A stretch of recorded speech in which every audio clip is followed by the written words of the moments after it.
So bro, you gotta tell me, who you gonna ask to go to prom? I'm already knowing you got all the options in the world being a star player. So let me know something. Man, bro, I'm not gonna be at prom. I got real life bills I gotta pay and it's not getting no cheaper. So I ain't even gonna have the money to get a new suit or nothing. And I gotta work that day.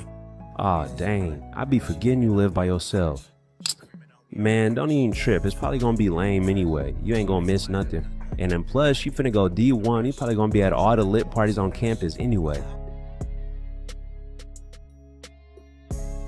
Boy, Dominique, I tell you, I'm sure gonna miss being your football coach and your teacher.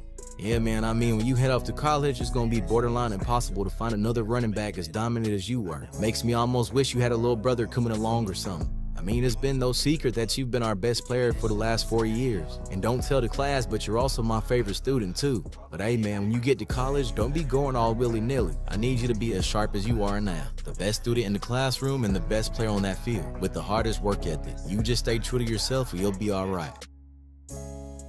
Hey coach, I appreciate that for real. And you don't gotta worry, I'ma stay the same way I am now, just focus on the grind. And just know, even when I make it, I'ma always remember everybody that helped me. And you definitely one of those people.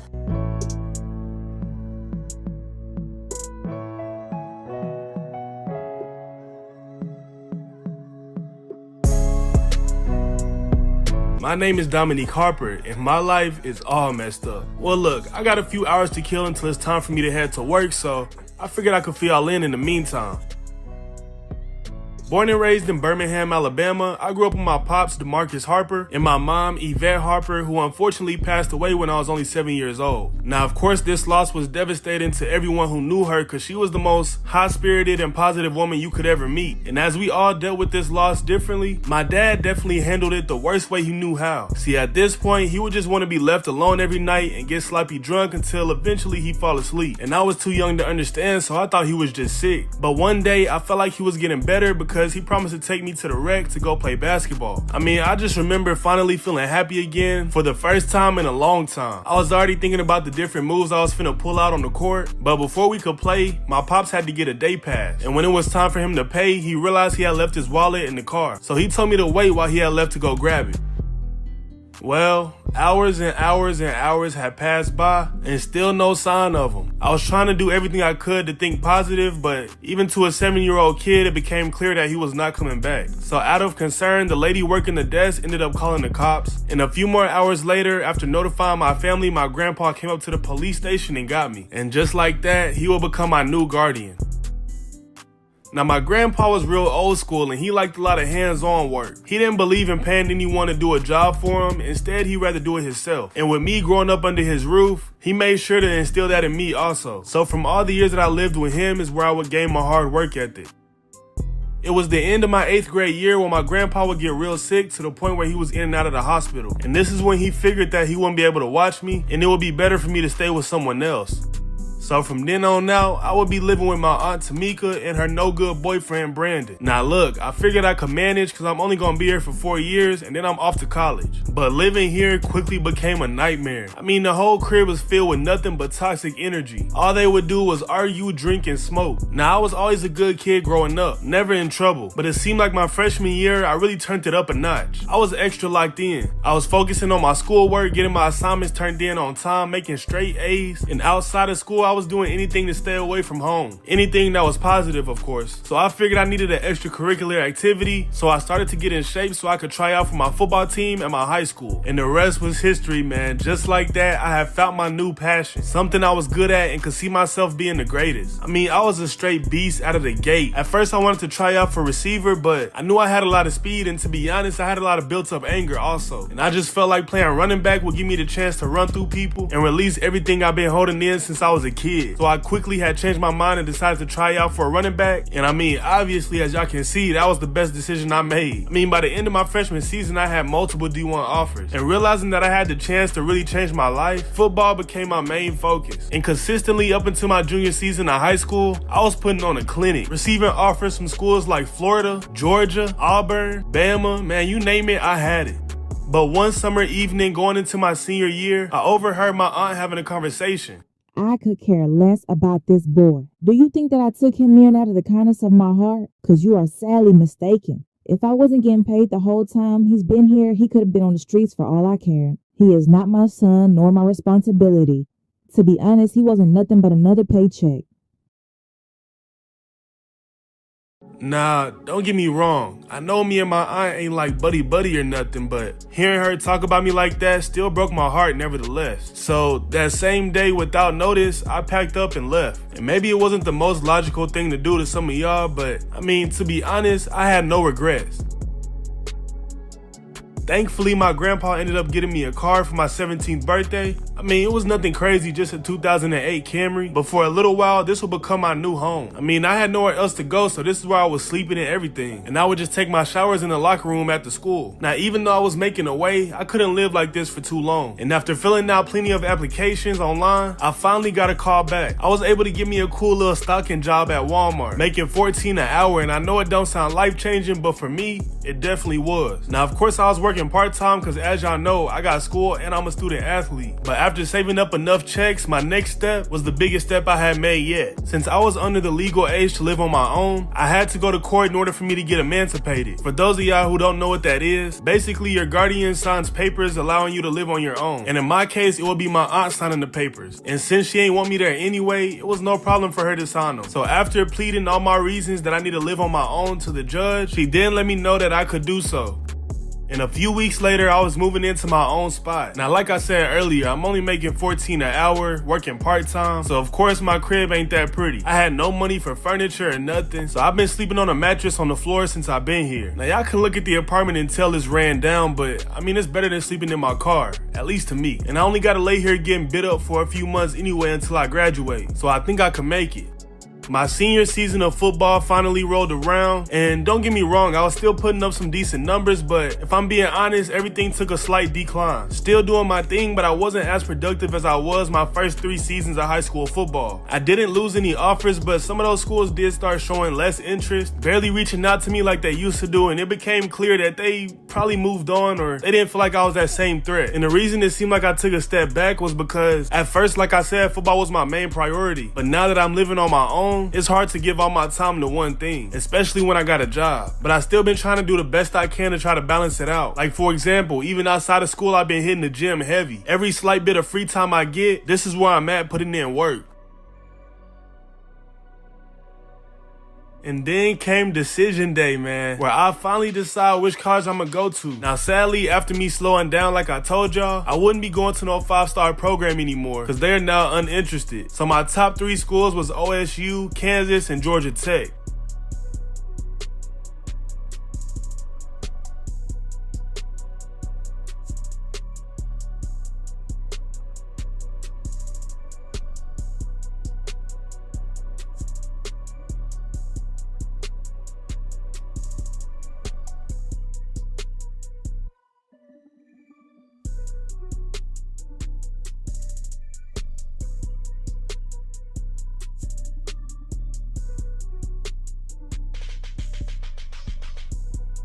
Yes, sir, y'all boys, man. Y'all see it. Your boy is now a Kansas Jayhawk. Finally landed out here in Kansas, and compared to where I came from, the spot they put me in is luxury. Yeah, man, I could get used to this. I'm enjoying it already. But this is not what we out here for. We out here to put in that work. But to my surprise, I came in as a 3rd halfback on the depth chart. But pretty early, I was able to compete for the halfback 2 position. And as y'all can see, I proved myself enough and I won that with no problem. And on the 4th week of the season, I was able to compete once again, but this time for halfback 1. And yes, sir, man, your boy is not a starting halfback taking on West Virginia in week 4. Let's get it, y'all boys. Hey, look, y'all know this a big moment for your boy. I just won that starting halfback position, and I'm not trying to lose it in the first game of the season. So I gotta prove to coach that he made the right decision, and I plan to do nothing less. And as I said before, we are up against West Virginia. My first handoff in college football goes straight into a brick wall. I try to make something work, but it don't. 3rd and 2, in order to keep the drive going, I try to bend that corner, but I do not get near enough. He is stopped short of the line. Score is now 3-3. QB's gonna go my way in the flat. I cut up field, get past some defenders, and pick up some much needed yards. Very next play, right outside the 10, I got my mindset on 6. Going head up with the safety, I hurdle, bro, and get into that end zone for my first touchdown of my career. Stop playing, man. First touchdown is a complete highlight. I hurdled the mess out of bro. Score is now 6-10, and we up. Coming out of the backfield, the quarterback gonna go my way. I get past that 30 and keep my feet moving for extra yards. 3rd quarter, I currently got 19 rushing yards, but that B gap is wide open, and I'm able to make something shake out of this one. Very next play, I get some good blocking in the front, taking it to the outside, and I'm able to pick up a gain of 6 before being brought down. Another outside handoff. This play almost got blown up, but thank God I'm fast. Broke out of a tackle before stepping out of bounds. Before you know it, we facing a 3rd and goal outside the 10. My fullback and right tackle is doing a great job of blocking, allowing me to get enough space to get into that end zone for my 2nd of the season, man. Up 17-6 late in the 3rd quarter. A simple draw play. I break out of one tackle and pick up a good amount of yards before being brought down. Haven't really been able to break one for a huge amount of yards, but I keep consistently finding some open spaces, picking up a gain of 9 right here. Inside the 10, coach want to put the ball in my hands, and I get us another touchdown, man. What a debut for me. Your boy is balling out, I can't lie. And just like that, we go 4-0, beating West Virginia with the final score being 27-6. I finished the game with 117 rushing yards off 28 attempts and 3 touchdowns. No doubt about it. They made the play. Right back at home wearing our brand new alternates. Coming off a good game, but I'm looking to go out here and make a real statement. And we are up against Cincinnati.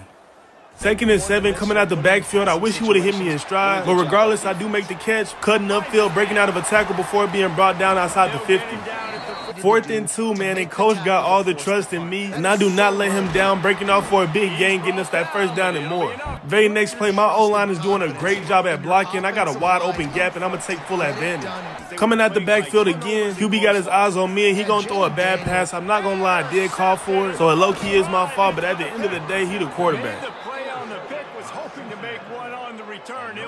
They go up 7-0 with 20 seconds left in the 1st quarter. I'm breaking out of one tackle, keeping my feet moving and fighting for some extra yards, picking up a gain of 8. 30 inches trying to fight for that 1st down, but I get stopped short. They go up 14-0. A-gap is wide open. I get past one defender and pick up a gain of 10 before being brought down. Trying the right side again, and I get some more good blocks, picking up 2 back-to-back 10-yard gains. Well, obviously the offense went. Minute left in the half, still trying to find our first points of the game. Again, the O-line is blocking to perfection, giving me some room to pick up some big yards. 1st and goal, running to the outside and cutting it back in. I nearly get into that end zone, but I'm stopped right outside. On the 3rd and goal, we going with a screen pass. It's going to go my way. I get caught up on my defender, but I'm able to break loose and get a touchdown, man. Scoring our first 6 points of the game. 3rd quarter, and Cincinnati goes up 21-7, but I've been shredding them boys on the ground, and I do it once again, picking up over 20 yards. The score is now 28-14 with 3 minutes left in the 4th quarter. Coming out the backfield again, I don't know what the defense was doing, but I am wide open all the way downfield for a huge reception. Sadly, we didn't score, but we got the ball back with a minute left in the 4th quarter. And once again, I'm left wide open. QB delivers a dot my way, and we get into that end zone again. Not going to make much of a difference, but at least it was a nice play. So we would go on to lose for the first time this season, with the final score being 28-21. It was hard on everybody, but the season ain't over. We got a lot of games to play. And I finished this game with 88 receiving yards and 107 rushing yards off 17 attempts, with 2 touchdowns on top. And as y'all can see, this performance was well enough for me to win the Big 12 Offensive Player of the Week. With a 4-1 record, we are now stepping into the home of the UFC night, looking to go out here and get things right back on track. My first handoff for the game, and I put in a whole lot of work breaking tackles to only pick up a gain of 1. Lined up in the slot on the very next play, this is a complete bust by the defense, letting me get wide open. I break out of 1 tackle, 2 tackles, getting past that 20, that 10, and making my way into the end zone for my first of the game, man. Let's get it.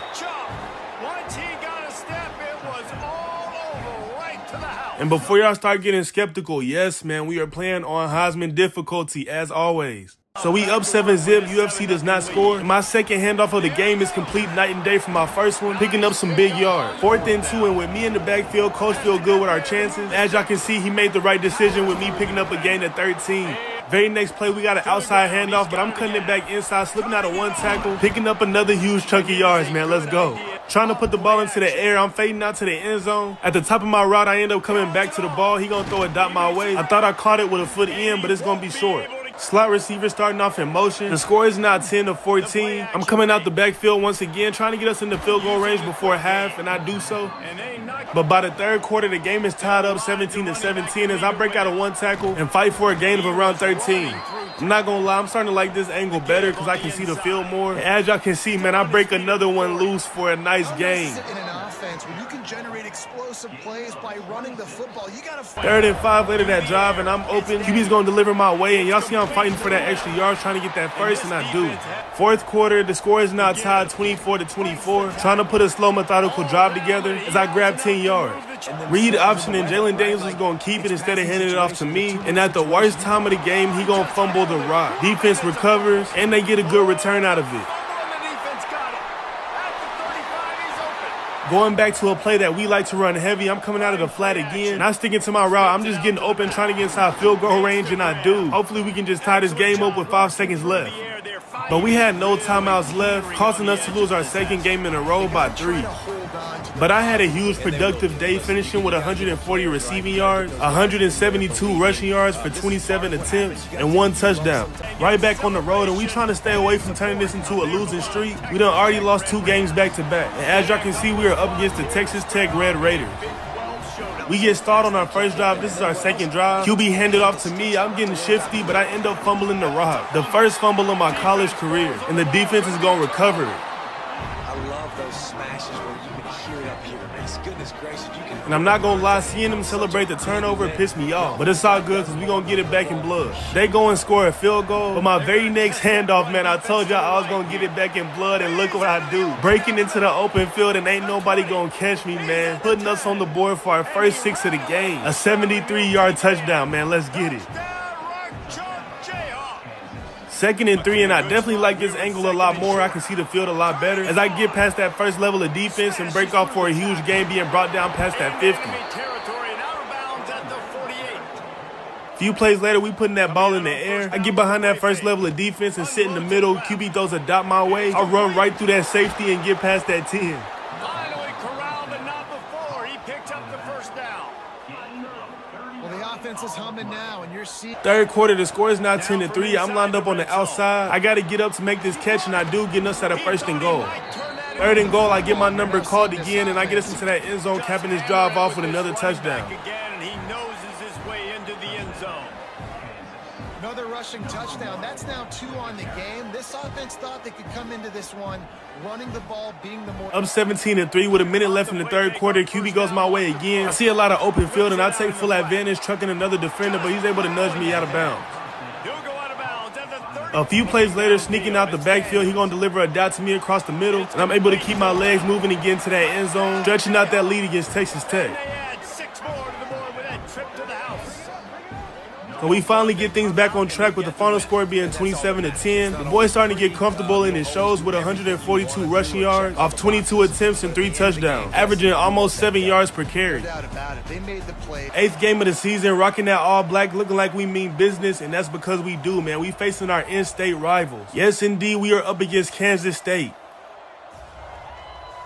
My first handoff of the game gets shut down after a gain of 2, and before you know it, we walking off the field after a failed 3rd down. Kansas goes down and scores, and on the 3rd and 2 again, I end up taking the handoff this time, getting that first down with ease, breaking out a tackle before being brought down outside the 50. Very next play, we got an inside handoff again, almost get blown up, but I'm able to pick up 6 out of this one. But then my boy Jalen Daniels is going to drop back and throw a complete dot to the defense, giving them the ball right back. And at the end of the 1st quarter, the score is 14-0. Start of the 2nd quarter, look at the left tackle doing some great blocking, man. I get some open space and turn it into a big game. Coming out the backfield, Jalen Daniels ain't going to waste no time giving it to me. I run right past that linebacker, pick up some good yards before being pushed out of bounds before that 20. Pay attention to the balance, man. This would have been blown up if I didn't have great balance, and I'm able to break out of it and pick up a gain of 9. Finally, at a 3rd and goal, he handed the ball off to me, and I get us our first 6 of the game. But they go down and score again, making it 21-7. But as y'all can see, I'm slicing and dicing through that line, picking up a big gain of 20. Jalen faking the handoff and checking it down to me, and I'm able to cut loose and get us a gain of 10.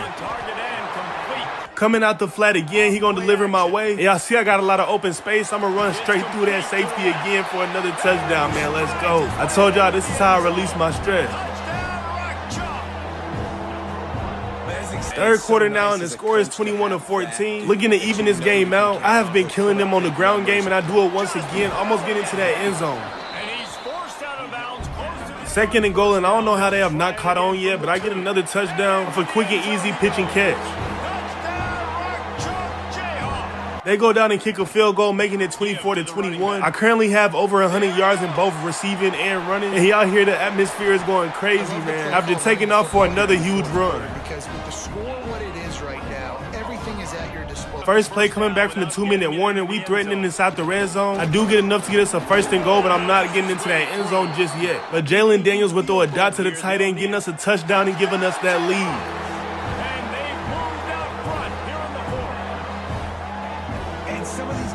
But sadly, in the Sunflower Showdown, man, we ended up leaving them boys too much time on the clock, and they turned that time into points, scoring another touchdown, giving them the win. And with that, we would take another loss for our 3rd time this season. But as for me, I finished the game with 114 receiving yards and 148 rushing yards for 3 touchdowns. And with that performance, I ended up winning Big 12 Offensive Player of the Week again for my 2nd time. Now look, life in Kansas so far has been nothing short of exciting. And as y'all know, I was dead broke. Like when I had left Alabama for college, I had around $200 to my name. But it seemed like as soon as I got on campus, I immediately had money falling in my lap. Apparently, when you're a highly anticipated recruit coming out of high school, those endorsement deals be waiting on you. So even though I showed up on campus broke, that did not last long at all. Now back on the football side of things, I've been performing at a higher level than many people expected, especially as a freshman. And in no time, I soon became the talk around town. Everybody referred to me as the next big star. And now that I got a little bread, I felt like it was only right for me to live up to that title. Now, most people would advise me to take care of my money and save it. But just for a second, put yourself in my shoes. I mean, I was just living out of my car. And after that, I moved into basically a trap house. And in order for me to take over the role of a superstar, I had to make some quick adjustments and upgrades. So there I was at the mall. I felt like it was smart for me to update my wardrobe first. Yeah, I wanted people to see me, and even if they don't know who I am, they just know I'm important. Now, y'all name one celebrity that don't got a chain. Exactly, there ain't none. And if I was gonna be taken serious, I would have to give me some ice. So Icebox was the first place I went. But on second thought, after seeing those price tags that look like phone numbers, I quickly realized that the chain could wait. I mean, yeah, the brand deals pay pretty good, but not this good. So either I buy a new chain and start for a few months, or just wait until I got it like that and maybe go get one from one of those booths in the middle of the mall.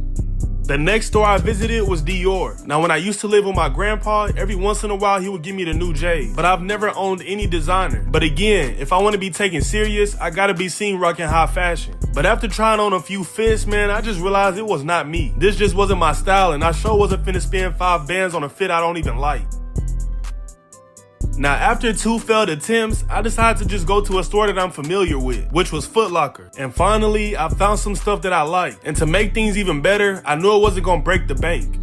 Now, after spending around $700 and some change, I finally felt like my wardrobe was upgraded. And I'm glad I didn't blow all my bread because I had bigger fish to fry. If y'all remember from my last episode, I told y'all that my grandpa got me a 2008 Camry. And if I'm gonna be a true superstar, I cannot be caught riding around in this. So I did use a chunk of that money for a down payment on a new whip. Yes, sir, man, your boy is not riding around in the 2022 Dodge Charger Hellcat. And I ain't gonna lie, this is probably my best upgrade yet. And last but not least, man, most star players got a loyal queen by their side. You know, like LeBron and Savannah, Steph and Aisha, Travis Hunter and... never mind. But y'all know what I mean, and thankfully I met a 10 out of 10 on campus. Her name is Azaria. She a senior, and as y'all know, I'm a freshman. But that's all good, cause all that means is that she more mature. And I ain't trying to sound delusional or nothing, being that we barely know each other, but I feel like she got real potential on being the one for me.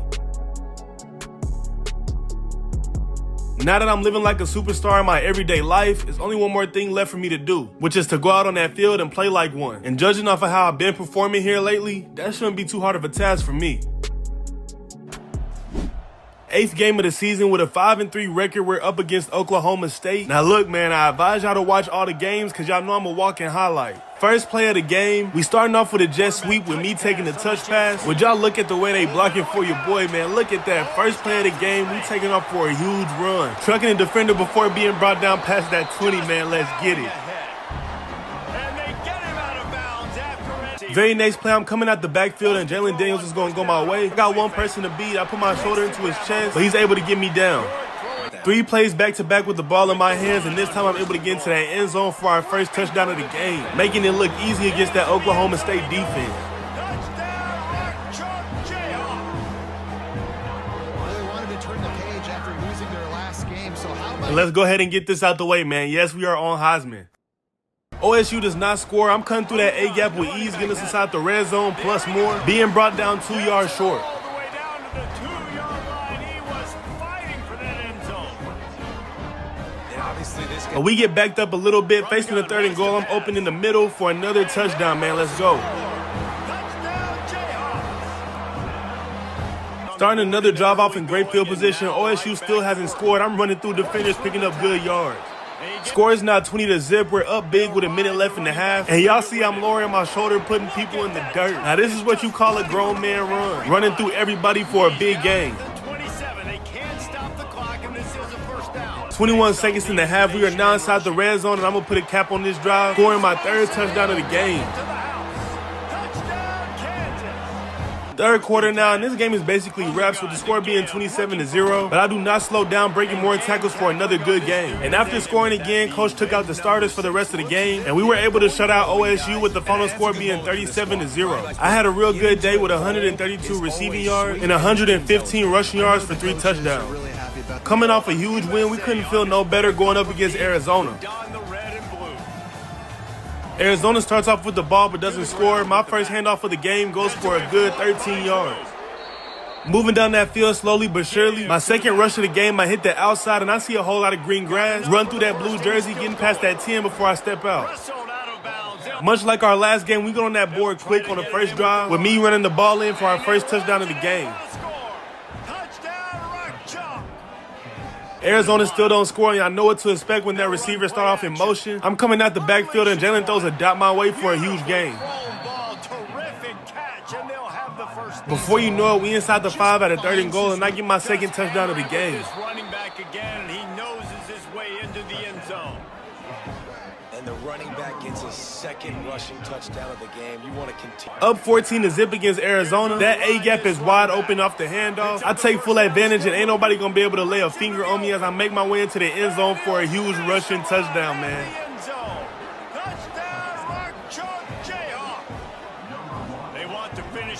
Very next drive, the score is now 21-0. My center is doing some great blocking. That A-gap is open again. Taking off for another huge run, and we get into that end zone for my 4th of the game. Hey, man, I'm feeling unstoppable right now. I think there were a lot of doubters that wondered how this... 3rd quarter, and we finna nearly put up 200 rushing yards. I take off for another big game, breaking tackles, being brought down a yard short. We are now up 31-0. I don't even know why coach got us in, but look at that stiff arm, bro, went flying. But I'm breaking tackles and getting us that first down on the 3rd and long. Jalen Daniels is going to throw another dot to me out the backfield. I'm going to truck one defender, but he's able to get me out. Down inside the red zone, I'm just looking to get open, and I do. For my 5th overall touchdown and my first receiving touchdown of the game. Kansas, quick strike through the air for the score. They extend this lead, and it looks as if they are going to make it 2 wins in a row. Another shutout victory. The final score ended up being 38-0. And I had my breakthrough game this season with 247 rushing yards for 5 touchdowns. It's like how many? How many can I win by? All right, y'all boys, we stepping into some real competition now. We up against Iowa State. Y'all know they always a good team, and this time they rank. But if y'all take a look, we are now also ranked at number 21 with a 7-3 record, and Iowa State has the same record, ranked number 18. Very next play, coming out the flat, Jalen gonna look my way. I bring that one in, slip out of one tackle before being brought down for a gain of 6. Before you know it, we facing the third down. At a 3rd and 2, I'm lined up against that linebacker, which is what we like to see, and I get that first down and more.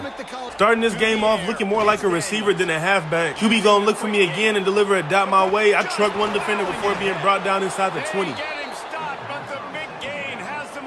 2nd and 10, I got my mindset on 6. I see a crease and I get pretty close before being brought down. 3rd and goal after being stopped short twice. Finally getting to that end zone for our first of the game. We need touchdowns, and that's a great job executing down here near the goal line. Iowa scores a field goal, and on this next drive, I'm trying to block, but I get knocked down. And when I get back up, I accidentally call for the ball. He throws it my way. It winds up being fumbled, and I can't recover it, but the defense does. Luckily, they don't score, and it's still 7-3. Yeah, I seen I can run people over, but I also get shifty, snatching 2 ankles. The way I refuse to go down need to be studied, man. Spinning out of 1 tackle, spinning out of 2, breaking the 3rd tackle before being brought down. Putting together a good drive. I'm able to get away from 1 off the handoff, find the crease and take off, bulldoze my way to a gain of 9. Facing the 4th and goal, and coach want to go for it, but we keep it simple, coming at the backfield for an easy pitch and score. Iowa State doesn't score. We trying to stretch that lead before halftime. With 20 seconds left, he throw a dot my way, get us at that 30. Very next play, we going with the handoff. I'm slicing and dicing through that defense, picking up some good yards on the ground before being brought down. 3rd quarter now, and the score is 17-6. I managed to get past 2 tackles and take off and get past that 20. 3rd and goal, they're going to put the ball in my hand, looking to convert that first down, but I'm 2 yards short. Now up 20-6. Iowa State is having trouble scoring, but we moving the ball down the field, as y'all can see. They're throwing another down my way for a huge gain. A few plays later, we going with the RPO. Instead of the handoff, he throws it off somebody's helmet, and it winds up getting intercepted.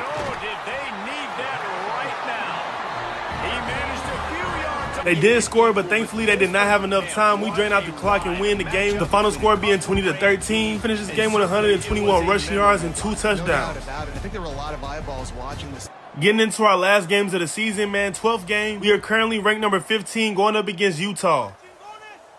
First drive of the game, I'm leaking out the flat. Jalen Daniels is going to throw a pass my way. Take off with a full head of steam, trucking 1 defender before being brought down right outside the 40. Before you know it, we facing the 3rd and 3. I'm taking my 3rd handoff of the game. Easily get past that first down, breaking tackles on my way to a huge gain. Again, with me coming out the flat, he gonna throw another pass my way for a touchdown, giving us that early lead.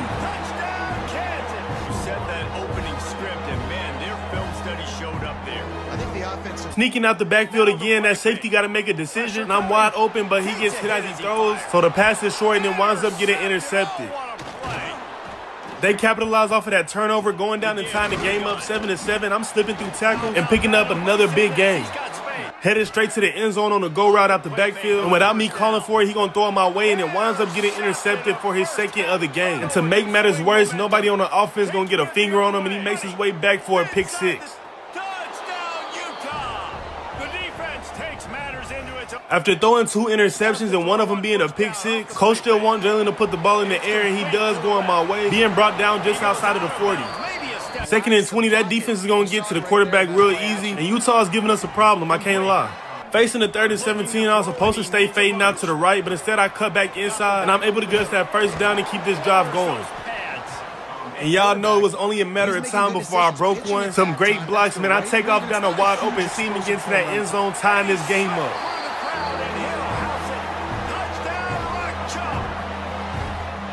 Nice job putting the drive together. Nice job punctuating the end. 3rd quarter, and they're now up 21 to our 14. I'm coming out the slot, he gonna hit me on the slant for a first down. 2nd and 9, leaking past my O-line, the QB gonna hit me on the check down, and I get that first down and more.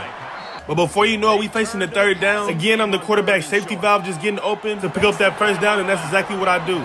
Down inside the red zone, facing another 3rd down with seconds left in the 3rd. I'm gonna squeeze my way into that end zone and tie the game up again. And they take it in for 6 more points.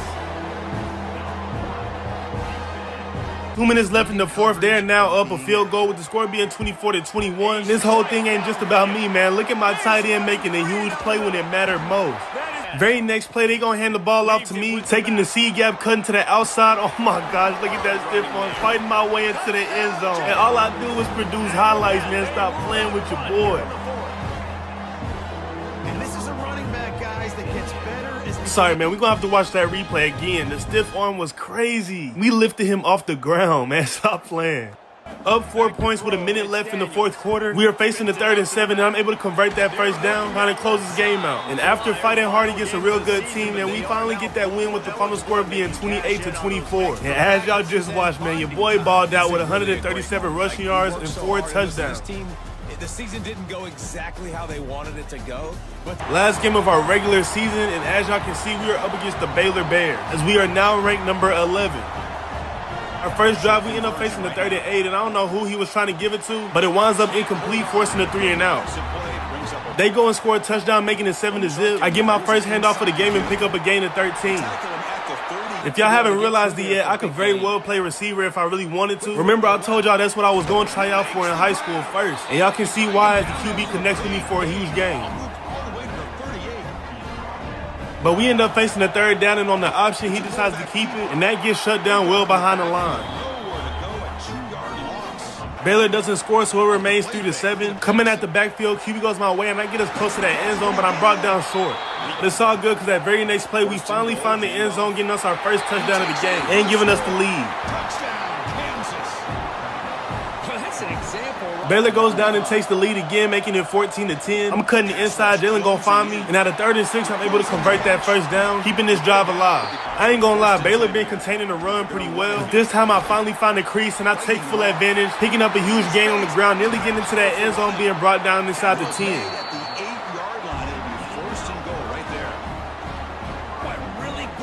Third and goal, we're going to try to force our way in there, but they stopped me just short. 3rd quarter now, we are now up 2 points with the score being 16-14. I find some space hitting the outside and take off for a huge gain, being brought down inside the 30. Jalen connected with a receiver to get us another touchdown, making it 23-14. The next drive, and he passes it to halfback 2 in the flat, and he winds up fumbling the rock, and the defense is going to recover. Luckily, they don't score. A minute left in the 4th. We're trying to kill the clock with the ground game. Finally, we nil out the clock, taking the win with the score being 23-14. Just like that, we are now Big Ten champions. I finished the game with 100 receiving yards and 150 rushing yards for 1 touchdown. Now, as y'all know, your boy put together a pretty memorable freshman season, and along with that came some awards. Starting off with the Walter Camp Award, Sean Alexander Award, the Maxwell Award, Doak Walker Award, First Team All-Big 12, First Team All-American, Freshman All-Big 12, and Freshman All-American. And in the first round of the playoffs, we'll be taking on number 7 ranked SMU.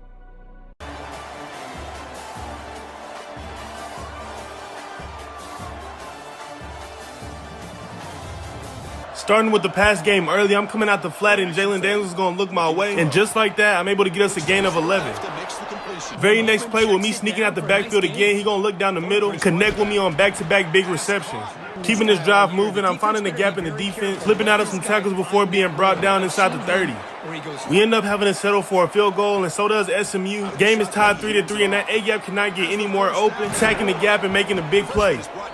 Very next play, Jalen Daniels looking underneath, next with me across the middle, and again I pick up some big yards.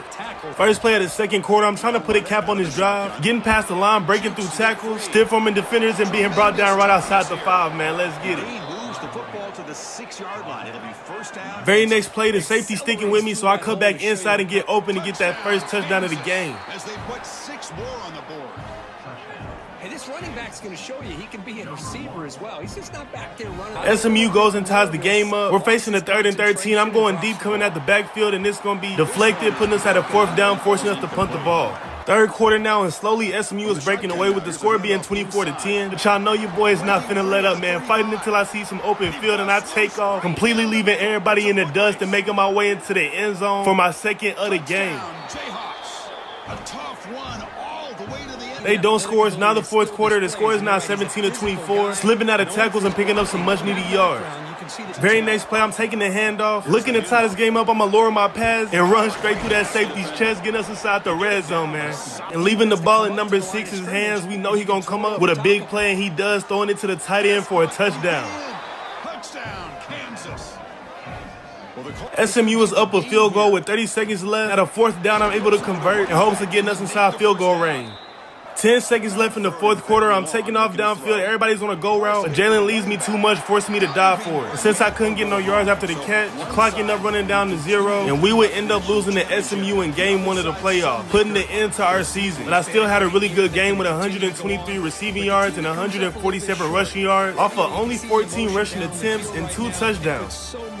And that right there is how my freshman season unfolded, y'all boys. I think it's fair to assume that I put all of college football on notice, and I'll definitely have a lot of eyes on me going into my sophomore season.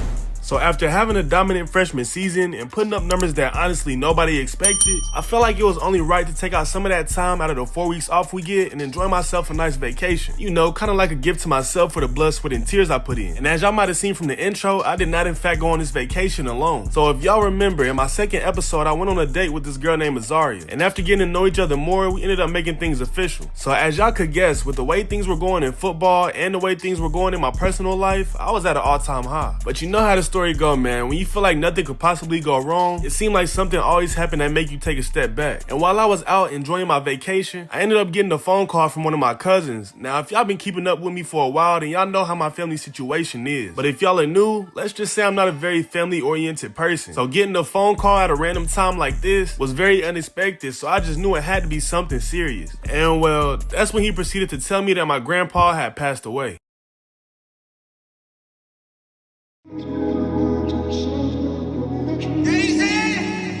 Now, as y'all could assume, as soon as I got the news, my vacation was cut short and I had to head back home to Birmingham. And man, to be honest, this ain't even feel real. I couldn't even bring myself to believe that he actually gone. Again, if y'all been watching for a while, then y'all know that my granddad was the only person in my family that treated me like family. I mean, he raised me for the most part of my life until he got sick, and that's when I had to go stay with my aunt, and I mean, y'all know how that went down.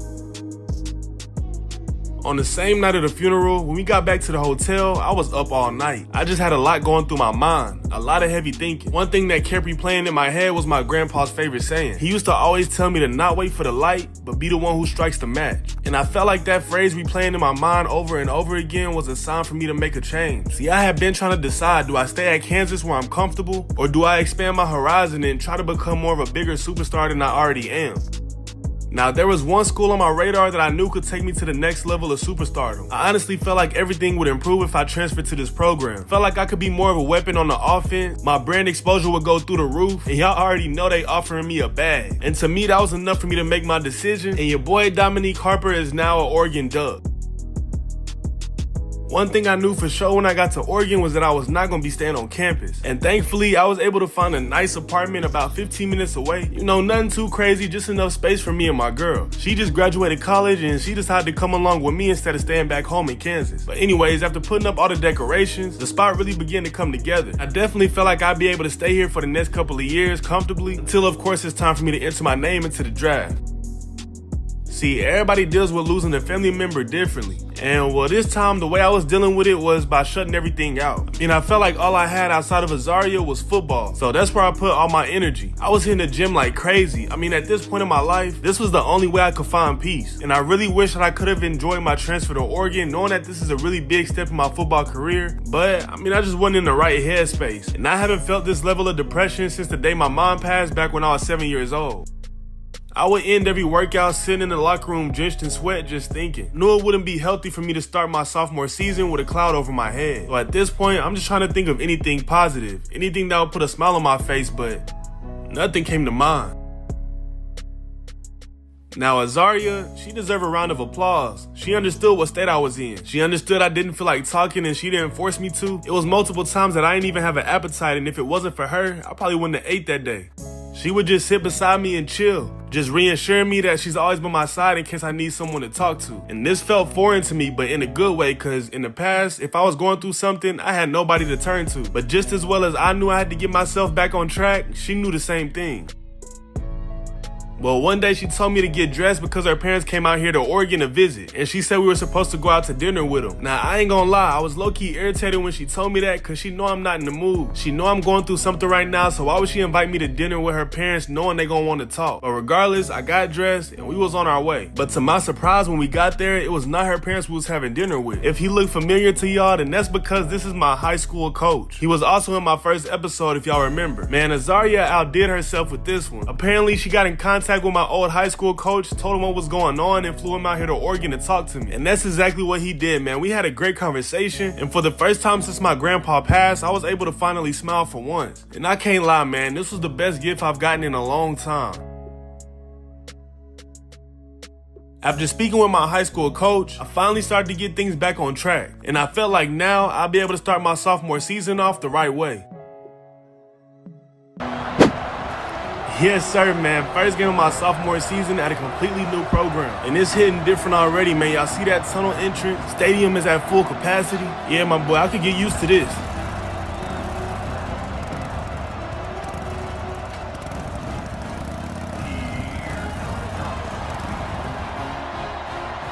For the first game of the season, we are up against Boise State. Hey man, my first play here at Oregon is one I would like to forget, running into a brick wall for a loss of 1. Before you know it, we facing a 3rd and 10. I pick up a gain of 3, which is not enough to move the chain. Boise State go up 3, and we got some concerned fans because your boy can't even convert on a 3rd and inches. I'm gonna have to lock in. It's all good because on that 4th and 1, coach want to keep the ball in my hand. I easily grab that first down and a few more. And I'm slowly starting to get a rhythm with a handoff at a 2nd and 1, picking up a gain of 9. Few plays later at a 2nd and 7, he gonna get a ball to me again. It's a wide open gap. I take some ankles as I pick up a gain of 17. The stop is made, but this offense is threatening 1st and goal from the 9. A touchdown pass to Decorian Moore will give us that 7-3 lead. QB goes my way on the screen pass. I get set up with some great blocks and pick up a huge gain before being brought down. Got him free for a big gainer to the 43. Back-to-back big plays. Your boy's starting to warm up, as y'all can see, breaking through that line and picking up a gain of 11. Another touchdown pass will make it 14-3, and we right back in the red zone. I would get my first 6 of the game, my first 6 at Oregon. We are now up 21-3 in the 3rd quarter. Outside handoff, and I'm able to bend the corner, getting past that 20, running straight through a defender before being brought down outside the 10. That last drive ends in a field goal. Boise State makes it 10-24. It don't even matter, man, because I break one tackle and the floodgates is wide open. I'm taking off. Ain't nobody going to be able to lay a finger on me. Getting past that 20, that 10, and hopping into the end zone for my second 6 of the game, man. Let's get it.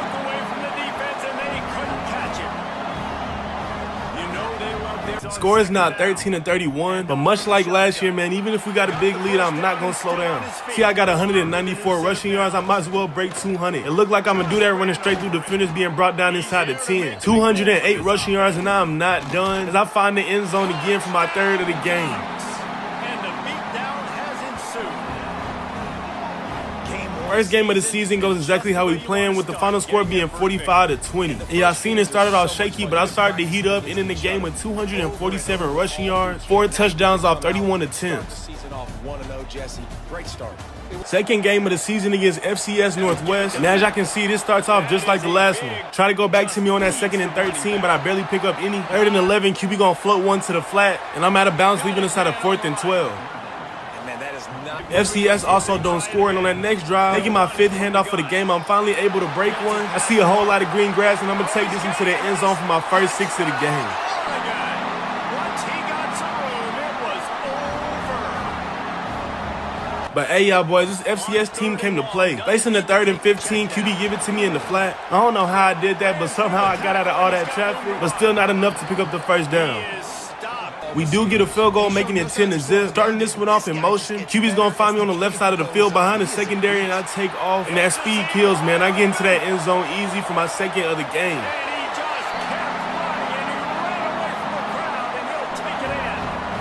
Touchdown, Ducks! Score is 17-0. We're starting to pull away now like we should have been doing, honestly. I pick up another nice gain off a big run. Doing something different. I'm lined up on the outside this time. Got to go route. Hey, look at the accuracy, though. The QB throws an absolute dot to get us inside that 20. It feels like everything. Coming back from halftime, and we're up 20-0. My O-line is doing a great job blocking, giving me enough time to catch some open space. Breaking out of one tackle, and if I didn't stumble, that would have been a house call, and y'all know it. But nevertheless, man, we pick up a huge gain, putting us at 168 rushing yards. We only need inches to pick up that first down, but instead I'm going to take it the whole way, getting us into that end zone for my 3rd of the game, man. Let's go. And the pummeling has started. Score is 27-0. Starting off in motion, QB scanning the field is going to find me across the middle. I take one defender out his shoes before going out of bounds, giving me 100+ receiving yards and 100+ rushing yards. 3rd and 1 in the red zone. QB going to hand it off to me. Running through the defense and get into that end zone for, I think this is my 4th of the game.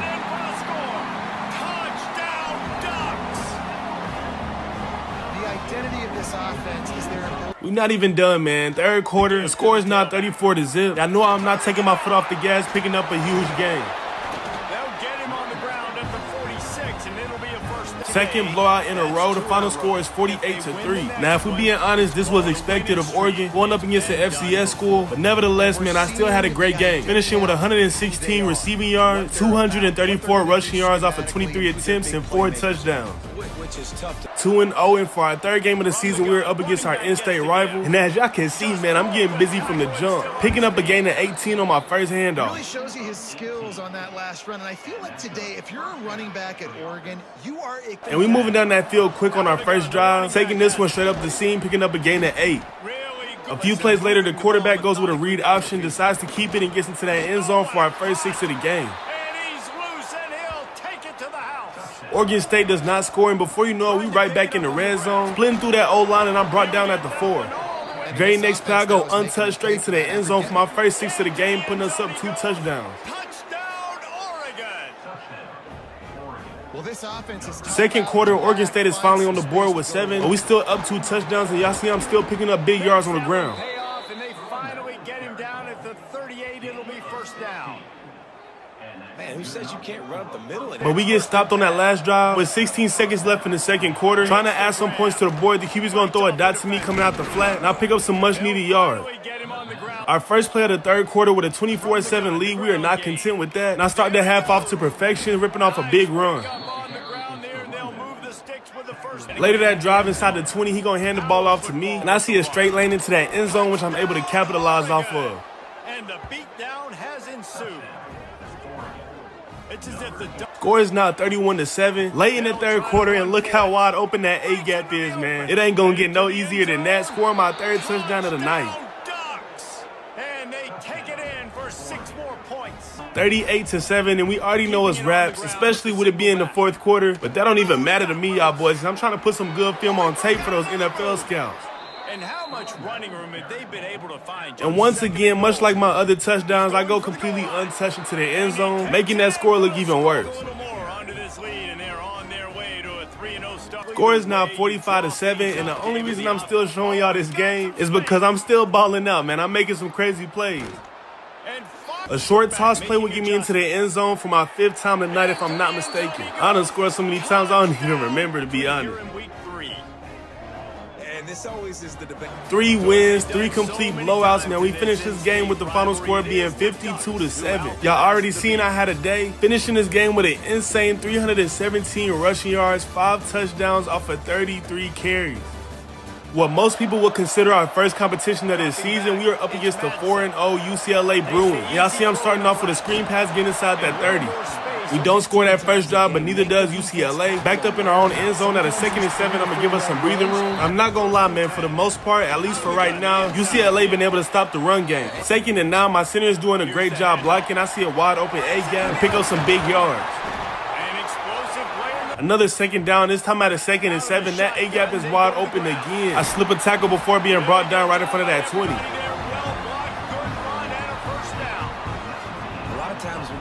Hey, and if y'all was watching me last season at Kansas, then y'all know I could very well be a receiver too, making big plays in the air. And before you know it, our QB connects with the tight end for a touchdown, giving us our first 6 of the game. But UCLA will also go down and tie it up. That B gap is wide open. I'm splitting through the defense. Y'all already know your boy is dangerous in open space, man. Taking off for a huge gain. Will anybody catch me? No, they will not. I get into that end zone for a huge touchdown. Listen to that crowd, man. They be going crazy. I love it here at Oregon. I can't lie. You know they love their track at Oregon. And when the gun goes off and he... Third quarter now, UCLA has added on a field goal, making it 10-14. Hey, y'all see how deadly that hezzy was. Boy hit the ground. But I pick up a good game right here. Very next play with my mindset on 6, we're going to go with the handoff. I'm slicing and dicing through that defense for a quick gain to 12. You can notice we slowly but surely starting to wear that defense down. I pick up another quick gain to 10. So we do score, but so does UCLA, making it 21-18. Coming out the flat, QB goes my way at a 3rd and 3. I'm going to pick up that first down and much more. Very first play of the 4th quarter, I'm going straight up the gut. Really getting into that end zone, but I'm stopped just short. Hand off to the outside, and this time I'm able to get into that end zone, giving me my second 6 of the game.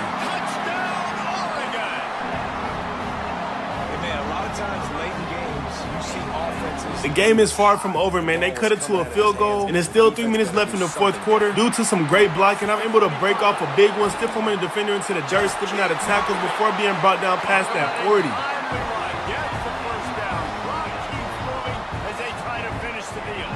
Lined up on the outside, I blow straight past my defender on a go route. Look how beautiful that ball placement was, man. We get into that end zone for a quick one. They went down and scored again, but we're able to kneel the clock out and take that win.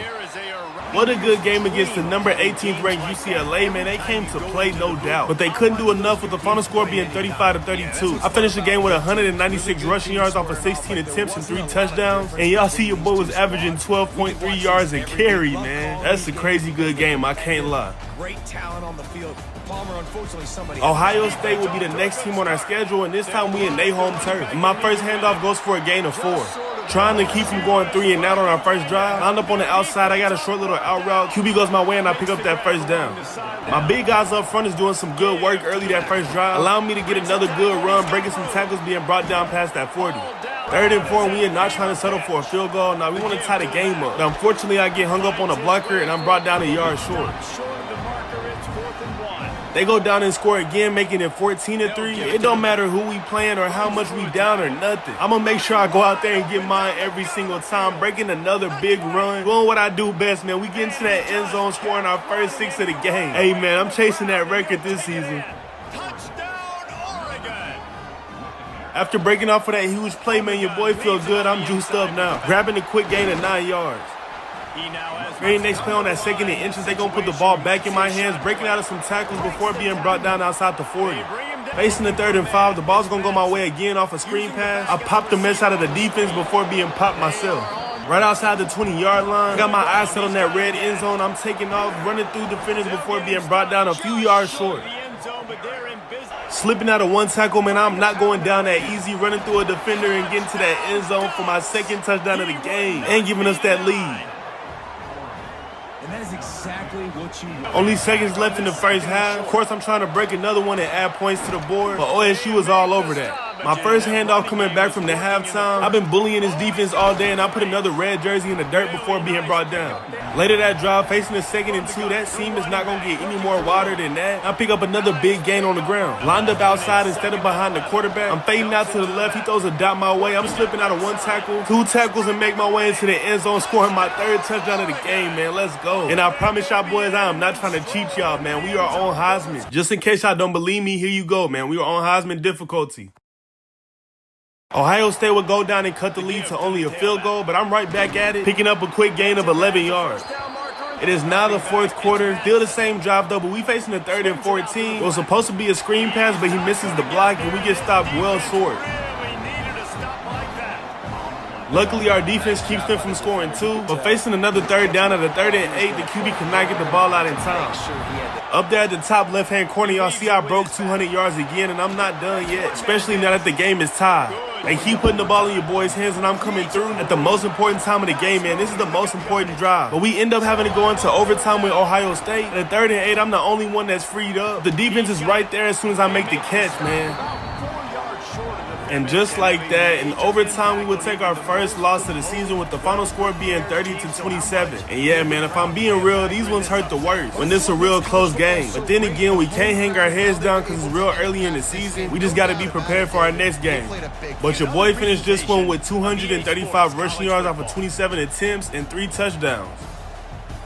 Right back on our home turf, and we're taking on Nebraska, which is currently the number 4th ranked team in the nation. And after taking that loss last week, we end up dropping down to number 12. And I start this game off picking up a gain of 13. Starting this one off in motion, sticking to my route tree, fading out to the right and coming back inside. QB's gonna hit me across the middle, and I pick up some good yards after the catch. The Corian Moore will get us our first 7 points of the game, and Nebraska doesn't score. And after converting the 3rd down for us, they're going to put the ball right back in my hands, and this time I get some open space. I know I'm dangerous when I see that green grass, man, cutting into that 30. Big runs like this are just 2nd and 7, the ball's going right back in my hands again, cutting through that line, picking up an easy gain of 10 yards. Outside handoff inside the red zone. I break out of 1 tackle and still find enough space to get into that end zone for my first 6 of the game.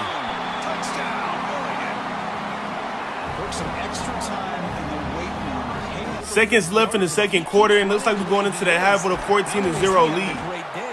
First play coming back from halftime, I'm coming out the flat. At the top of my route, I'm fading the inside, trying to get open. He gonna find me across the middle, and off rip, we pick up a big reception. 2nd and 11, sneaking out the backfield again, and QB gonna hit me. I spin out of 1 tackle and keep my feet moving until I get past that first down mark. Down inside the red zone, we facing up 4th and 4, and coach trusts me enough to put the ball in my hands, and I get us another touchdown, man. I do not disappoint. And that's another touchdown for this guy. Surprisingly, Nebraska has still yet to put a single point on the board, not even a field goal. Meanwhile, I'm still out there dominating. We settled for a field goal the last drive, making it 24-0. But y'all see I'm determined to get into that end zone, slipping all these tackles before being brought down inside the 5. Score is now 31-7, and the game is over with 55 seconds left in the 4th quarter. But I'm still putting together some big plays. Feeling like it's only right to end the game off in a high note, I slip some more tackles and pick up a gain of 15.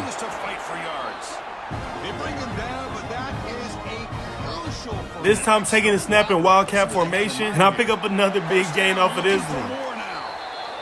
I mean, it seems like every time this guy touches the ball, it's a outside handoff to the left, man, just being relentless. We're going to get to that end zone again.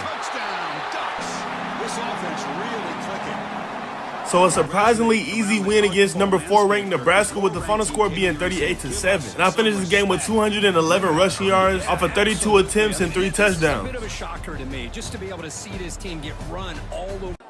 Yeah, so walking into this game against Nebraska, we knew in order for us to come out on top, we would have to be on our P's and Q's. We would have to play a great brand of football, and I feel like we did that. And of course, there's always room for us to grow, but as far as us playing as a team, we all executed our assignments, and that's what got us the win today, ultimately. Yeah, so Dominique, I mean, you were out there and you had a stellar day, recording 211 rushing yards with 3 touchdowns on top. I mean, man, how did you do it? Every time. Yeah, my bad. I seen you was texting me, but I was doing my post-game interview. But you all right? No, I am far from all right, bae. When did you come here home? I think I might have ate something bad. I've been throwing up back to back to back.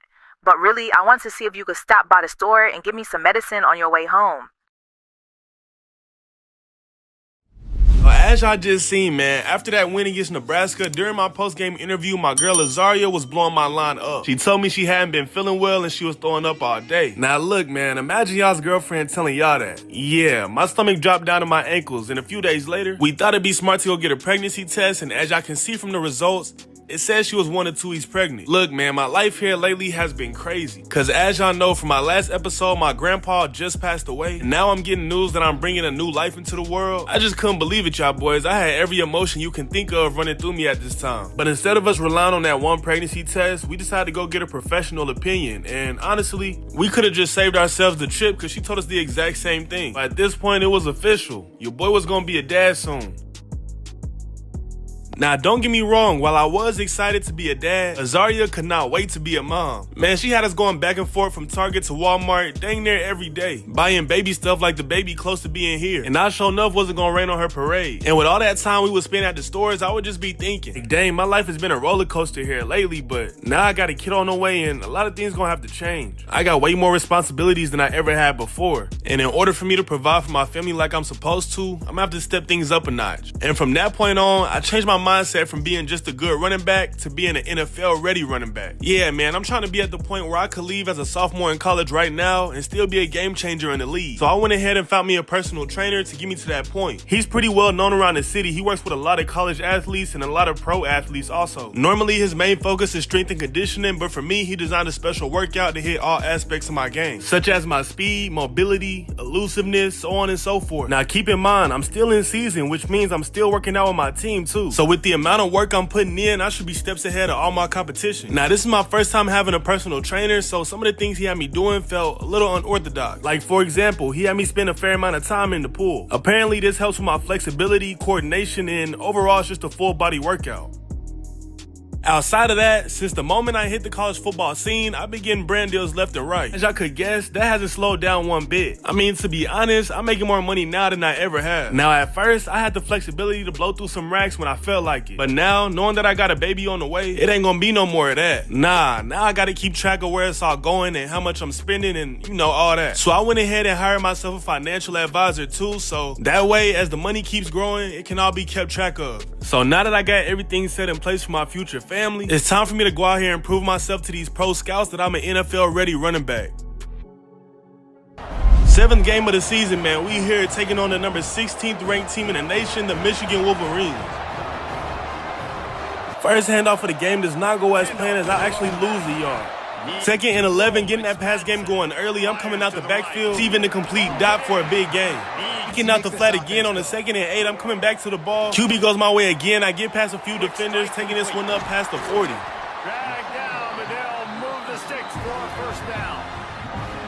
You know, it's a nice throw by the QB there. When you're throwing Handoff straight up the seam. For my 2nd handoff of the game, I'm taking off for a gain of 10. A few plays later, look how good the blocking is up front, man. Getting through that lane easy. Slipping a tackle before being brought down for a gain of 16. Getting involved in that passing game once again. This time I'm wide open for an easy touchdown.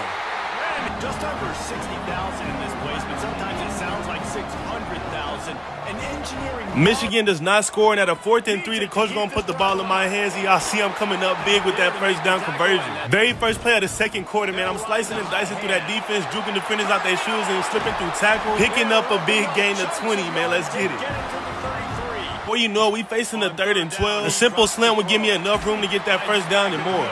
Very next play, I'm taking the inside handoff and hitting the outside, finding that open space and slipping through tackles, getting into that end zone for my 2nd time this game, my first rushing touchdown.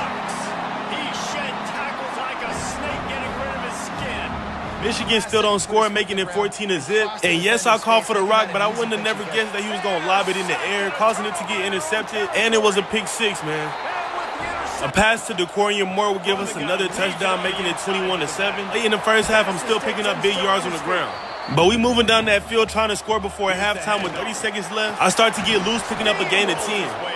After a lot of 3 and outs, it's now the 4th quarter and the score is 24-10. The 2nd and 6, my number is called and I deliver it once again. Bending that corner around the defense, finding that open space, and I'm taking off, slipping one tackle, and I get to the end zone once again for my 3rd touchdown of the day.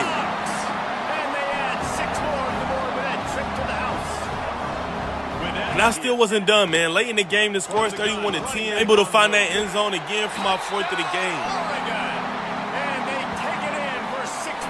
Still finding the rhythm late in the game. The score is 38-10. I'm not done, though. Breaking tackles like I do best. Taking off for another big gain, getting outside the 20. Lined up on the outside, complete busting coverage. I'm wide open, left alone for another easy touchdown. score yet another touchdown.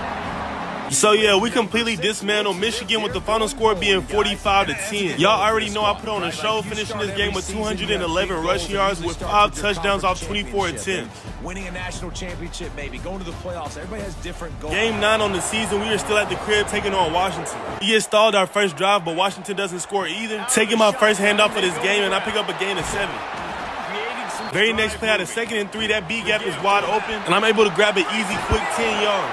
Really good surge for this offense. They move the chains, and he's got it up to 34. We end up settling for a field goal, and I bet y'all ain't know I play quarterback too, man. Taking a direct snap, and off the rip, man, I find a whole lot of green grass. I got 2 to beat. I get past 1, but the other one bring me down. Just outside the 20, man. Let's get it. In the third quarter, it's a tie ball game. The score is 10-10. Neither team has really been able to break loose as I pick up a gain of 10. Later that drive inside the 5-yard line, I'm able to get into the end zone for my first touchdown of the game. They take the lead with the 6. And what a push up front by this offense. Score is 17-10. At a 2nd and inches, I break 1 tackle, cut back upfield for a gain of 8. Washington getting into that backfield with ease. I break another tackle and I try to hurdle but nearly break my neck. Later that drive, we get inside the red zone again and I'm able to walk it into the end zone untouched. Touchdown Ducks! They put another score on the board as they try to push this winning play. So we end up taking that win with the final score being 24-10. And I had a pretty good day finishing this one with 133 rushing yards off 17 attempts and 2 touchdowns. Now look, man, over the next 4 weeks of our regular season, we was completely dominating and showing teams why we deserve to be in that college football championship conversation. First, we took on Illinois, and we came out to a hot start. Your boy was putting big plays together. As y'all can see, I just made 2 defenders run into each other and hopped into the end zone for my 2nd of the game. Up 17 with seconds left in the half, but we still trying to get 6 on that board. I hit the outside, and the defense might as well give up because they is not going to catch me, making another big run play extending that lead. And by the 4th quarter, the score is 41-7. Complete domination, and y'all see I still got my foot on the gas, taking off for another big run and another touchdown. And at the end of this game, the final score was 48-7. I finished the game with 255 rushing yards off of 26 attempts and 5 touchdowns. Next, we took on the number 6 ranked team in the nation, the USC Trojans. They were 8-1, looking to give us our 2nd loss at their home. But once again, the offense was clicking. We got things started early as I found the end zone coming out the flat for that early lead. And very quickly, it became clear that we had too much firepower for that USC defense. I mean, to be honest, it's like after that first 6 we put on the board, they started giving up. And by the 3rd quarter, it was already wraps, man. The score was 28-3. Now I have another great day. As y'all can see from the clips I'm showing y'all out of this game, I would often break away for huge rushing yards, and little did I know this would be the game where I crack 4,000 career rushing yards. And at the end of it all, nobody saw this coming, at least not like this. But we walk out of USC's home turf with the final score being 52-3. I finished the game with 216 rushing yards off of 22 attempts and 4 touchdowns. Next, we hosted Northwestern at home, which, I mean, let's be real. Nobody saw them boys standing a chance, and sure enough, they did not. So once again, we had another field day with the final score being 48-6. I finished the game with 181 rushing yards off of 30 attempts and 4 touchdowns. The last game of our regular season, we took on the Michigan State Spartans at their home. Hey man, your boy was out there looking like a straight machine. I mean, just look at how many broken tackles I had on this play alone. Ain't no way I should have got out of all them tackles, but I still get into that end zone, stretching that lead we had against the Spartans. But again, we give another team belt with the final score being 45-7, ending our season with a 12-1 record, ranked number 2 in the nation. And I finished this game with 219 rushing yards off 21 attempts and 3 touchdowns.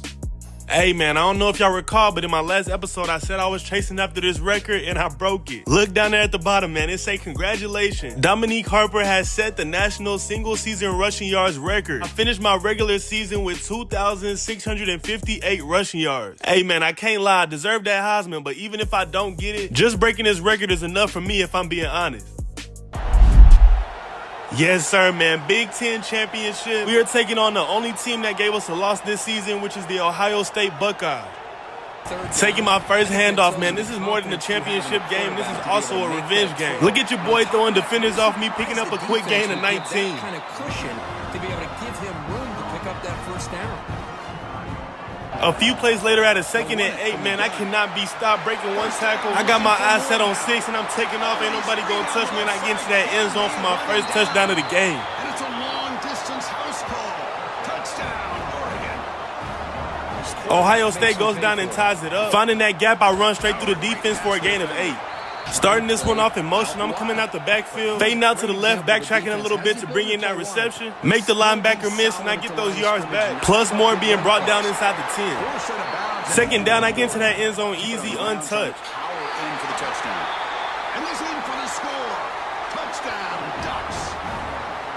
And that's another touchdown for these. Trying to get up 2 scores against Ohio State. I got a delayed route, but I finally free up at the last second, picking up a gain of 14. Very next play, not a single red jersey in that C gap. I take full advantage, breaking up for a huge gain, taking it up past the 20 to 10, being brought down right outside the 5-yard line. And just like clockwork, we go up 2 touchdowns against Ohio State.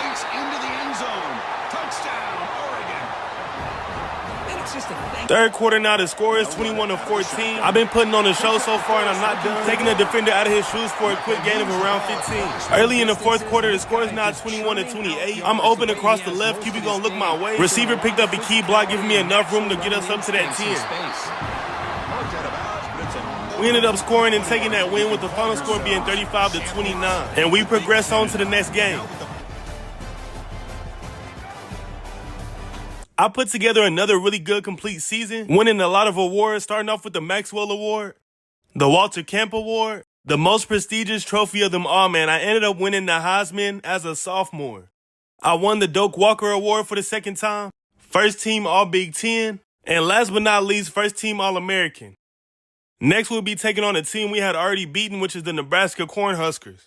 We here in the Cotton Bowl against Nebraska. Now, I got to remember, we beat them earlier in the season, so there's a good chance they're going to be trying to get some revenge. But, hey, man, we got our mindset on that championship game, and that's where we going. 3rd and 5, coming out the flat, the QB's going to go my way. I easily grab us that first down, breaking 2 tackles, being brought down at the 50. Taking my first handoff for the game out the shotgun, spinning out of traffic and picking up a gain of 10.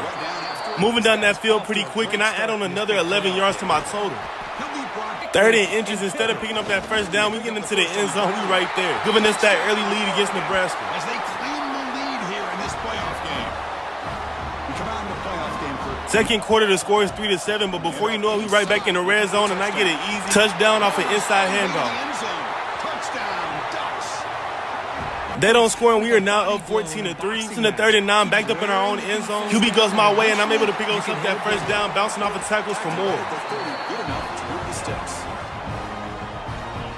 As y'all can see, I haven't really been able to break one. 15 seconds left in the 3rd quarter. The score is 21-16. As I pick up a gain of around 10. We find ourselves right back in the red zone. I'm coming out the flat. QB goes my way, and I dive into that end zone for my 3rd of the game.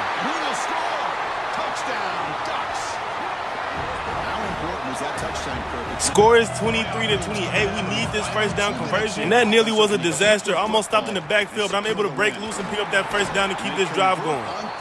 And we are able to drain the clock and hold on just enough to win this game, with the final score being 28-23. I'm not gonna lie, man. It was clear to see that Nebraska had a game plan against me. I did have 105 rushing yards, but it was off of a lot of short games. But nevertheless, man, we came out on top. This has been a presentation of EA Sports College Football. Hey, let's take a look at this bracket real quick. We just beat Nebraska. Next, we play Georgia, and if we beat them, we either going up against Clemson or Ohio State again for the 3rd time this season. But first, we got to get Georgia out the way. Here we go, y'all boys. Only one team between us and that trip to Las Vegas for that championship game. Coming out the backfield, the QB's going to check it down to me, breaking tackles and keeping my feet moving to get us down past the 40. Taking my first handoff for the game, and y'all can tell you boys locked in, man. I find that B gap wide open, keep my feet moving that power for a gain of 21. Very next play, this time attacking the A gap. The blocking is A1 right now, man. I'm picking up a gain of 16. Very next play, y'all boys, that A gap is wide open again. My center's doing a great job blocking, and I get into the end zone for my first of the game. As they claim the lead in this playoff game.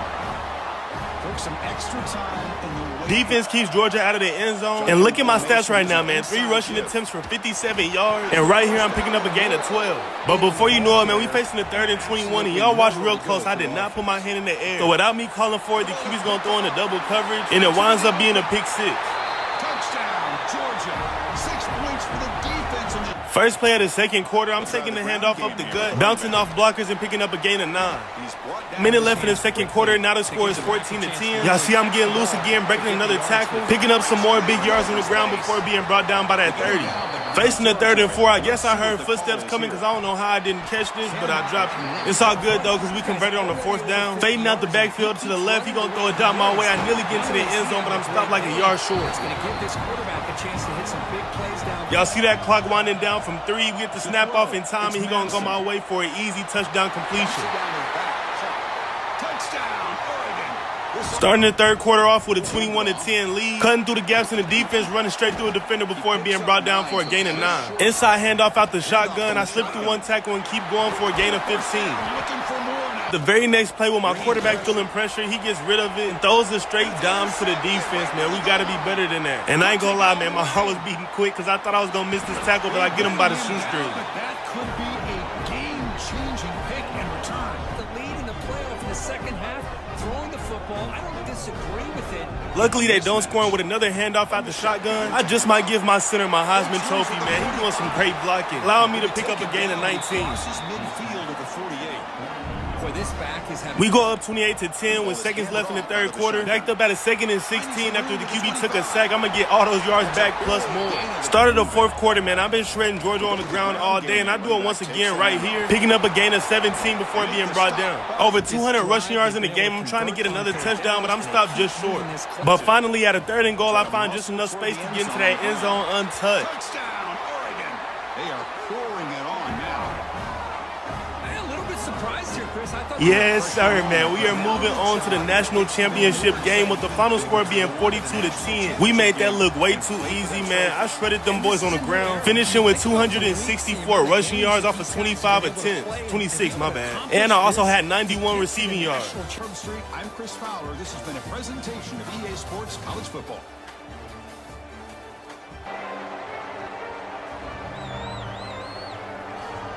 Here we are, y'all boys, the national championship game. As y'all can see, we taking on the Ohio State Buckeyes for the 3rd time this season, but this time it means everything. We can make history right here with Oregon, man. They have never won a national championship. Ohio State beat us once, we beat them once, and now this right here is the tiebreaker.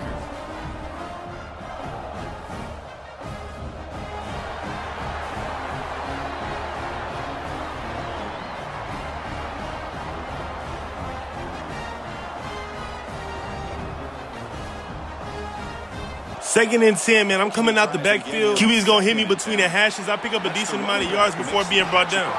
First handoff for the game. It looked promising at first, but they got to me and pushed me back, bringing me down for a loss of yards. Before you know it, we facing the 3rd and 11. They gonna sneak me out the backfield again. QB goes my way. Nearly get that first down. Waiting for those yards, but I'm not able to get it. Defense wraps him up after the catch, but he's just short of a first down. Somehow we get points on the board. I guess the defense scored. So now we got that 7-point lead as I pick up a gain of 9. Starting this one off in motion, fading out to the left and cutting back inside. QB's gonna find me between the hashes again. That's inside that red zone. Outside handoff, I nearly get into that end zone, but I'm stopped just short, probably inches. Ohio State came to play, man, stopping me short again. But y'all already know it was only a matter of time before I found myself getting into that end zone for my first 6 of the game. Who says you need explosive plays, Kirk? That was a long... Facing the 3rd and 9, man, I'm fading out to the left. QB gonna find me, and I just get enough for that first down. Right now, I got 11 rushes for only 32 yards, and that's unlike me. I see I'm running through the defense trying to get into that end zone, but I'm stopped short. Just outside the 5, the QB gonna hand it off to me, and I get into that end zone for my 2nd of the game. This offense really clicking. I mean, body blow after... Seconds left in the 3rd quarter. Your boy having a slow day on the ground. Ohio State definitely game planned against me, but finally I'm able to pick up a gain of 12. 4th quarter now, facing a long 3rd and goal. He gonna give it to me in the flat. Try getting it upfield, but I'm not able to get enough for that touchdown. We get a field goal and they go down and score a touchdown, making it 14-24. Finally seeing daylight again, I get a gain of 10. Looking to get into that end zone, and I'm taking off up the gut, breaking through tackles before being brought down a few yards short. Read option, but the QB will leave it in my hands, and I get into the end zone for my 3rd time this game. Touchdown, Oregon. And just like that, man, the Oregon Ducks are the national champions for the first time ever in Oregon history. Man, what a year your boy had. I made history breaking the single-season rushing yards record, as well as the single-season touchdown, and now I'm a national champion. But we take that win with the final score being 31-21. And crown another national national champion and punctuate a wild, exciting season of college football. Man, I bet none of y'all expected for me to have the type of season I just had. I broke multiple records, I'm a national champion, and I won the Heisman. And even outside of football, I'm finna be a dad. Yeah, man, I couldn't even guess my sophomore season would have went like this.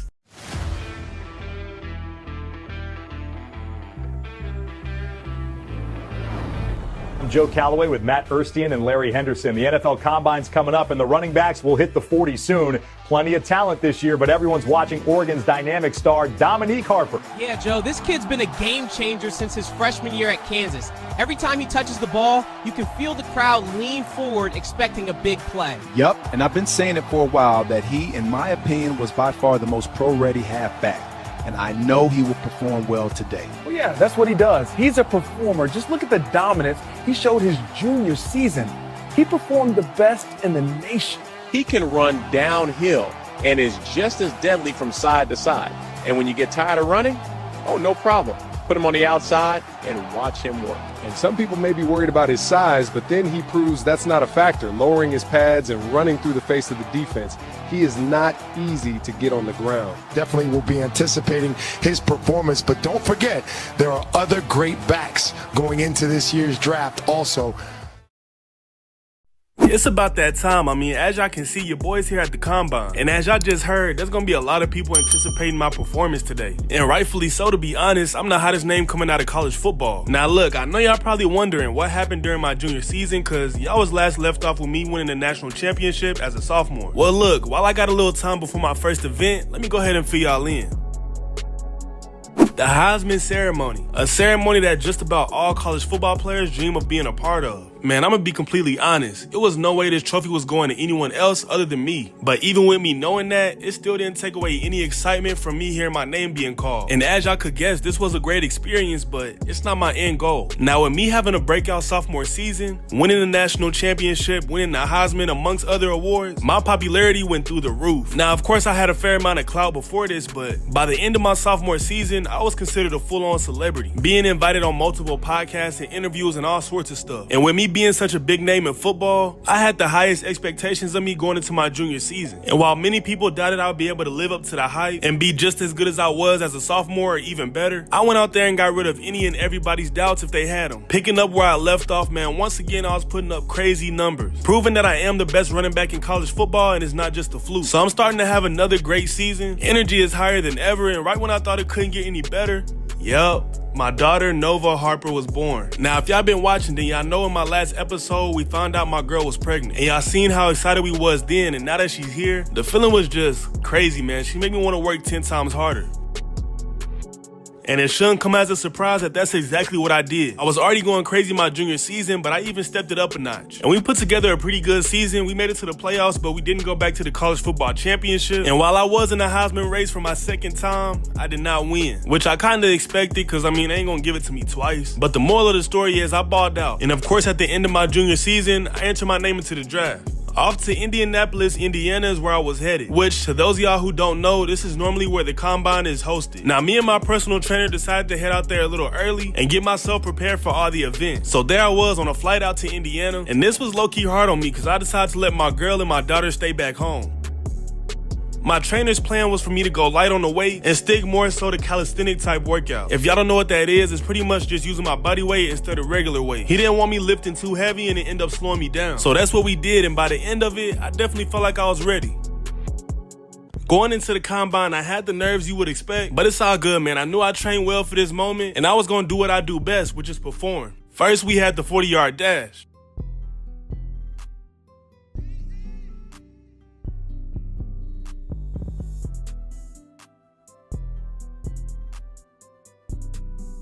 Yes, sir, man. Y'all see your boy ran a 4.32. You know, most people be picky about their time, but I was low-key content with that. I was already feeling pretty good, but seeing that I had the fastest time made me feel even better. I was expected to run between a 4.35 and a 4.77, but I beat the expectations once again, as y'all can see. Now look, man, y'all know I ain't the biggest running back, alright? I ain't all buff like majority running backs. So in my mind, I was cool with getting 10 of these reps. But before you know it, I was already at 12. And there y'all see it, man, I stopped at 14. And again, I beat the expectations. I was expected to only do 9 to 12 reps, but I did 14. But I was second to last on the list. Now, I feel like quickness is my bread and butter. So on the shuttle drill, I put up a pretty good time with it being a 4.22, which would give me the number 2 spot on the leaderboard. And then, of course, we have the regular running back drills, which, I mean, to be honest, I don't know what they get from this. When I got 3 years of tape of me obliterating defenses. But, I mean, I went ahead and did my little 1-2 on the drills and went 6 of 8. So overall, I was pretty content with my combine performance and felt good going into the draft. With the 9th pick of the first round, the Washington Commanders select Dominic Harper, halfback, University of Oregon. We knew we would hear his name early in this year's draft. I mean, what an amazing player. The upside, the poise, the work ethic, it's all there. Yep, definitely.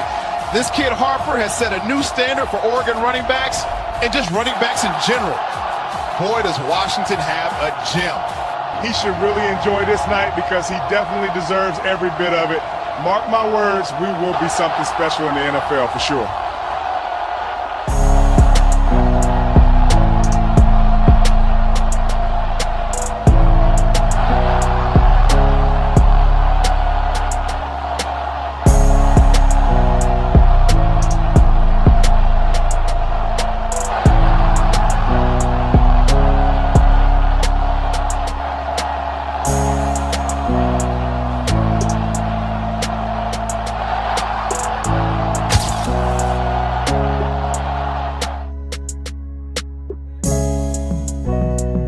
Look, man, here lately, my life has been going exactly how I planned it. Actually, even better. I got a beautiful daughter, a beautiful girl, just got drafted into the NFL, but I knew there was one more thing I had to do to make my life complete.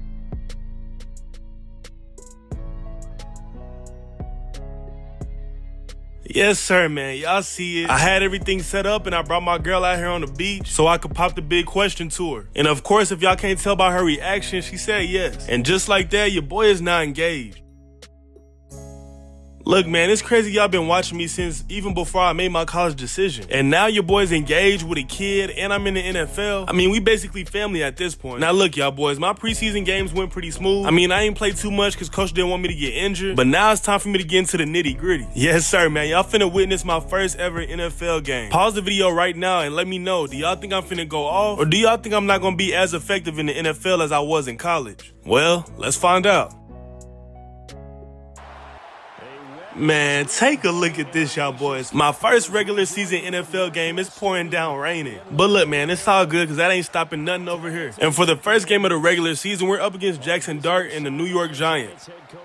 They go down and get a field goal. I'm in the backfield ready to take my first handoff, and I actually slip on this one, but I do get a gain of 4. Taking in 6, coming out the backfield, Jaden Daniels is going to lob one my way. I don't know why he lobbed it, but I'm still able to come down with it, putting us at a 3rd and inches. When you got me in the backfield with a 3rd and inches, you know it's going my way. Y'all see I'm coming up clutch, getting that first down and more.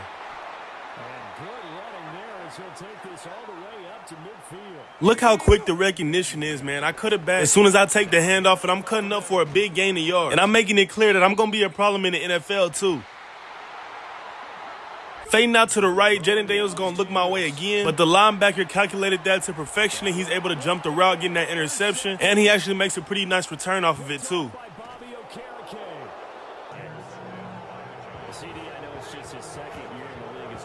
Just like that, the Giants go up 10-0. I'm open straight up the middle, QB goes my way, and I get absolutely lit up. I end up fumbling the rock, and just like that, we got our second turnover of the game, this time by me.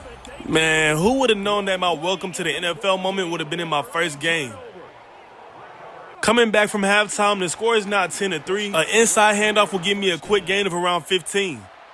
But that very next play, I'm stopped after only a gain of 2. Hey, man, let's be real. I'm doing pretty good. I mean, I'm doing everything I'm supposed to. I'm finding the gaps, and I'm picking up chunk yards. I'm not going to lie. Moving down that field slowly but surely, I'm coming out the backfield, and again, he throws an interception. Man, you can tell we're going to have to build some type of chemistry. That's the second pick he got targeting me. But luckily, they don't capitalize, so the score remains 10-3. And y'all know the name, man. Dominique Harper, y'all know I was going to break one eventually. And look at all that open space I got. I take one defender out his shoes before being brought down. Hey, man, that's the big plays I'm known to make. And that carry right there would give me up to 90 yards. Few plays later, they're going to put the ball in my hands again. This time I pick up a quick gain of 5. In that very next play, looking at a 3rd and 3, you can tell I'm starting to get comfortable, man. Breaking off for another big play, breaking ankles before being brought down right outside the end zone. But we end up facing a 3rd and goal, setting up a screen pass. He's going to give it out to me. And I ain't got nobody in my way, scoring my first NFL touchdown, man. Let's go.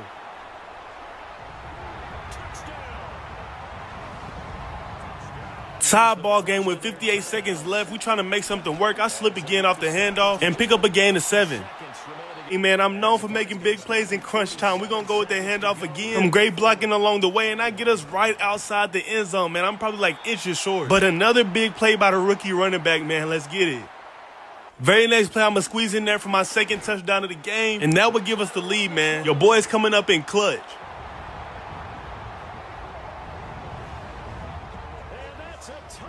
And that will put an end to it, man. I scored a game-winning touchdown. And we take that win with the final score being 17-10. Hey, what a way to not hang our heads down, man. We had 2 interceptions, and y'all know I had that fumble, but it's always about how you respond. And we went out there and made it happen, and your boy had a good game, finishing with 138 rushing yards off of 15 attempts and 2 touchdowns.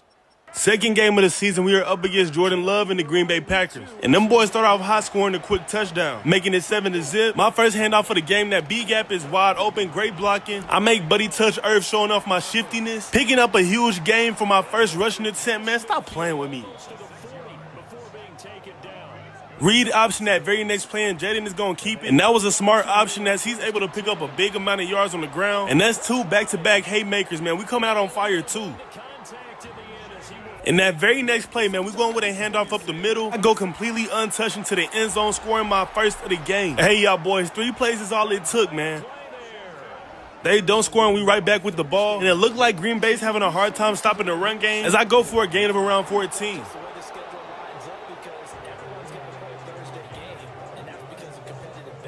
Starting to build on that chemistry I spoke about last game. Coming at the backfield, he's going to hit me for a quick, decent pickup. After a QB scramble, I got a short handoff for an easy touchdown. Scoring my 2nd of the game, man. Let's do it. Green Bay still on score. It's now 14-7, sitting in the middle of the zone. Bring this one in, and I get popped, but I did not fumble. Coming back from the half, Green Bay look like they came up with a game plan as I get stopped in the backfield, and they're going to break up a quick pass. 3rd and long, I'm fading out to the right. He gonna deliver a pass my way. Somehow I lose track of it, and we got a punt. Score is now 14-14, and they right there in the backfield again, making the stop. Before you know it, we facing the 3rd and long again. Deep on the right side of the field, he gonna air it out my way, and I'm not having a good day receiving so far. But luckily they don't score. Now it's the 4th quarter, and y'all see how open that A-gap is. As soon as I get the handoff, all that green grass right in front of me, man, I'm taking off. Hey, bro, kind of fast. I ain't gonna lie, I had one person to beat. I end up having to juke him out, but that gives it time for the defense to catch up. But nevertheless, man, I make a huge play. 118 yards on the ground for him now as he's gotten better, really, as the night's gone on. A few plays later, a dot to Terry McLaurin would give us that lead. Backed up in our own end zone, but we are now up 21-14. I'm giving us some breathing room, picking up a gain of 9. A few plays later, facing the 3rd and 1, I convert that with ease, make Buddy touch Earth, and then take off for some extra yards before being brought down. And finally, after having some trouble completing passes to me, we finally connect on one, and it goes for a huge chunk of yards.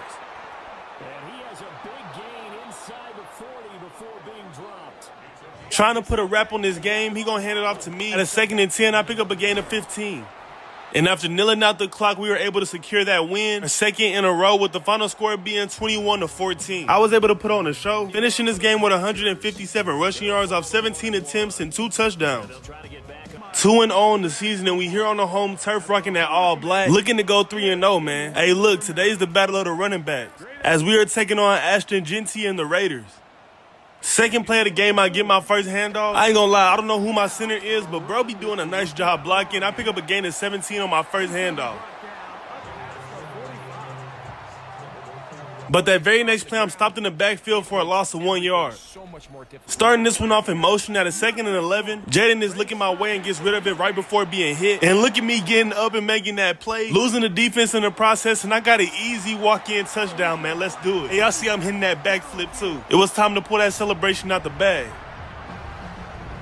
Raiders don't score, and we start this drive off in great field position, but we do lose some yards as Jaden Daniels get brought down with a sack. Very next play off an inside handoff, juking one defender in the backfield, finding that open space and taking off, man, for the pay dirt. We get into that end zone, scoring my second touchdown of the game. Hey, y'all boys, don't just give y'all flashbacks to my days at Oregon. The Raiders go down and score, making it 7-14. Handoff up the gut. I find the open seam and pick up a gain of 12. Later that drive at a 2nd and 1. Look at all that open space I got, man. The cut ability is crazy. Been in that corner, and I'm able to get past the 30 before being brought down. We had to settle for a field goal, and the score is now 7-17. Blocking Max Crosby off the edge and releasing for the check down, making him touch earth before being brought down for a gain of 2. Trying to get some points on the board before halftime, I'm quickly picking up a gain of 5. And with that, I'm now over 100 yards in the game in the first half. Coming back from halftime, the score is now 14-17. We still got that 3-point lead, but I'm trying to change that. Heading to the outside and picking up a huge gain before being brought down past that 30. And let's go ahead and get this out the way for the people that be thinking I'm playing on rookie. That is not the case, man. Dominique Harper just cold. We are on all Madden simulation. Before you know it, we done moved all the way down the field. The easy handoff up the gut will give me my 3rd touchdown of the game. Now that I think about it, man, this might be my breakout game. It's crazy because it's only my 3rd game of the season. But y'all see I'm slipping tackles, picking up another huge gain on the ground. And I want y'all to see how much a good running back can open up the field. Because right here on the read option, everybody worried about me taking the handoff because I've been killing all day. That they completely forget that Jaden Daniels can run the ball too, get into that end zone for another touchdown.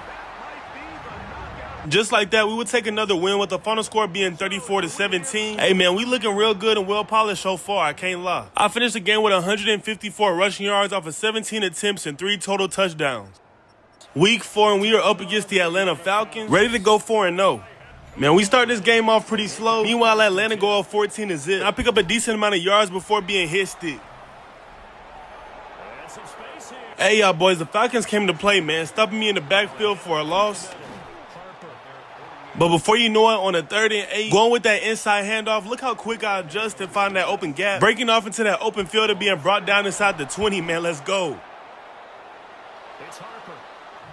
Zach Ertz would do the rest, getting us into that end zone for our first 6 of the game. Coming back from half, the score is now 10-14, man. I don't know what it is about these guys, but everybody trying to light me up for some reason. But one thing about your boys, I'm going to get mine back. I need my revenge, man. I'm breaking off into the open field. Hey, I seen I ran a 4.32 at the combine. We finna put that to use. I'm going untouched into the end zone. Let me hit that backflip. Another big play by your boy.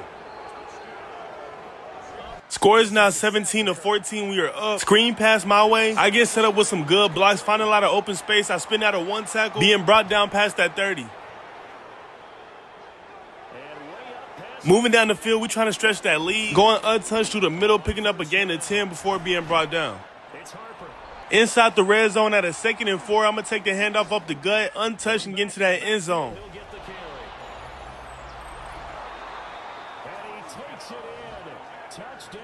Fourth quarter now, the score is 24-21. They cut it within 3 again. Y'all see I got a wide open seam up the middle, picking up a big gain.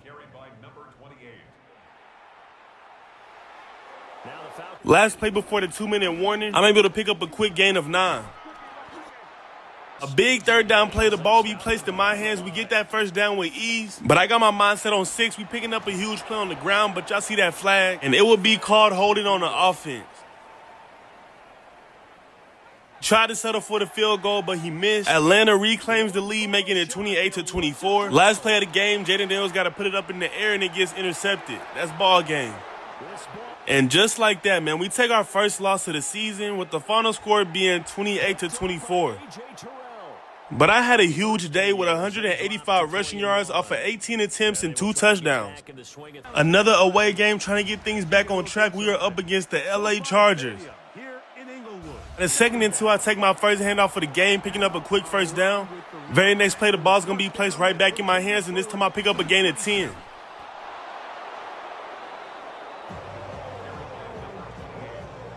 First and 10 inside the red zone. We're going straight up the middle, and I go completely untouched. Give me 6, man. Scoring my first touchdown of the game. Haven't really been able to break one yet. Late in the 2nd quarter, I'm picking up a quick gain of 5. Very next play, we looking at a lot like the first week. Coming out the backfield, it winds up getting intercepted. And to make matters worse, he gets a great return out of it.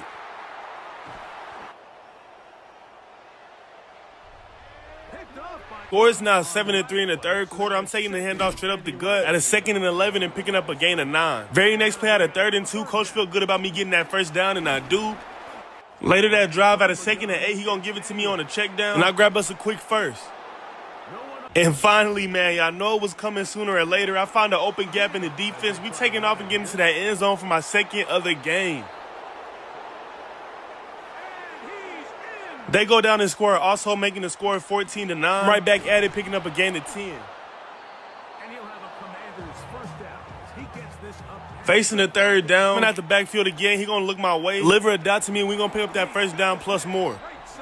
A very low-scoring game for us, but we still come out on top with the final score being 14-9. I had a pretty decent game, finishing with 102 rushing yards off of 16 attempts and 2 touchdowns. So as y'all boys just seen, I'm off to a hot start my rookie season, and I'm looking forward to keeping things going in the right direction. And it's not even only me, my team is looking good too. Yeah, the team feel good, I feel good. Every time we step out on that field, we give it everything we got. And to be honest, that right there is the main ingredient to playing winning football. Now going into this season, we knew in order to be a playoff team, we would have to play, if not perfect, then close to it. And I feel like us having the same goal as a team just makes things a lot easier.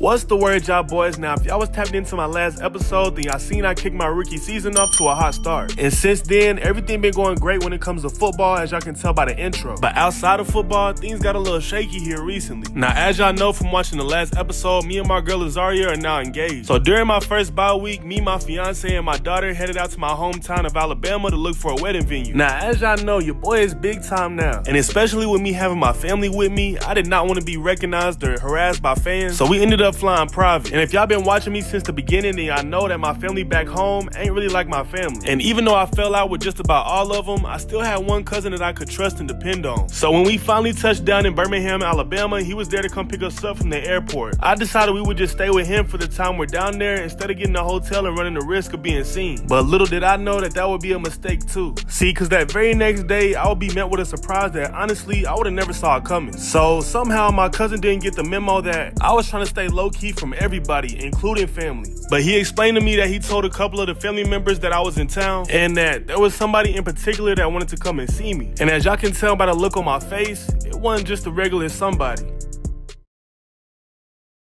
Oh man, I can't believe it, my son. Man, I have... Nah, see, I can't even let you do that. I don't even know how you feel comfortable calling me your son. Man, you don't understand it at all. You don't understand what I had to go through living with Aunt Tamika. Man, I was homeless at one point. Nobody to turn to. Honestly, I don't even know why we talking right now. It's really no point. I mean, you can't fix all the years you was gone. You see, I made it this far without you. I could go the rest of my life the same way. So, I mean, what is it you really got to tell me? Look, son, I know I messed up, all right? I beat myself up for it every single day. I know I should have took care of my responsibilities, which was you.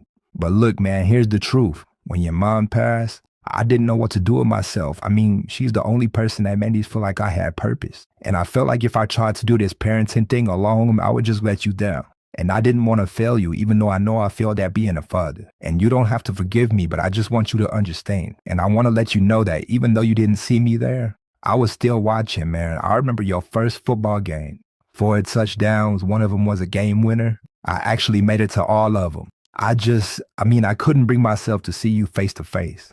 And I saw you was doing well for yourself and I didn't want to ruin it. But I knew at one point I would have to at least try to explain myself to you and give you the apology that you deserve. Man, after speaking with my dad, after all these years that went by, I spent that whole night wide awake just thinking. Part of me wanted to let it go and just forgive him, but another side of me was telling me to not let him off the hook that easy. And as much as I would love to be close to my dad, I know that even though sometimes it sucks, you gotta love some people from a distance. So as y'all can tell, man, I'm torn, I don't know what to do. But hopefully I'll figure something out quick. But before you know it, my time in Alabama came to an end and I was right back in Washington getting ready for my next game of the season. Now look, y'all know your boy been balling out, and hopefully what happened when I was back home doesn't get in the way of my game. I'm gonna have to put up a mental barrier before I head out on that field. We are on the home turf for the 6th game of the season, going up against Caleb Williams and the Chicago Bears. First snap of the game, the ball's going in my hands, and y'all see how open it is off the rip, man. Breaking off for a huge run, taking 2 defenders out their shoes before being brought down past that 50.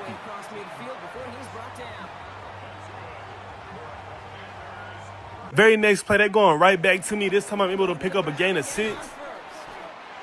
Few plays later, faking the handoff, coming out the backfield. JD's going to look my way. I bring this one in and get us up past the 20.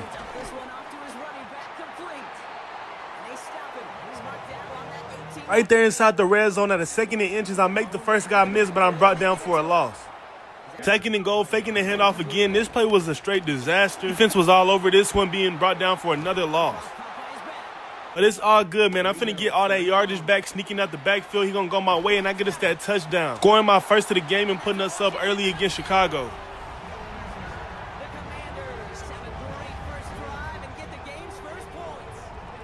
They go down and tie it up 7-7. The handoff straight up the middle will give me a gain of 14. Standing at midfield at a 3rd and inches, they're going to put the ball in my hands. I convert that first down with ease and pick up more. First and goal, we got an outside handoff. I'm able to find space with great blocking setup, and I get into that end zone for my 2nd of the game. First handoff of the 2nd half, I run straight into a brick wall, picking up only a gain of 1. Another inside handoff, I'm taking that B gap and picking up a gain of 7. A 3rd and 3, and very rarely do I not convert, but they are able to stop me inches short. But y'all know we is not playing conservative. We going for it, and I'm able to get it plus more. We end up having to settle for a field goal that drive, and the Bears don't score, making it 7-17. As y'all see, I'm breaking off for a huge run. Few plays later at a 2nd and 10, already threatening. We inside the red zone. I'm going to get us more yardage, getting us close to that end zone.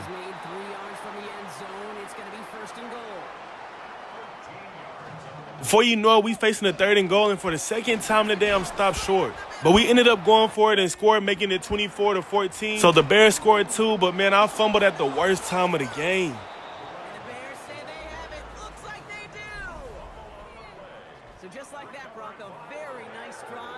They go get a field goal, making it 17-24. It's in the 3rd and 17. He gonna fire it out my way, and I get lit up. So with 30 seconds left in the 4th quarter, we're forced to punt.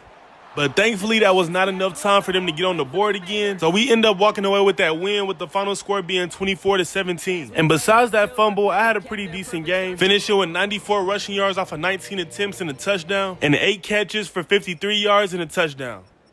7th game of the season, we at the AT&T Stadium taking on the Dallas Cowboys.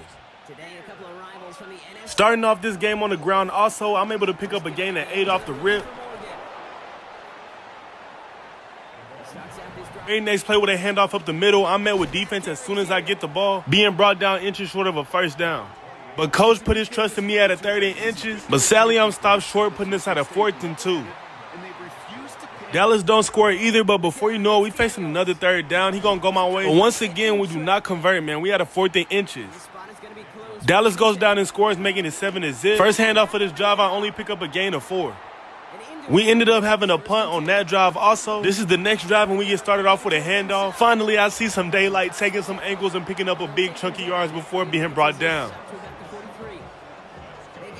But that very next play, JD got sacked, putting us at a 2nd and 17. Giving it to me out the flat, I make one person miss and pick up a gain of 6. Still nothing on that last drive. It's now the 3rd quarter. Dallas is up 10-0. Y'all know what Dominique Harper is known for, man. Breaking out into open field, I'm not going to get fat. Going untouched for I don't even know how many yards, but we get into that end zone, scoring our first touchdown of the game. Dallas will go down and score a field goal, making it 13-7. Before you know it, we facing another 3rd down. Ain't been doing good on 3rd downs, but this time we do. He goes my way on a comeback, and I'm able to cut loose and find some open space, picking up a big gain. 3rd and 10, I'm lined up against that linebacker. I got the speed to beat him down the sideline, but somehow I'm not able to come down with it, putting us at a 4th and 10. But it's the fourth quarter and coach said we done playing conservative as JD finds me open across the middle and I pick up that first down. 2nd and 3, sneaking out the backfield. He gonna go my way again for a short gain. Jaden Daniels dropping back to pass, but instead he gonna take it himself. And it pays to have a quarterback that can get outside that pocket, man. We get into that end zone and take the lead.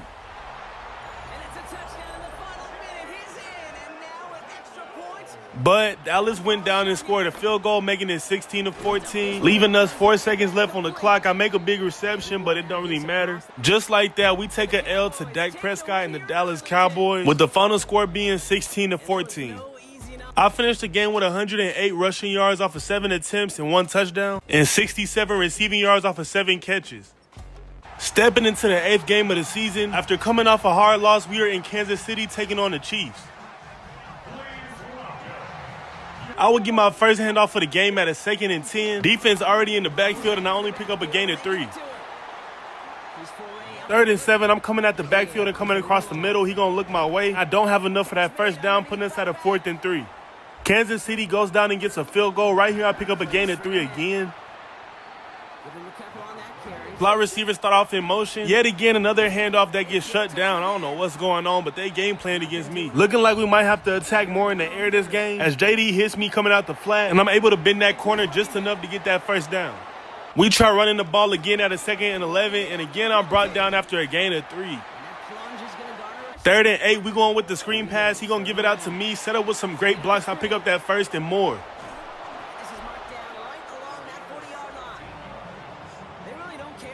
I'm not gonna lie, man. Them boys definitely game planned against me, because I done got shut down so far. We're gonna have to figure something out. Look at boys, you can even tell I'm low-key getting frustrated. But like I said earlier, it looks like I'll be able to kill more so in the air than on the ground, as JD finds me on the 3rd and 11, and I pick up that first down and more.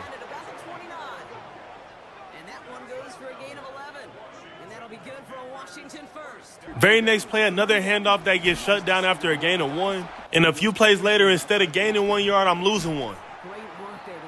And after a long drive, a dot to Deebo Samuels will get us into that end zone, give us that lead against the Chiefs.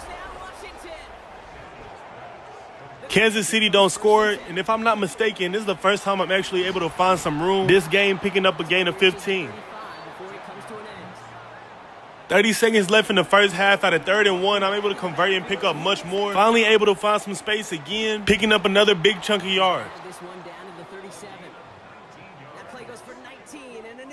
But we don't score, not even a field goal. And it seemed like I was making progress, but the first play of the 3rd quarter gets shut down. 2nd and 10, I'm fading out to the flat. He gonna look my way and deliver a dot. Run through 1 defender and keep going for a gain of 7. Very next play at a 3rd and 3, I'm able to pick up that first down off a short completion. And once again, I'm finally able to find some more breathing room, being set up with some great blocks. I juke 1 defender out his shoes and pick up a gain of around 15. Very next play with a handoff up the gut, I'm able to make back-to-back big plays on the ground.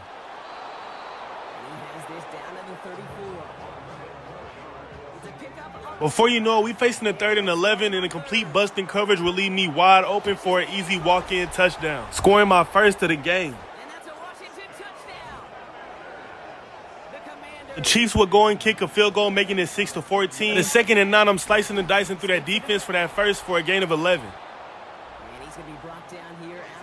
Very next play, set up with a screen pass. JD gonna go my way. I'm able to bend the corner and get that first down.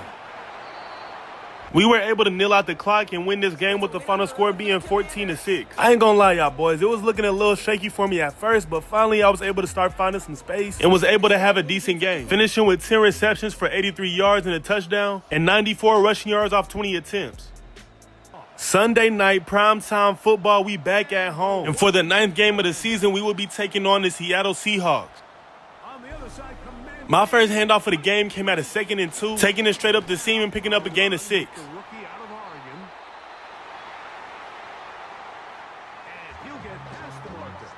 Starting this one off in motion, I found myself open right there in the middle. JD's going to look my way, deliver a dot, and we get that first down. Going right back to me in the flat for back-to-back receptions, and this time I pick up a gain of 8.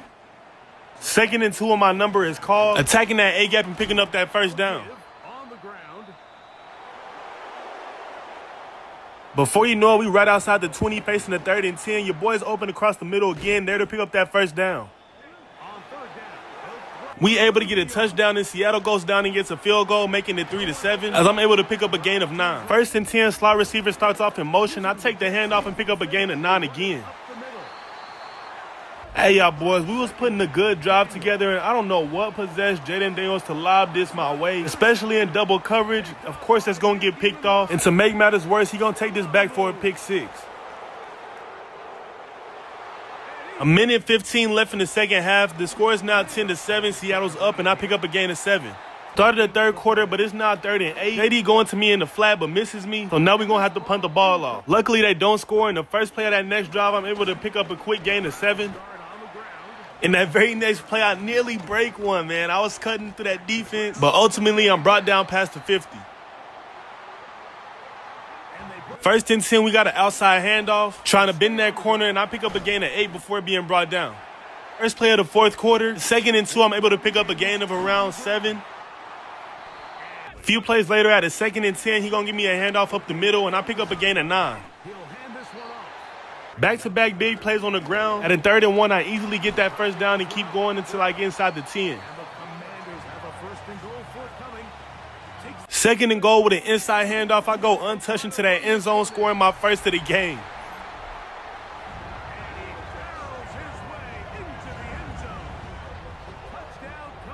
Seattle would go and score a field goal, making it 17-14. Minute 20 left in the 4th quarter. At a 2nd and 19, Jayden Daniels would throw an interception, most likely putting it into this game.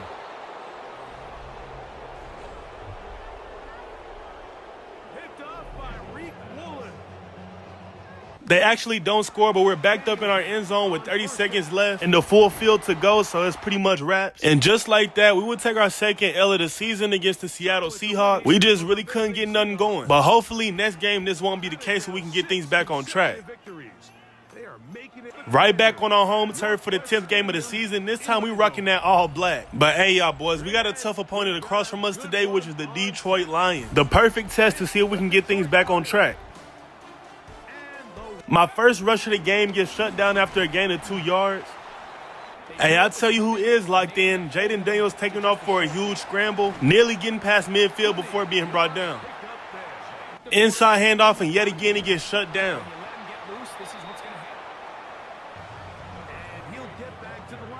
But it's all good, man. That very next play, out of 2nd and 10, I'm breaking off for that first down and more.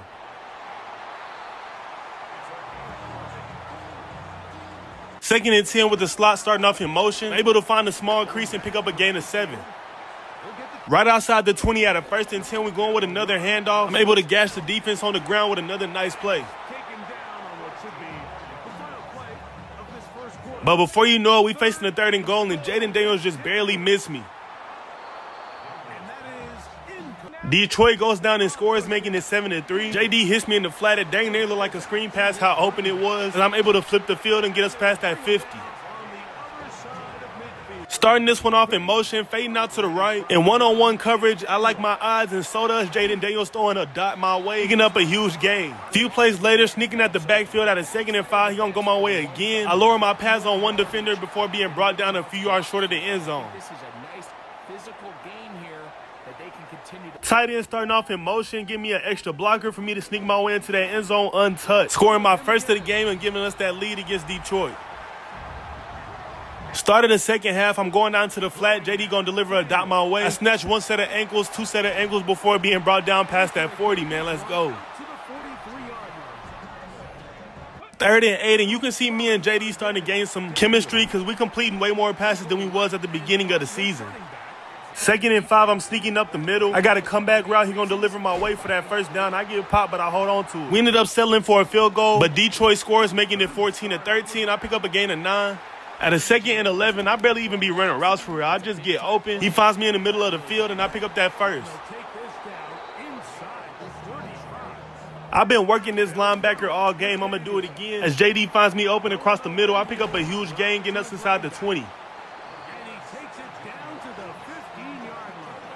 And before you know it, our big tight end, Zach Ertz, will get us into that end zone, taking the lead again.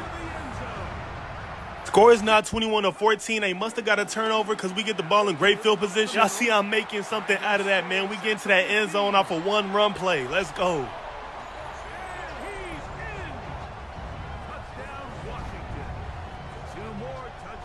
And I don't want to speak too soon because we still got the rest of the season left, but it looks like we got things back on track. Taking that dub against the Detroit Lions with the final score being 28-14. And as y'all just seen, your boy had a really good game. Finishing with 82 rushing yards off of 14 attempts and 2 touchdowns. And a big day in the air with 118 receiving yards off of 10 receptions.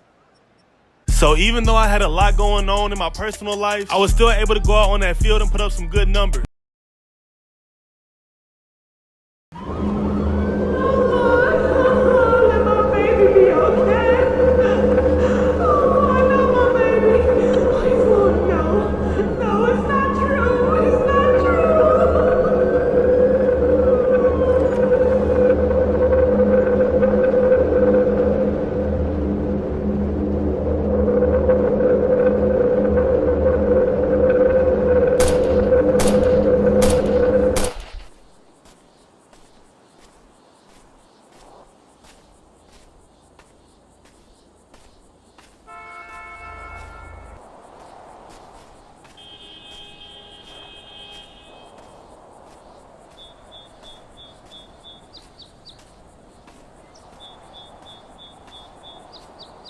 Life just ain't been the same since you left. Some days I feel strong and some days I feel like I'm only just surviving. Look, I don't even come here for closure no more. I come here to remember why I started and why I need to keep going. I'm still chasing what we talked about, but I just wish you was here to see it.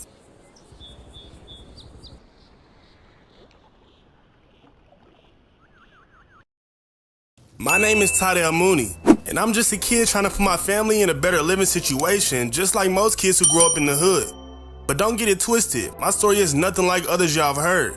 Nah, this one starts at the very beginning, so stick with me. Milwaukee, Wisconsin.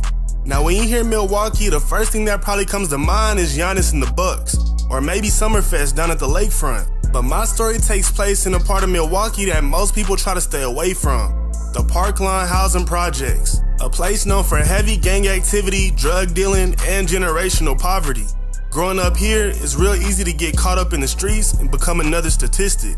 But luckily for me, my mom and my brother kept me on the right path. See, me and my older brother Malik spent most of our free time at Moody Park. This was our escape, our way of staying out the mix and keeping busy. My brother was what you would call a natural-born athlete. He was better than everybody at everything, pulling off moves and stunts nobody else could. And of course, me looking up to him, I tried to copy everything he did. But my brother wasn't the only person I looked up to. Nah, my mom, Alicia Mooney. She showed me what real hard work looked like. Yeah, we was living in poverty, but one thing I can say is we never missed a meal. She worked 2 jobs just to make sure of that. One job was at a local coffee shop, and right after that shift, she would head straight to her second job at the corner store. Now, she had a lot on her plate. It was stressful, but somehow she kept everything running smooth. Unfortunately, things wouldn't stay that way. And one random day while I was in the 6th grade, my mom called us into the kitchen to meet some random guy. To this day, I still don't even know his real name. He told us we could call him Stacks. Apparently, him and my mom had been together for a few months, but she had just started feeling comfortable enough to introduce him to us. Now, Stacks was a horrible partner for my mom and an even worse person overall. He was the head honcho of one of the most ruthless and reckless gangs in the city. My mom didn't know that at first, but once they got serious, it was too late for her to change her mind. Look, man, bro was bringing all types of illegal stuff into the crib. Everything from drugs to dirty money, guns, everything. There were nights where gang members would be in our apartment having meetings, and plenty of nights where Stacks and my mom would argue. Arguments that turned physical. Me and my brother would try to protect her. That's actually how I got this scar right here. But we were kids, too small to really make a difference. Even with everything going on, she stayed with him. Cause with the money he was making on the streets, he was paying rent, buying her school clothes, and helping with her bills. So in her mind, she felt stuck. But thankfully, she didn't have to stay stuck for too long. A few years later, Stats got locked up, and things finally started to get better. Around that same time, me and my brother started playing football at North Division High School. He was 2 grades ahead of me, so by the time I started my freshman year, he had already made a name for himself. My brother was a 5-star wide receiver, ranked 12th in the nation at his position. He had everything college scouts were looking for. Texas, Ole Miss, Bama. You name it, he had to offer. So you can only imagine the pressure I felt coming into my freshman year, trying to live up to the hype of being his little brother. But before long, we became a dynamic duo on the field. I started as a freshman, but the quarterback wasn't really looking my way. Every play, he was throwing it to my brother, but that ain't last long. See, my brother pulled the quarterback aside and had a conversation. And just like that, I started getting targets too. He wanted both of us to change our lives, and more importantly, our mom's life. By the time he was a senior, he was right there, graduating at the top of his class, committed to Ole Miss, about to secure the bag as one of the most highly recruited players in the country. Everything was finally lining up, but then everything changed. See, Stacks used to drive this nice blacked out Benz, and when he got locked up, that car was left parked right in front of our place. Now, of course, being teenage boys trying to impress the ladies, we wanted to drive it, but my mom made it very clear. We were not allowed near that car, not to sit in it, not to take pictures, nothing.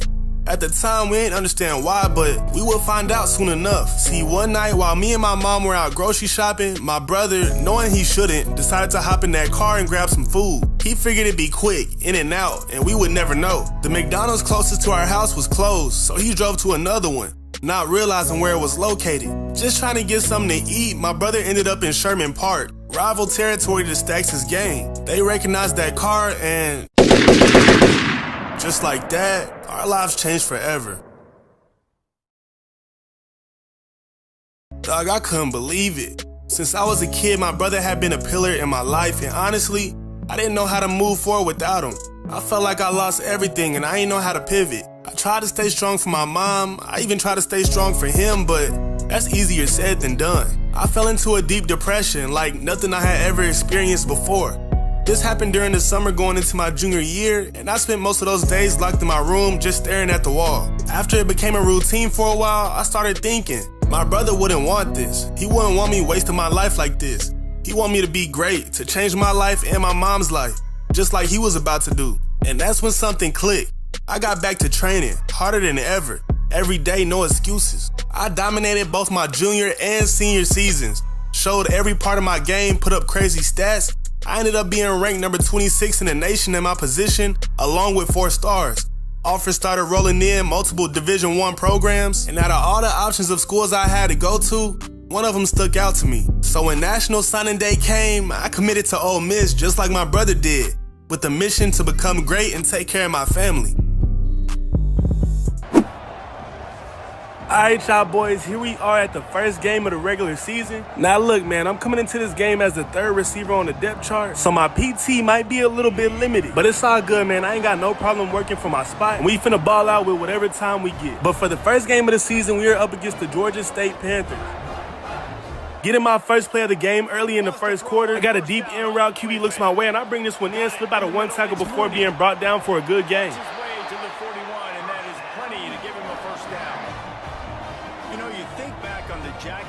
Surprisingly down 10-3 with 25 seconds left in the half. QB's throwing to the sideline, and I bring that one in for another big gain, getting us at the 50. And the explosiveness, the big gainer gets. Very next play with another go route, he gonna go my way again, but I am not able to bring this one in.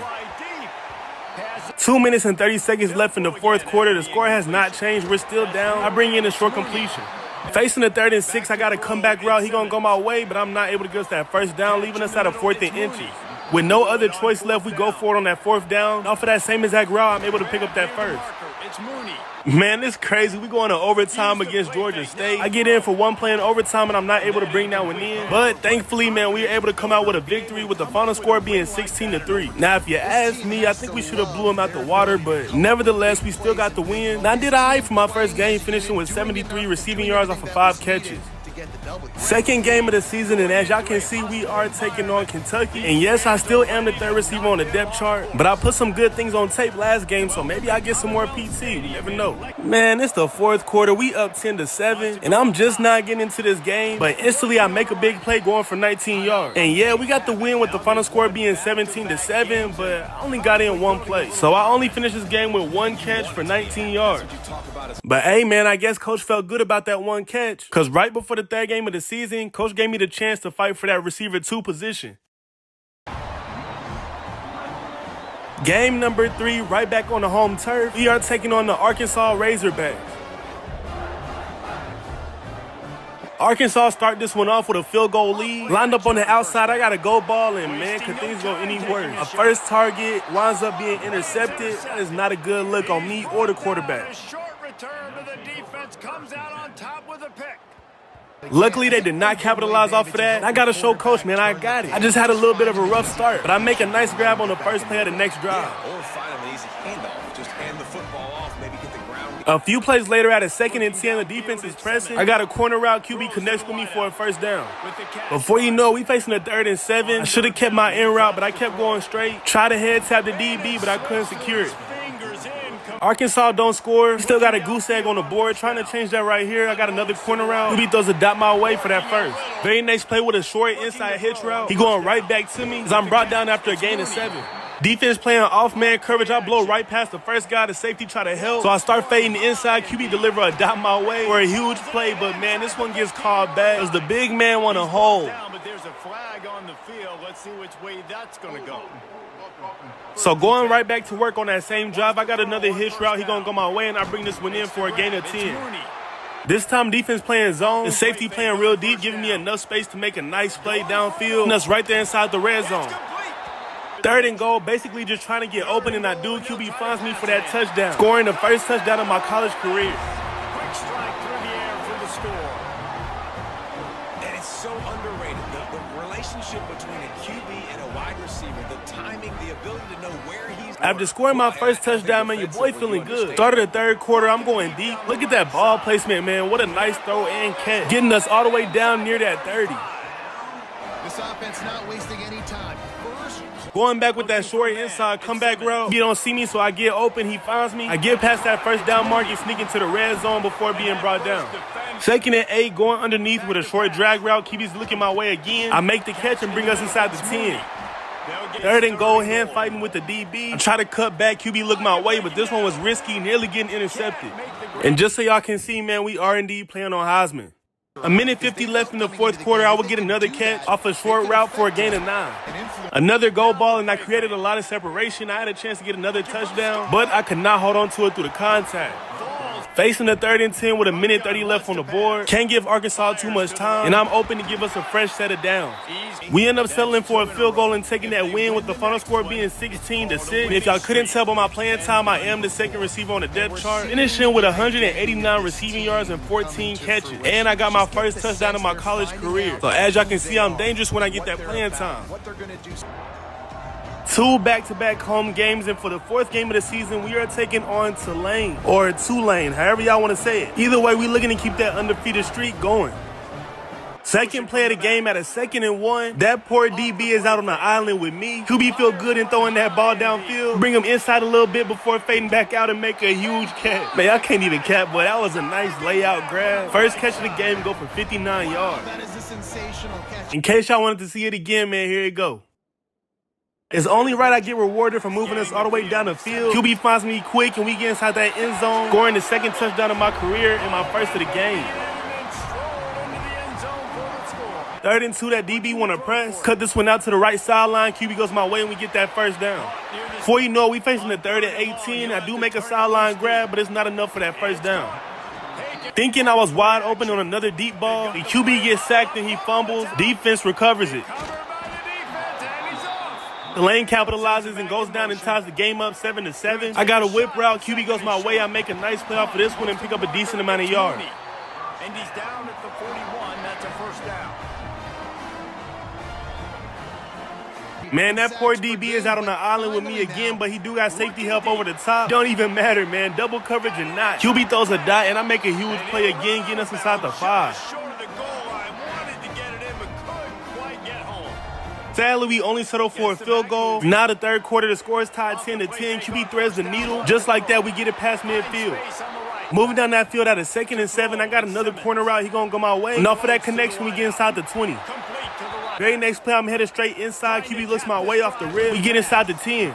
Somehow we come up scoreless on that drive. Tulane doesn't score either, so it remains 13-13. But y'all see what's finna happen. QB looks deep. I'm running underneath it, and it looks like I'm gonna be able to make that catch, and I do get into that end zone for another huge reception. This time going for a touchdown, man. Stop playing.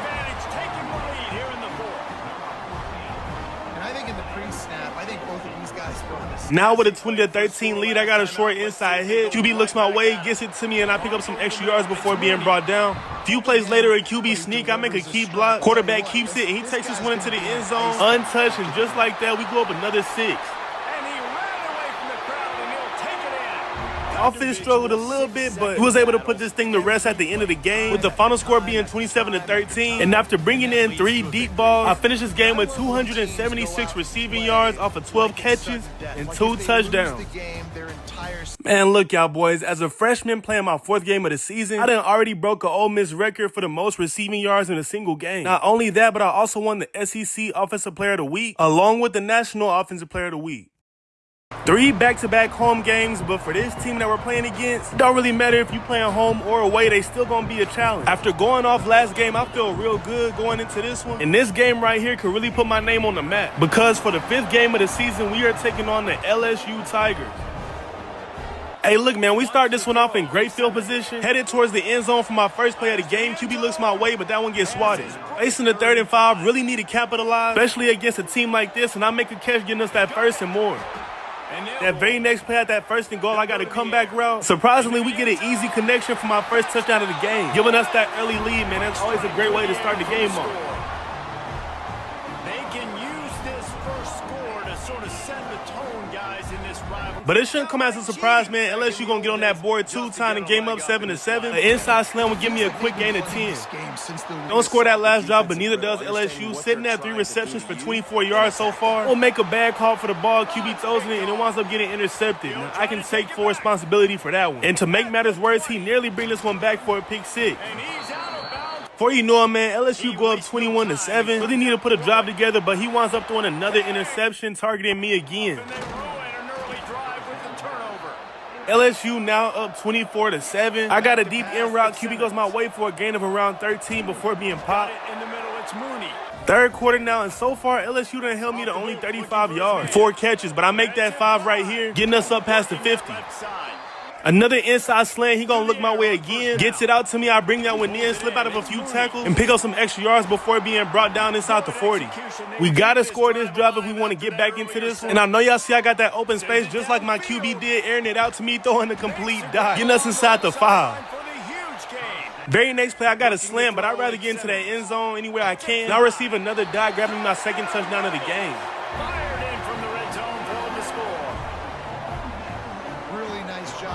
Now it's the 4th quarter with 3 minutes left. Definitely too late to catch up with LSU, who has a 34-14 lead over us. And this thing is pretty much wrapped.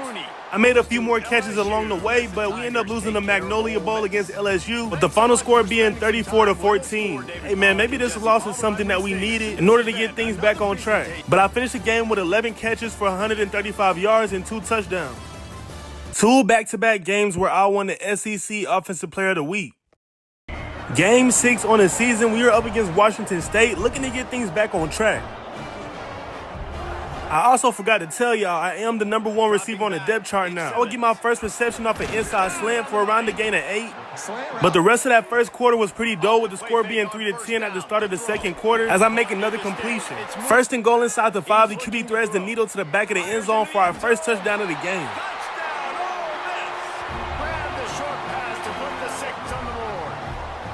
Seconds left in the half, and Washington takes the lead with the score being 9-7 as I make a completion for a gain of 9. Very next play with 5 seconds left in the half. QB looks downfield, is going to hit me between the hashes for a big gain, but it don't really do much for it, with that being the last play of the first half. First offensive play of the 3rd quarter, I got an option route that I decided to keep as a go ball. QB throws a dot to where only I can get it. The DB get lost, and I pick up a huge gain. And off a keeper, we get on that board. Washington cuts it to only a 2-point lead, with the score being 14-12. Easily beat that DB off the line and make a huge play. That very next play, I'm cutting across the middle. QB finds me wide open on the opposite side of the field. Delivers a dot my way. I bring this one in to see all that green grass in front of me. I go completely untouched into the end zone, scoring my 2nd touchdown of the game.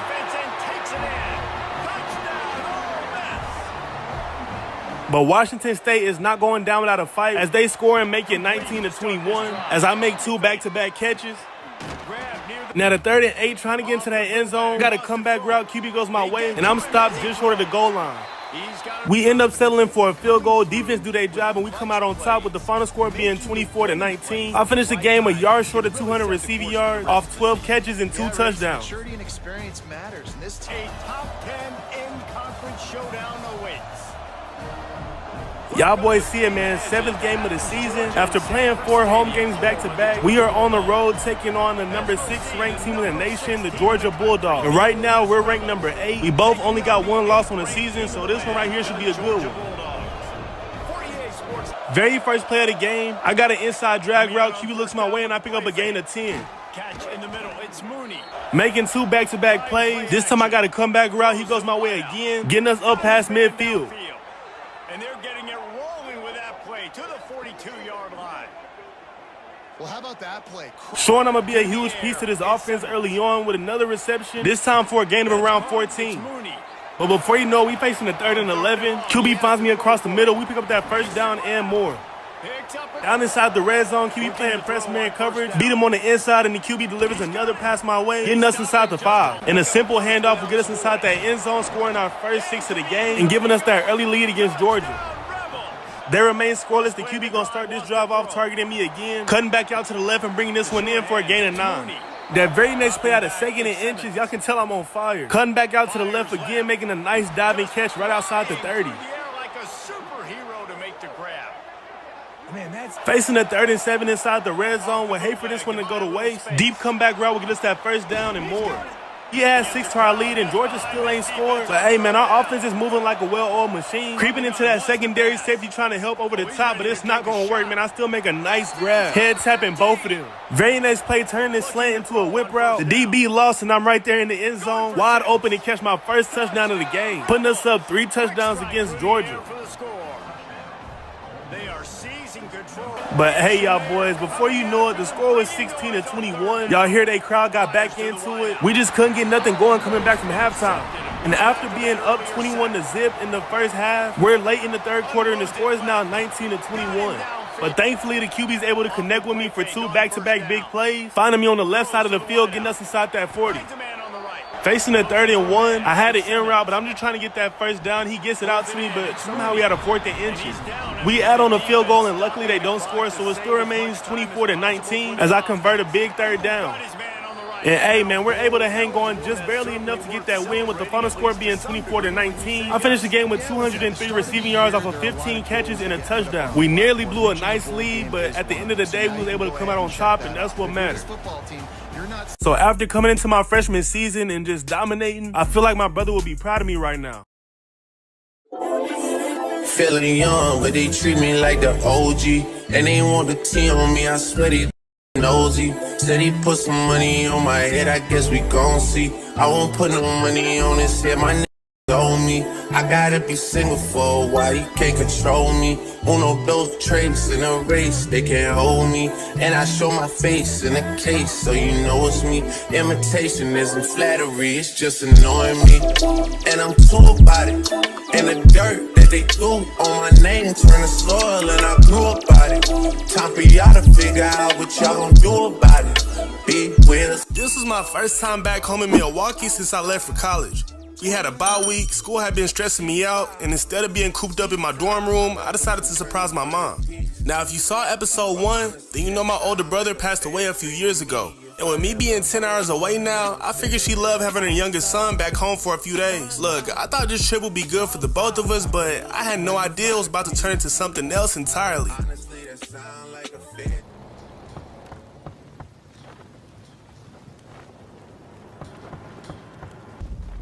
Tadeo, hey baby, I didn't know you were coming home. Yeah, I was trying to surprise you. Is everything all right? Can I come in, or? Alicia, who is that at the door? Who is that? Please tell me that ain't who I think it is. Dang, boy, you done got big.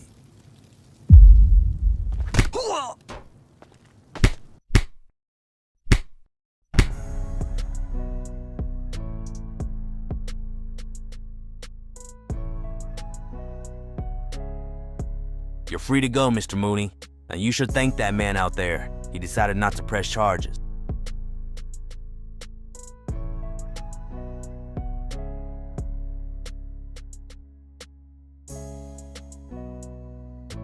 So what you trying to do? Because I know you want your lick back, so let's handle it right here. Man, shut up and get in the car. Man, I ain't going nowhere with you. You know me well enough to know if I wanted something done to you, it would have already been handled. Hey, look, first off, I want you to know I ain't mad at you. I desire that. A nigga put his hands on my mama, he would have lived to see the next day. And for whatever it's worth, man, I'm sorry about what happened to your brother. I ain't trying to talk about that. Now, that's fair. Look, I know you hate me, but I'm trying to get my life together. I taught your mom the same thing here over time. She finally started letting me around again. I just want you to know this. You ain't gotta worry about it no more. I'm not the same person I used to be.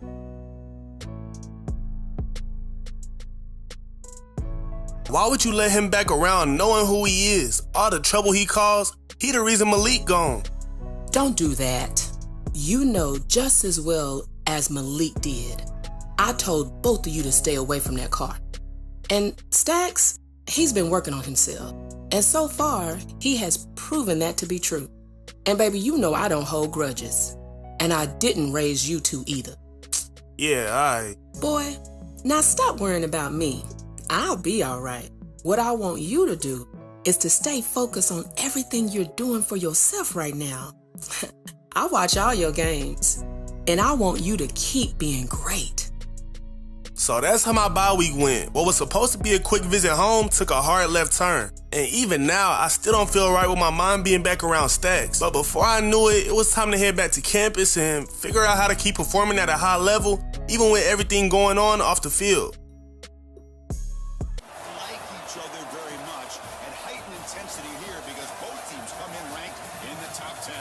Picking up where we left off in the last episode at the 8th game of the season, another SEC matchup. We're ranked number 5, taking on the number 6 ranked team in the nation, the Oklahoma Sooners. Both of us got a 6-1 record, so this one should be good. OU started off with the ball but ain't scored. Very first play of the drive, QB on my way for a gain of 8. Before you know it, we facing a 3rd and 1. I got a deep comeback. QB's looking my way once again. We get right outside the 40. Backed up at a 2nd and 17. Coming across the middle, I bring in a dot by the quarterback, just barely getting past midfield. Second quarter now, and neither team has put up a point on the board. We're looking to change that right here as the QB connects with me for another good game. Facing the 3rd and 1, he goes my way again off a slam, picking up that first down with ease. Moving quickly down the field here. Down inside the 3, man. Looking like we finna get our first touchdown. It goes all wrong. QB targeting me, ends up throwing an interception. And just like that, we remain scoreless. But still, OU does not score. Finding space in that zone defense, he gonna deliver another dot my way and pick up that first. Beating the DB off the press, stopping on a dime, bringing in another reception to get us inside the 20. Just looking to get open inside the end zone, I finally do, and the QB delivers another dot my way, this time for a touchdown. Finally scoring the first 6 points of this game. Well, that's a thing of beauty right there. It is now the 3rd quarter. OU still got a goose egg on the scoreboard. Playing off-man coverage with safety help, but it don't even matter. QB feel good going deep. He airs it out my way, and I come down with a huge catch, getting us inside the 10. Hey, I ain't gonna lie, I might be the best deep threat in college football. First and goal from the 8. Very next play, after making a huge reception, I got a whip route, the QB looks my way, and I'm able to get into the end zone for my 2nd touchdown of the game. Touchdown, Ole Miss. Now OU want to score and make it a game with the score being 7-14. But coach said it worked last time, why not do it again? They gonna air it out to me downfield. And oh my gosh, man, y'all better stop playing. Another deep reception, getting us inside the 10 again. Tackle is made at the 8-yard line. It'll be Now, after making 2 plays like that, I know y'all starting to get a little skeptical. But look, man, I am playing on Heisman. I'm not cheating. I'm just like that. Man, before you know it, we had a 3rd and 10. The score is tied 21-21 with 45 seconds left in the game. I got the defense beat. QB airs it out deep. He lead me out of bounds. I do make the catch, but it's not going to count. We do end up going into overtime. The 1st and 10, I make a reception to put us at a 2nd and inches. 2nd overtime, and OU scores. So we got to match it, and I do make this catch. But there was a flag on the play. It's going to be holding. Let's find out if this one's going to count.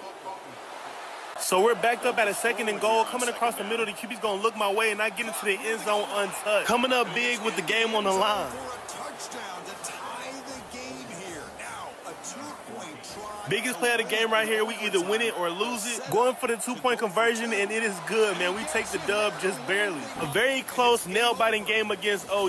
It started off real slow, but ended up being a high-scoring game with the final score being 36-34. I already know your boy went off, finishing this one with 250 receiving yards off of 13 catches and 3 touchdowns. You find out what you're made out of.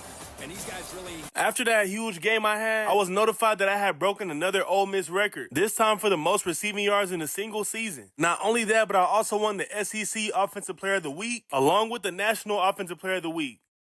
Back on our home turf for the 9th game of the season, everybody hyped and ready to go up against South Carolina. But our first play of offense does not go the way we planned, but it ended up being a safety. Luckily, South Carolina does not add to the lead, and I catch a quick reception off a slant. 3rd and 6, one-on-one with a DB. Of course, we're going to try him with a deep ball. It hit my hands, but somehow I'm not able to bring it in through the contact. The deep ball was there, and it just trickled through his fingers. We still remain scoreless, and they don't add anything to their lead. Look at the QB threading the needle, man. A nice throw and a nice catch for a big game. You know, you think back on the Jackson... Moving down that field, threatening inside the 30, I beat the DB off the press. QB's going to find me across the middle, make that catch, and get us well within inside the 10 before being brought down. He gets it all the way down to the 5-yard line. A terrific catch and run before... Up 7-2 at a 3rd and 4, QB gets it out to me on the screen. A whole lot of green grass in front of me. I easily get that first down plus more. Best players most time in those slot positions. Trying to get on that board again. They playing zone defense, but it's way too soft in that middle. Of course, we're going to make them pay every time with a huge gain, getting us inside the 10. Defense is there to make the stop, but he's got the first down, and they'll have it 1st and goal at the 6. 3rd quarter now, the score is now 14-9. Way too much open space in that zone defense. QB hits me deep down that left sideline. I got one person to beat, and he's not going to lay a finger on me. Getting into that end zone for my first touchdown of the game.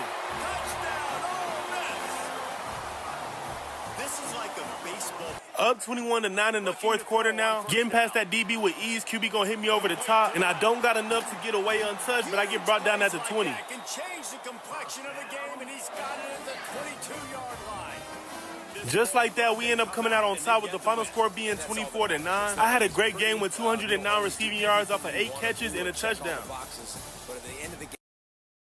Throughout the last 3 weeks of our regular season, we was all locked in and continued to click. Knowing we had what it took to get to the national championship, we could not let any team get in our way. Starting off with an FBS school, now of course, everybody knew this is a game that we most likely would win. That's usually how teams get beat, and when you rank number 3 in the nation, that puts a huge target on your back. But we made sure not to underestimate them and execute it from start to finish. As y'all can see, I went out there and had another good game, came out with great energy and kept it going throughout the whole course of the game. QB targeted me often and I made the most of it. We did not for a second take our foot off the gas. And hey, look, man, this catch I made right here is probably the best catch I made all season, I can't lie. In double coverage, I bobbled it, but still made that catch before getting out of bounds. But anyways, man, by the final whistle, we blew them boys out the water with the final score being 38-3. Next, we had another home game, and even though Florida did not have the best record, and them boys came to play. They was making us work for every yard we gained. We was facing early 3rd downs, forced us to punt on our first drive, and they scored on theirs. But even though things wasn't really going our way, we was able to stay disciplined and put a couple big plays together, like the one you see right here, making a big catch downfield. And this play was huge, man. 3rd quarter, the score is 10-7. We got a 3-point lead on Florida. QBC and I had to step and deliver the bomb downfield. What a nice catch, bro. I'm like that. But yeah, man, it was plays like that that gave us momentum. And after a hard-fought game, we came out on top with the final score being 24-21. And then to finish off the regular season, we went up against a rival, which was Mississippi State. Again, another game that we was favorited to win, but we still went out there and treated them like they was the #1 ranked team in the nation. Starting things off on fire, going down 2 back-to-back drives and getting on that board, giving us an early 14-0 lead. You know, just playing our brand of football. And after doing that for 4 quarters, we was able to hold up that trophy with a 49-7 win, blowing them out the water and taking care of business. And just like that, we was ready to dominate in the playoffs, starting off against Texas in the SEC championship. Yes, sir, man. Y'all see it. We are currently ranked number 3, while the Longhorns are the #1 ranked team in the nation with an undefeated record of 13-0. But hey, we don't even look at numbers. We just know we got what it takes. They went down and got a field goal. Our first play of offense, he gonna throw it to me on a slant for a gain of 10. 2nd quarter, and Texas is up 6-0 off of 2 field goals. Going with a slant route, QB's gonna hit me again. Breaking to the secondary with nobody there to catch me. A whole lot of green grass, and I'm gonna take this up into the end zone, scoring our first touchdown of the game. Touchdown, Rebels.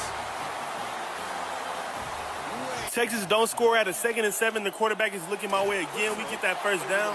Lined up in the slot this time with a post route, and it's real soft in the middle of the defense. QB connects with me again for another huge game, man, being brought down inside the 10.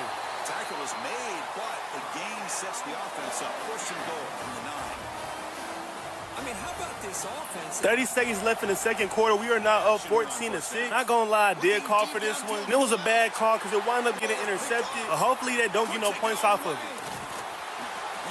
So they didn't score off of the interception, and we got the ball back coming back from halftime. And I make a nice reception right here. 3rd and 12, and y'all know I like my chances on the deep ball, so I'm gonna call for it again. But the DB does his job better than mine and break that one up. I beat Texas like this earlier. Same exact play call, man. An inside slant, he gonna go my way. And again, nobody's there to stop me in the secondary as I make my way into the end zone for my second of the game. Shout out our defense doing their thing, man. Texas hasn't scored since the first quarter, and the halfback will put us up another touchdown. Like I said earlier, man, we don't care about numbers. You just whooped the #1 team in the nation with the final score being 31-13. And of course, your boy had a good game, putting together some big plays, finishing this one with 229 receiving yards off of 10 receptions and 2 touchdowns. Now for the awards I've won my freshman season, starting off with the Walter Camp Award. Won the Sean Alexander Award, the Maxwell Award, brought home that Fred Biletnikoff Trophy, first team All-SEC, first team All-American, freshman All-SEC, and last but not least, man, freshman All-American. Basically, man, I'm just the best receiver in college football. Next, we will be taking on Texas Tech in the Sugar Bowl. Hey, let's get it, y'all boys. 2 games between us and that national championship. It would be lit to win a natty as a freshman, but first we got to get through Texas Tech. Things starting off a little rocky, man. Our first drive, and we already facing the 3rd and 11, but it's all good because QB finds me wide open to convert that first down. And they do pick up first down yardage. Moving down that field slowly but surely, QB gonna throw a complete back shoulder dot to where only I can get it, and just like that, we inside the 20. They finally stop him, and not before he gets to the 16-yard line. But it's another. But after taking 2 sacks, man, we facing the 3rd and 23. QB tries to air it out to me, but it winds up incomplete. Second quarter now, and the score is still 3-0. I got a deep post, and the QB looking downfield. He gonna hit me between the hashes for a huge gain. Inside the 15-yard line. The defense is spread all over the field, creating some one-on-one matches. Facing yet another long 3rd down at a 3rd and 11, but I come up big, getting us into that end zone for our first 6. Third quarter now, it's a low-scoring game. The score is 7-10. They finally scored as we pick up a gain of 8 off the rip. Before you know it, we in the 4th quarter, man. The score is still 10-7. At a 3rd and 10, I'm able to convert that first down. A few plays later, at a 2nd and 12, I got a short comeback route. He gonna go my way, and I pick up a gain of 9. Very next play, at a 3rd and 3, I'm gonna go with another comeback route and easily grab us that first down. And finally, at another 3rd down, a 3rd and 10, we will be able to add on another 6 to that lead with the QB throwing a complete dot to the back of the end zone for another touchdown. And that will wrap up the Sugar Bowl, man. We came out on top with the final score being 17-7, and just like that, we advanced to the next round. If we win this game, then we move on to the national championship. So this is huge. And guess who we are up against in the Peach Bowl? No other than the Oklahoma Sooners, a team that we played in the regular season, and yeah, we won, but it was in overtime. It was a really good, close, hard-fought game. But this time, we plan to go to the national championship, so I expect it to be another good one. First play of our first offensive drive, I got an inside slant. He gonna hit me for a quick gain of 6. Hand fighting with the DB off the line. I got a comeback route. QB go right back to me. I slip out of 1 tackle and pick up some extra yards before being brought down. Tackle made after a nice pickup on the play. Before you know it, we facing the 3rd and 8. Last game, we was able to hit him deep a lot, but this time he break that up, and we're going to have to punt. We don't score, and neither do they. Looking a lot like the first time we played him as I bring in a reception for a gain of 6. Very next play, we're going to try him deep again, see if he can do it twice. And he having flashbacks to the last game, man, as I hand tap him for another huge catch, getting us right outside the 10. Finally brought down to the 12, an explosive play puts him in great scoring position. We go down and get 7 on that board. OU remains scoreless. QB finds me across the middle. I juke a defender out his shoes before being brought down inside the 20. Very next play with a slant, the QB's gonna go my way again. I'm able to get out of 2 tackles before being brought down a few yards short of the end zone. Right there at the 1, beating that DB off the press, QB throws a dot to the back of the end zone for a touchdown. What a call with a play action down inside the 5-yard. Second quarter, and we up 14-0. Deep inside route, QB's gonna target me again. I make another nice grab and pick up a huge amount of yards. A few plays later, at a 2nd and 10, I got a deep post. That DB is left on the island with me, and that's gonna turn out bad for him every time as I make another huge catch downfield. tackle is made at the 4. It'll be first down and goal. Third quarter now, and the score is now 17-11. OU trying to make a comeback, but I make a nice catch for a decent game. Inside release on the DB, QB gonna find me again for another nice chunky yard. First play of the fourth quarter, I'm working this DB. I've been doing it all night, making another big reception, moving us down that field. They finally make the stop, but the offense threatening down. First down to the 27. Me and the QB been connecting a lot on this drive. He gonna find me again across the middle. Shake off some tackles before being brought down for a nice game. Score is now 18-20 with a minute left in the fourth quarter. At a 3rd and 1, I'm not able to bring this one in. But luckily, we were able to just barely hold on enough to win. The final score being 20-18, and we are moving on to the national championship game. Man, that's crazy to say as a freshman, especially knowing that I'm a huge part of this offense. And I finished with 231 receiving yards off of 13 catches and a touchdown. Let's get it, y'all boys, man. We here at the national championship game. Who would have known, man? This is crazy. And standing between us and that national championship trophy is no other than another team that we already played. We actually whooped them boys in the SEC championship game. Yes, sir, man. We are playing the Texas Longhorns. Now, like I said, we already whooped them boys once with the score being 31-13. But the big question that everybody wondering is, can we do it twice? Much like the last few games, I start this one off with a slant. QB goes my way for a nice game. Beating that DB off the line. You're actually playing good defense, but I got better hands making a nice grab, getting us past that 50. But after making a few nice plays, man, the momentum would change after fumbling the rock, and Texas will recover it. And to make matters worse, man, he's going to take it back into the end zone for a touchdown. It's a foot race. Touchdown. Down 7-0, trying to tie things up. He's going to find me across the middle, wide open for a big game. Beating the DB off the press and getting behind him, he gonna throw a dot. Just like that, we get up past that 30. They finally get him down, but this passing game has produced a chunk play. Well, this is a beautiful play. One-on-one coverage down that left sideline. QB throwing my way. I make the catch and get into the end zone, but there is a flag on the play. Most likely hold it. As they answer with this title game. So now we're backed up at a 1st and 20, but it's all good, man, because I get it right back. QB finds me in the middle, and again, I get into that end zone. This time it stands, man. It's a tie ball game. They begin to fight back here in this championship game. DB on the island with me trying to press. I beat him off for that. QB gonna layer it over his head and throw a complete dot, getting us past that 50. Left side, an explosive play. They still lined up on the right side of the field, headed straight inside. QB gonna zip it right to me, and I find some open space being brought down past the 20. They finally stop him, and not before it gets to the 16-yard line. And you just continue to see the chemistry between. Trying to tie this game up again, facing the 3rd and 9. QB throws a risky ball, nearly intercepted, but it winds up incomplete. Texas goes up 21 to our 10. The 3rd and 2, I convert that first down. Before you know it, we facing another 3rd down. This time it's a 3rd and 11. I got a deep post, and I get open again. Nobody to catch me as I make my way to the end zone, scoring my 2nd of the game, man. Let's go. No chance to catch him there. Started the 3rd quarter, I did not pay attention to that safety, and he winds up getting a big interception, setting Texas up in great field position. Late in the 3rd quarter, and they go up 28 to our 17. It's looking bad for us. Facing the 3rd and 20, I make a huge catch, getting us that first down. Defense in the zone, and I got a slant, and I get wide open in the middle. Once again, the QB throws a dot, getting us inside the 30. Another post route and works to perfection again, getting us inside the end zone and giving me my 3rd touchdown of the game.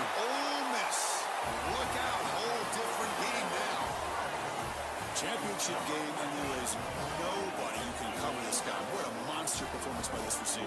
With things getting late, we do go for 2, but we are not able to get it. And it's incomplete. Ole Miss fans starting to leave because they go down and score again, making it 35-23. 3 minutes left in the 4th quarter. QB's going to air it out deep, and I'm there to make a huge diving catch, getting us all the way to the 3-yard line, making this a completely different ball game. What can I say, man? This is what I do. I live for the big moments like this. 3rd and goal, we absolutely have to score, and we do. QB working his magic, and we get into that end zone, man. Let's get it. What a grab in the end zone and a clutch moment. Huge moment right here, man. The score is 35-30. A minute left. QB finds me wide open on that left sideline. Very next play, that QB gonna find the receiver open across the middle, and he get into the end zone. Man, the crowd going crazy. The atmosphere is insane. They jump on top here in the final minute. And we did it, y'all boys. Defense was able to hang on just enough to give us that win. Y'all seen we had to fight hard. Things looked bad for us, but we fought back and got that win. And now we're national champions. I can't lie, man. This might be the best national championship game ever on this channel. They hold the trophy. They are the national exciting season of college football. For Kirk Herbstreit and our entire crew behind the scenes, I'm Chris Fowler, and this has been a presentation.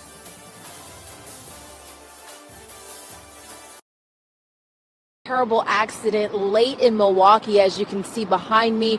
Reports tonight that Ole Miss star receiver Tydell Mooney was involved. You hate to see something like this happen to such a young, talented player, and first and foremost, we wish him the best.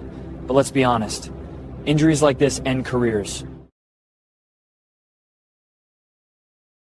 Best receiver in college football, All-American, national champion. Man, my freshman year was one to remember, and I quickly became a name that people wouldn't forget. Now I know, judging off the intro, y'all probably confused about what's been going on, but don't worry, I'ma catch y'all up. But first, let's address the elephant in the room. I look a little different because now I'm in my junior year of college, and y'all haven't seen me since I was a freshman. At the end of my freshman year, I had it all going on. I was the biggest name in football, my draft stock was already looking promising, and on top of all that, the NIL money started flowing in. Now, if you've been watching since episode 1, then you know I come from nothing. The start of my football journey was all about putting my family in a better situation. That was me and my brother's dream. Sadly, only one of us lived long enough to make that dream a reality. Now that offseason, I flew back home to Milwaukee, but this time, it wasn't just a visit. Nah, I finally moved my mom out the hood and got her a nice place on the good side of town. Man, that moment meant everything to me. She was crying, telling me how proud she was. That's all I ever wanted. And for the first time in my life, I decided to do something for myself too. Yeah, I went out and bought a nice car. Nothing crazy, stayed within my budget, but I made sure it was nice. For once, life felt good. Look, my time back home was nothing but happiness, but that feeling wouldn't last long. Now, even though I still ain't rock with dude like that, my mom was in a serious relationship with Stacks, and at that point, I just had to respect it. One day, Stacks pulled up, and this time he wasn't alone. Nah, he was with his son, Tyron. I ain't never met him before. Apparently he grew up in Milwaukee, got into some trouble, then moved to Michigan with his mom. Now he was back, saying he was trying to get his life together. The first thing he said to me was, I ain't like my pops, man, I'm just trying to get out. But just like I never trusted Stacks, I ain't trust his son either, so I kept my distance. My mom wasn't gonna let that slide though. She wanted us to be cool, wanted us to hang out. Her words to me were, I know nobody could ever take the place of your brother, and that's not why I want you to be nice to Tyron. I just want him to change his life like Stacks did, and you're a good role model for him. After she pleaded with me enough times, I finally agreed. Tyron told me about this kickback he was trying to go to. He ain't have no car, so I would have to drive, and I wasn't feeling that, but I went anyway. At first, everything was cool. People vibing, music playing, no problems at all. Then out of nowhere, I heard someone say, there he go right there. I saw Tyron's face change instantly. He grabbed me and said, we gotta go right now. We started running, they chased us out the house. We jumped in my car and peeled off. As I'm driving, my heart racing, I hear shots ringing out behind us. And in one split second, I lost control of the wheel. I had never felt this kind of depression since my brother passed. I thought my career was over. I blamed my mom, I blamed Stacks, I blamed Tyron, I blamed everybody. The doctors told me I tore my ACL, damaged my meniscus, and dislocated my shoulder. They ain't sugarcoat nothing. They said it would be unrealistic for me to play my sophomore season. Man, I was shattered. It's crazy how fast life can change. One moment you on top of the world, next moment, you questioning if you'll ever be the same again. As I started healing, I took a trip to a place I always go when life don't go how I plan. My brother's grave. After talking to him, I felt some peace, and I thought about what he would have wanted. So instead of giving up, I started training and training and training. Because of the name I made for myself, I got the chance to work with some of the best trainers in the world.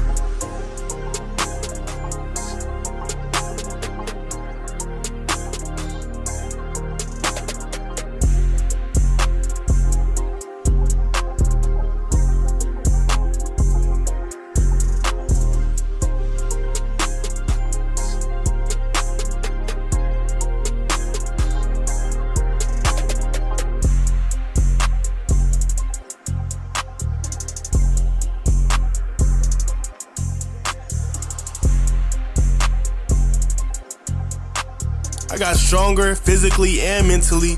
I worked on every part of my game, and before I knew it, I was back.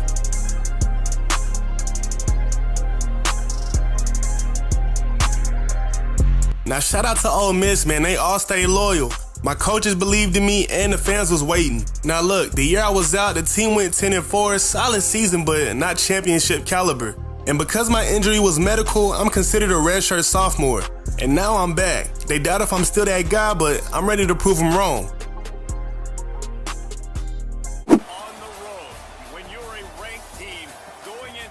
First game back after missing a whole season due to a devastating injury. Hey man, as y'all could probably guess, I can't wait to get on that field. A lot of people been waiting on my return, and I cannot disappoint. But as y'all can see, man, first game of the season, we are up against Washington State. That whole first drive, I got no targets, but we did get into that end zone, and my first catch of the game goes for 8 yards. Going out to the left and cutting it back inside, QB goes my way. I brush off one tackle before being brought down after a gain of 10. If y'all haven't noticed yet, Coach got me as a slot receiver now. I guess because we got new personnel, we just got to adjust.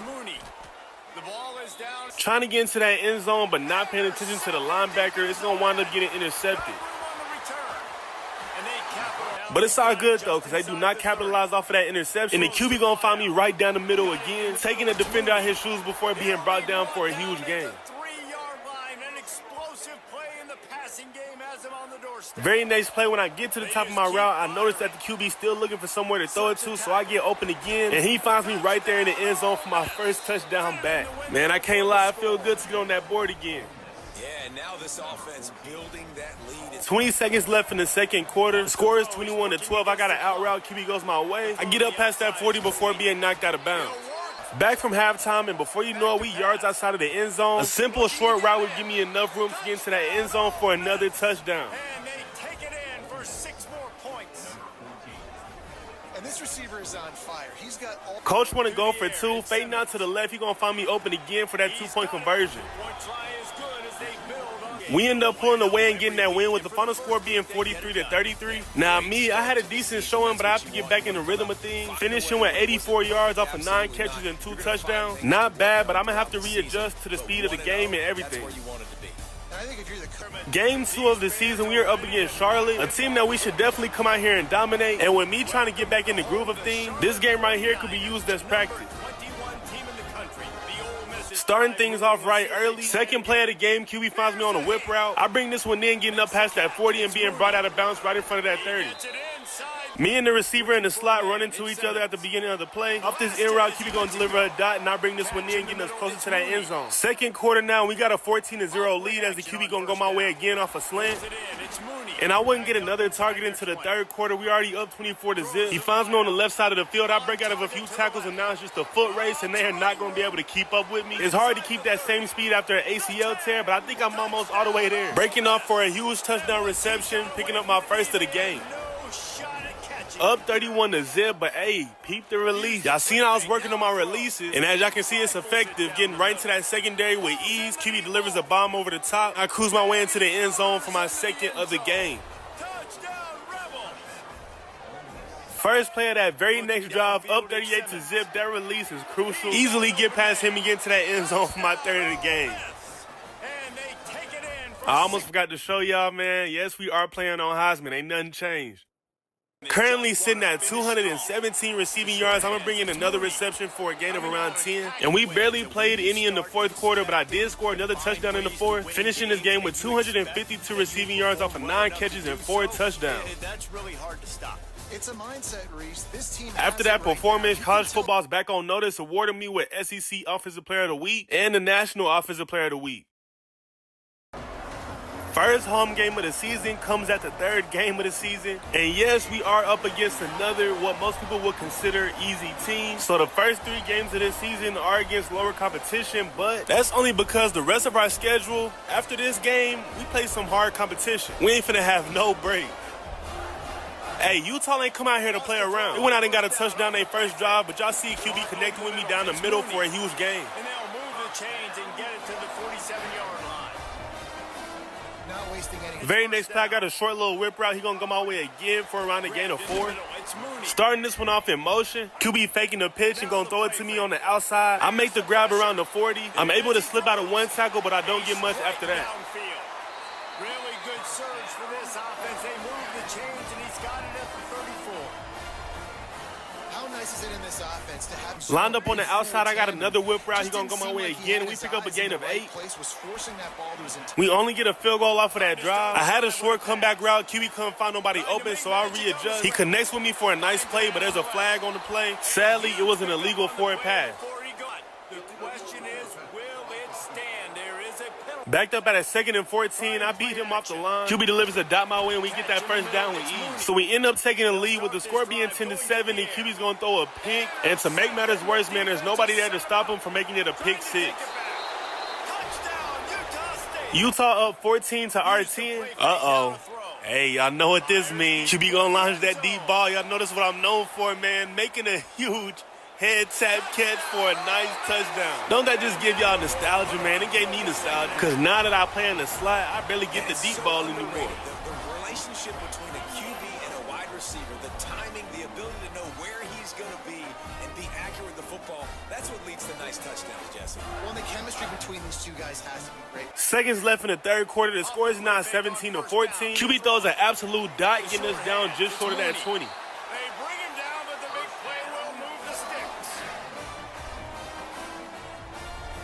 Man, look at this mess. 3rd and goal. I'm fading out to the left. He delivers my way. I make a toe tap grab. I'm probably just inches short of the end zone. 4th quarter up 26-14. Coach want to go for 2, and I'm able to convert it. So we end up getting that win with the final score being 28-14. And I balled out once again, finishing with 162 receiving yards off 11 catches and a touchdown.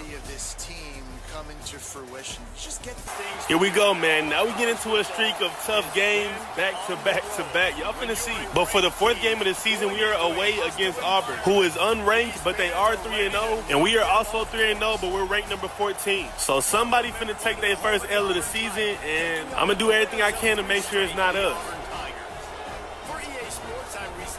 First drive of the game, we're already facing the 3rd and 23. Fading out to the left, the QB is going to deliver my way, but I cannot get my feet in bounds, forcing us to punt. So Auburn goes down and gets a field goal. I got a short comeback route. He's going to go my way, and I pick up a quick gain of around 6 yards. Facing another 3rd down, this time way more manageable. I'm low-key getting jammed off the line, but I'm able to get open and make that first down catch. Very next play, fading out to the left. The QB's going to go my way again. This time I'm able to make that catch on the sideline and even pick up a few yards after the catch. Very next play, I beat that DB off the press. QB going to find me in the middle off a slant, and we get into that end zone for our first 6 of the game.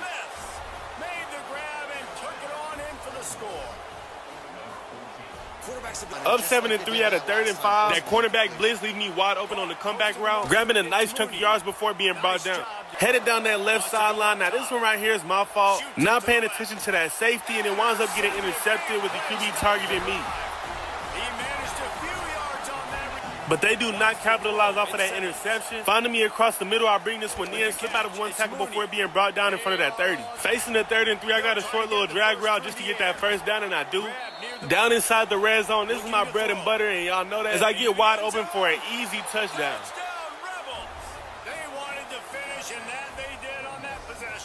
Coming back from the half, the score is now 14-6. QB connects with me across the middle for a short gain of around 7. Few plays later, I got another drag route. The QB gonna find me again across the middle. Receiver on the right picks up a great block, and I got wide open space to get into that end zone. Speed kills, man, and I get my 3rd touchdown of the game.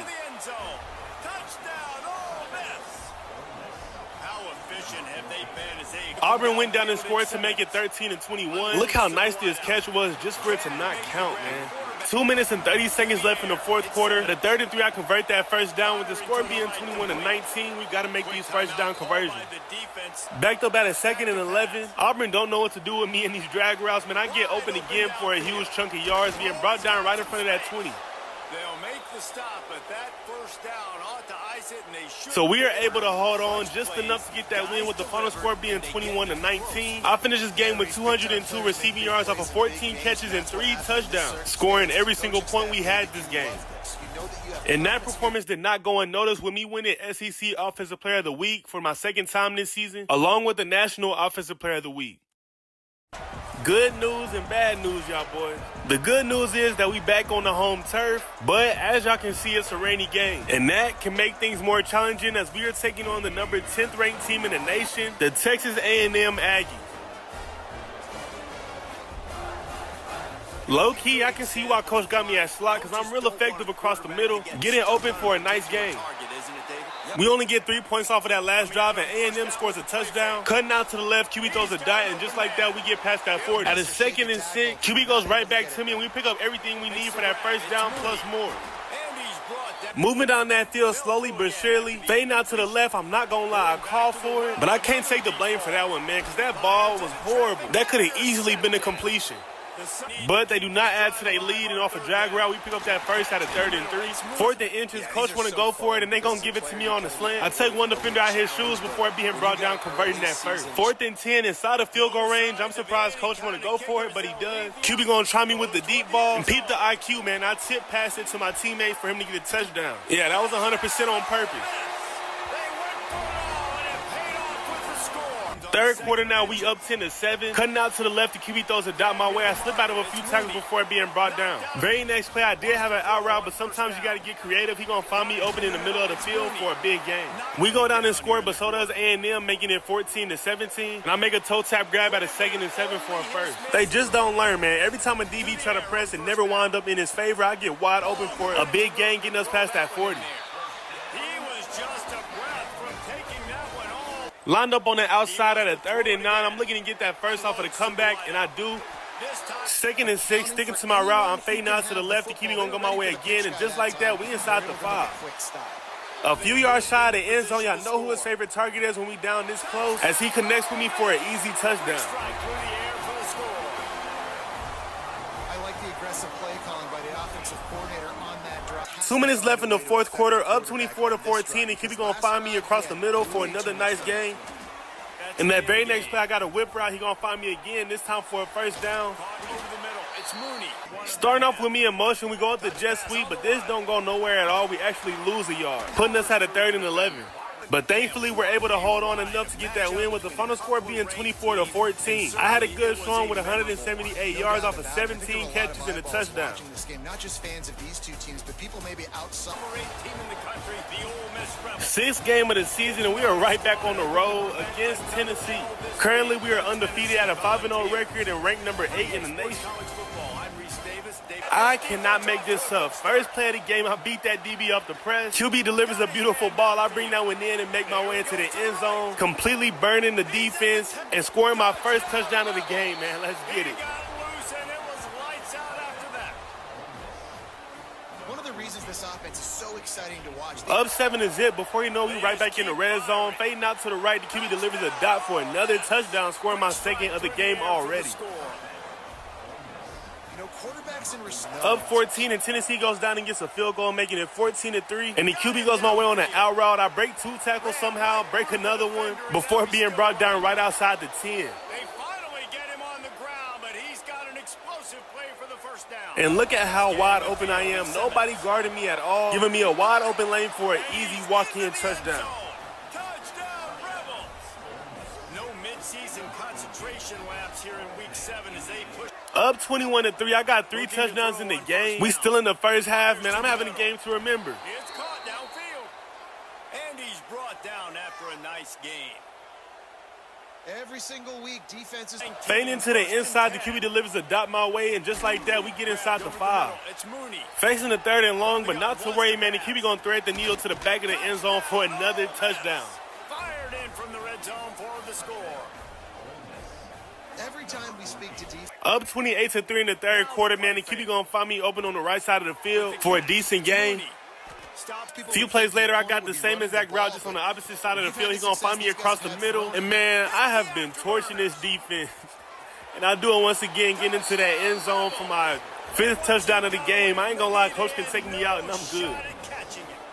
Y'all thought I was done, man? Nah, it's late in the 3rd quarter. The QB going to air it out deep. Yeah, I know I got the sure hands, man. I bring this one in, scoring my 6th touchdown of the game. This is unheard of. Yeah, man, I just went ahead and set out the rest of the game. The final score was 42-17, put on an absolute clinic. And, of course, I had a good game. I mean, I had 6 touchdowns. So, as y'all can see, man, your boy got things right back on track. I'm balling now, going crazy. And it's safe to say I made a full comeback after taking on that type of injury. Thank you. As the NFL draft approaches, few prospects have sparked more conversation than wide receiver Tydell Mooney, not because of a lack of talent, but because of the limited body of work teams are being asked to evaluate. Mooney declared for the draft after just 2 seasons of college football, a path far less common than the traditional 3-year progression most NFL teams prefer to see from wide receivers entering the league. The reason for that shortened I thought you said you weren't going to watch that stuff anymore. Besides, they don't even know what they're talking about. You're going to be the best player in the NFL. I mean, sometimes I just like to hear what they got to say. Not that it's going to make any difference. I mean, I know what I'm capable of. But don't even trip because I'm going to show them. Everybody that got doubts on me, they're going to regret it. When healthy, he looks like a player who can stretch the field and create matchup problems.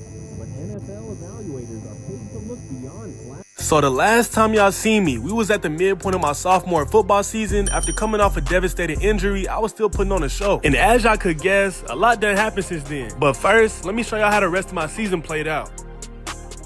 To start things off, we had a tough matchup against Texas. They were ranked number 3 with a 7-0 record, and we were ranked number 7 with a 6-0 record. Of course, this was a real good one. It was a shootout from the jump, and y'all know how I do, man. I was making big plays all day. And by the end, we was able to give Texas their first loss of the season, with the final score being 27-14. And as y'all can see, I balled out, scoring 3 touchdowns. Next, we was right back at home taking on Vanderbilt. This was a low-scoring game, but we still got that win, with the final score being 17-6, knowing we had some improvements to make. Then we was back on the road, this time against Mizzou. At this time, we was ranked number 4 with an 8-0 record. And to be real, man, Mizzou did not stand a chance, with the final score being 38-7. A rainy game, right back on the home turf, sitting at a 9-0 record, looking unstoppable. We go into this one ranked number 3, going against the number 14th ranked team in the nation, which was Alabama. Now, I was trying to get something to work all game. It was already the second quarter, and I was held to 3 catches for 17 yards. I ended up doing good by the end of the game, but it wasn't enough to give us that win, man. The score was 38-31. We took our first L of the season against Alabama. Fast forward a little bit, we did end up going undefeated the rest of the season, and I did put together a pretty good sophomore season. I ended up winning the Walter Camp Award, the Fred Biletnikoff Trophy, first team All-SEC, and I was a first team All-American. Ranked number 4 with an 11-1 record, we was headed into the Cotton Bowl, going up against a really good Texas Tech team. Now, they started things off on fire, already scoring a touchdown early in the game, and by the end of the first quarter, I had 4 receptions for 34 yards. And after throwing haymakers with them boys for 4 quarters, we ended up coming out with the win, with the final score being 28-23, and we was moving on. Only one more team standing in the way of us in another national championship game. And as y'all can see, that was Clemson. They was ranked number 9 with a 12-2 record coming into this one. Now, this game was fireworks from the jump, which many expected, but we wasn't able to come out on top, with the final score being 35-38. A real hard-fought competition, but I mean, I can't be mad. Even though I wasn't able to become a 2-time national champion, I still put together an incredible season.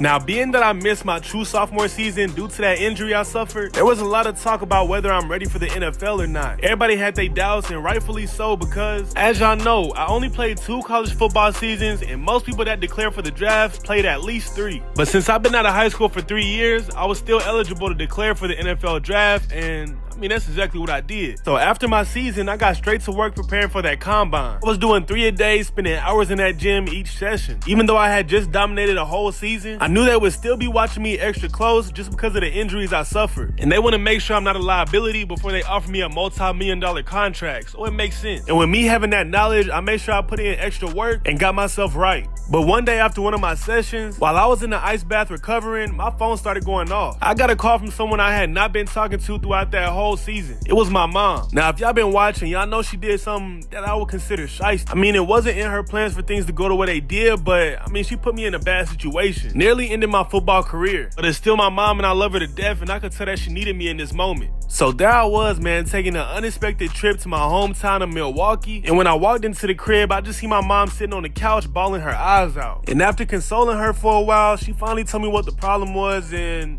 it was Stacks. He's no longer with us.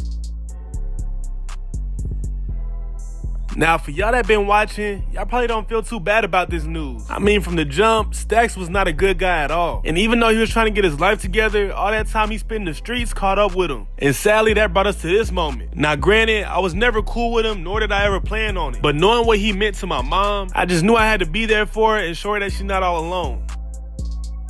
Now, a couple days after his funeral, when she was in a better headspace, we had a talk. I mean, Lord knows it was a lot for us to discuss. I had to be real with her and let her know how I felt about everything that was going on. And in the same way, she kept it real with me. We had a good conversation. She apologized for everything that she did wrong. And I also apologized for where I went wrong. And after not really speaking to her for a really long time, we was finally able to rekindle things. And now that was finally off my conscience, it was time to get ready for that NFL Combine.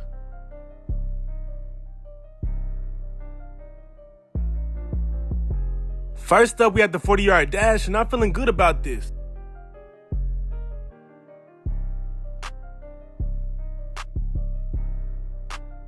Y'all see the time, man, 4.37. A really good time. I don't know what I was expecting, but I was happy with that time. And that got me the number 6 spot on the leaderboard.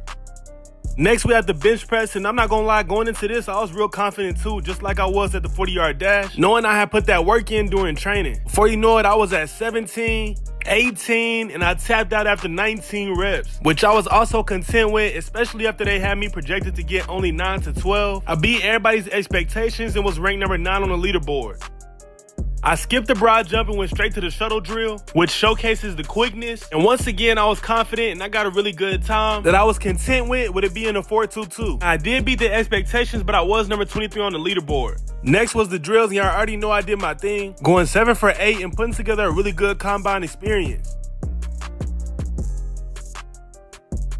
Here it is, man, what we all been waiting for and what I've been working so hard for. A goal that me and my brother was both going to achieve. Sadly, only one of us were able to make it to this point. But hey, man, I know he's proud of me right now.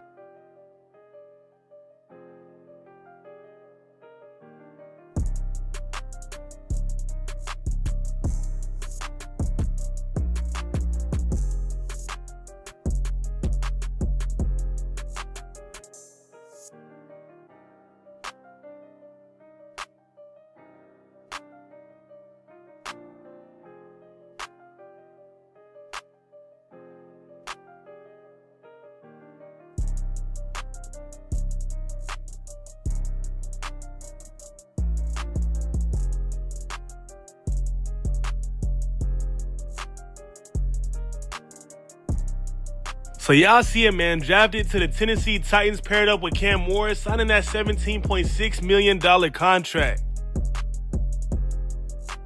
So there I was, moving to Nashville, Tennessee, embarking on my new journey. Know I've put in the work, man. I'm excited and I'm ready for this new season. Man, let's get into it.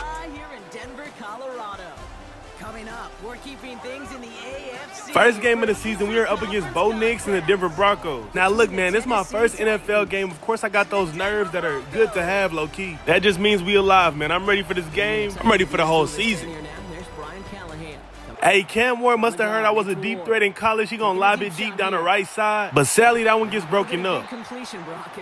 Defense must have came up big because we started off this drive in good field position. Him gonna hit me across the middle, and I pick up a gain of 10 on my first reception. Hey, look, man, it's the small things that matter. Look at the blocking by me. Freeing up my running back enough space to get into that end zone for a quick touchdown, tying this thing up. Denver goes down and scores a touchdown, making it 14-7. Up at a 2nd and 15, he gonna fire it out to me, and I nearly get that first down, brought down inches short. We're at the one, and we going for it. I got a corner route. Cam gonna throw my way, but I'm not able to hold on to it through the contact, giving the Broncos the ball. Down 7-21 with 25 seconds left in the second quarter. I'm bringing another catch for a nice gain. Very next play, trying to get into field goal range. Cam's gonna hit me underneath for another decent gain. Sadly, we don't get in field goal range, but we do get the ball back at the start of the third quarter. Make another big reception, nearly picking up that first. In the 3rd and 3, I'm not going to lie, he got to see that way quicker because defense makes a play on the ball and breaks it up. So we go for the long field goal, but somehow, man, we miss it.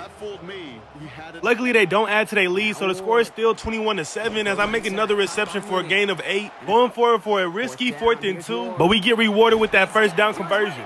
Lined up in the slot this time, Cam Ward's going to hit me across the right. I bring this one in, and I got a lot of space to work with. Kicking off for a huge gain, being brought out of bounds by the 20. Lined up in the slot again, he's going to hit me on the short little in route. At a 2nd and 10, I'm able to bring this one in, but only pick up a gain of 3. Tony Pollard will find his way into the end zone again for his 2nd touchdown, getting us back into this game. Denver still doesn't score, making it 21-14. Take a sideline grab, backed up in our own end zone, getting us close to that first down. We went 3 and out that last drive. They still didn't score. 2 minutes left at a 3rd and 3. This is a big 3rd down, and I'm able to convert it easily. Second play from the 2-minute warning. QB gonna find me in between the hashes for a nice reception. Another big third down at the 3rd and 4. I'm coming up big again. He finds me across the middle when we get past that 30. Minute left in the game, trying to make a comeback. He gonna find me again for another nice catch. And then Cam Moore would drop back and throw an absolute dime to the tight end in the back of the end zone for a touchdown, tying this thing up.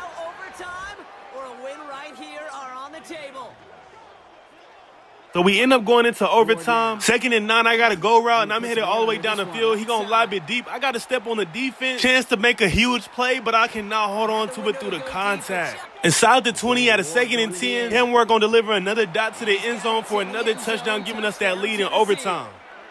The Titans go up by 6.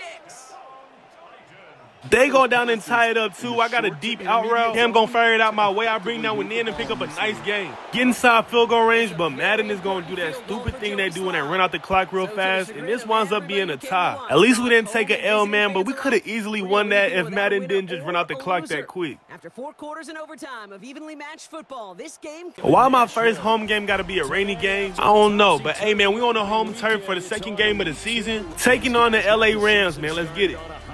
At a 2nd and 9, I'm starting this thing off wrong. I get called with a block in the back.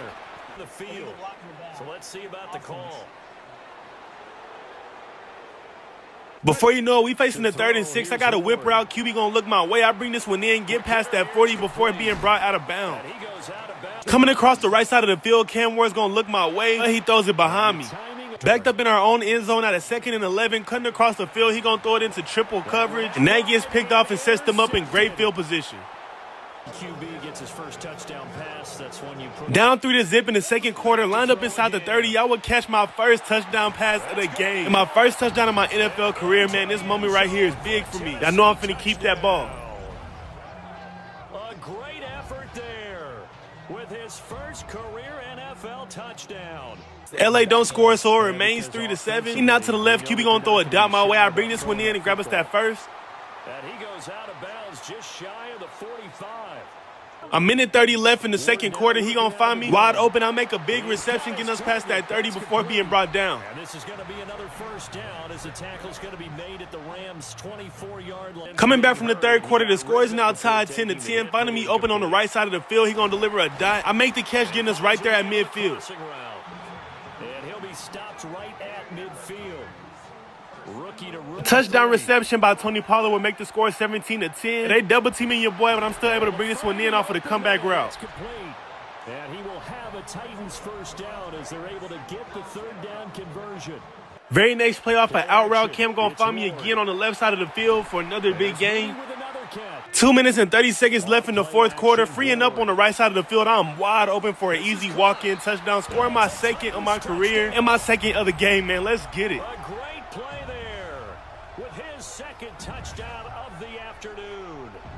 And the Titans. So we are able to put the LA Rams to rest with the final score being 24-10. I'm not gonna lie, man. Already you can tell Tennessee Titans are a different team this year.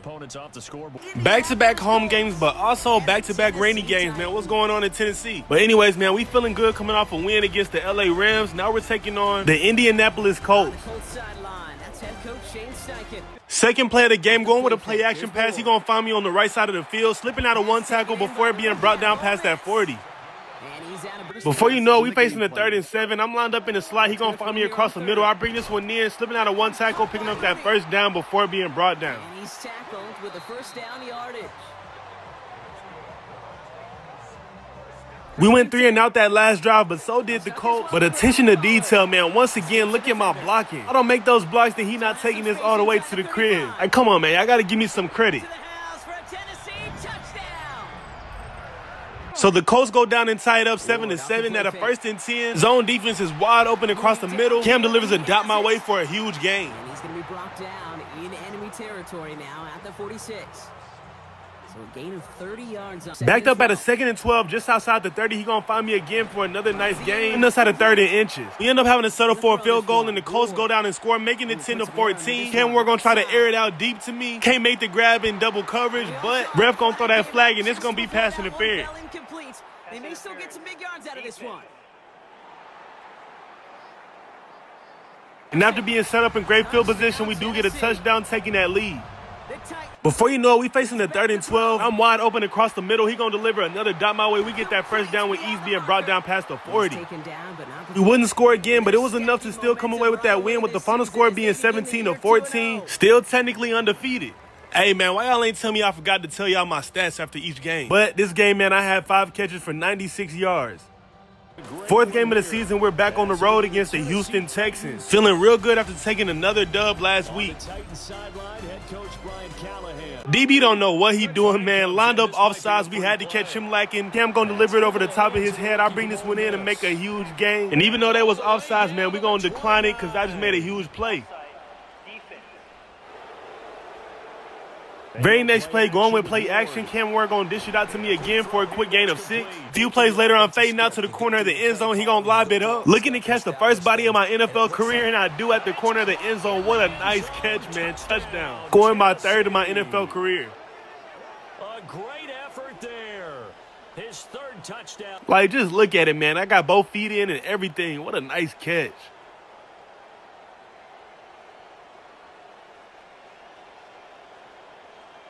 Houston would go down and kick a field goal, making it 3-7. Cam Ward is going to try me deep again, but this one gets broken up.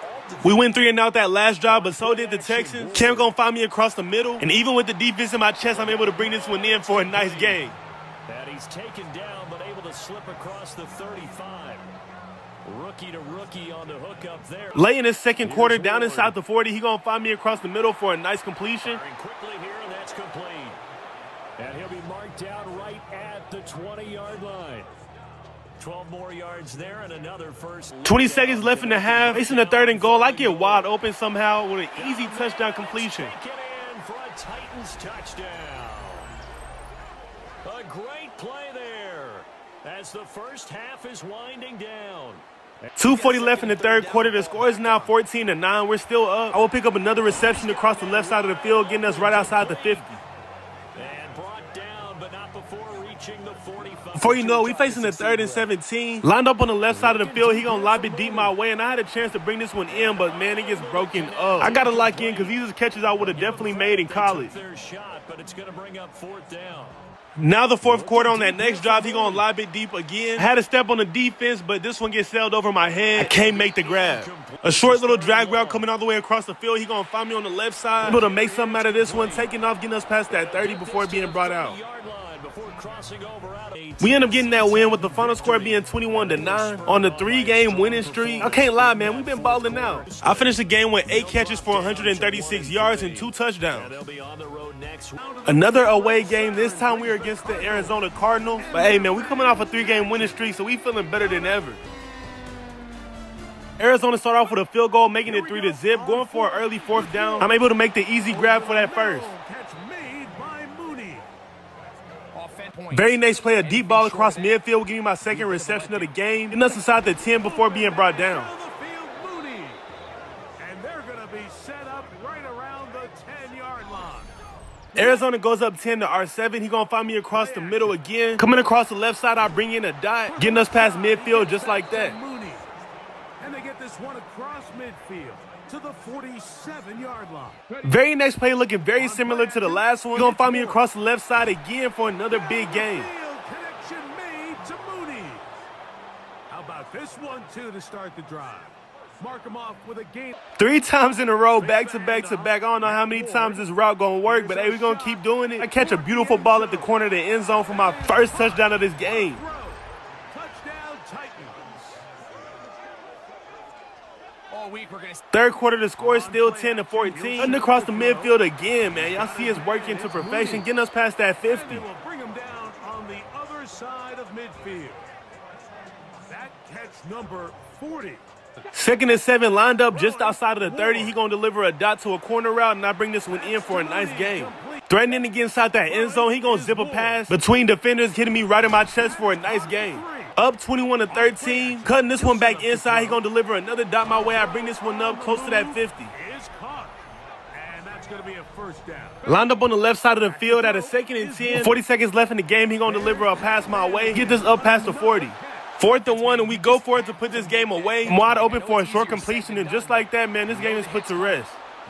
So we were able to come out on top with the final score being 21-13. Going 4-0 is crazy, man. We haven't took a loss yet, but we did have that tie. Hey, man, we looking good this season so far. I finished the game with 12 catches for 178 yards and a touchdown. Definitely feel like I've been living up to my expectations, maybe even past my expectations. So far, it's panning out to be a great season, but then again, man, the season is still very, very, very early.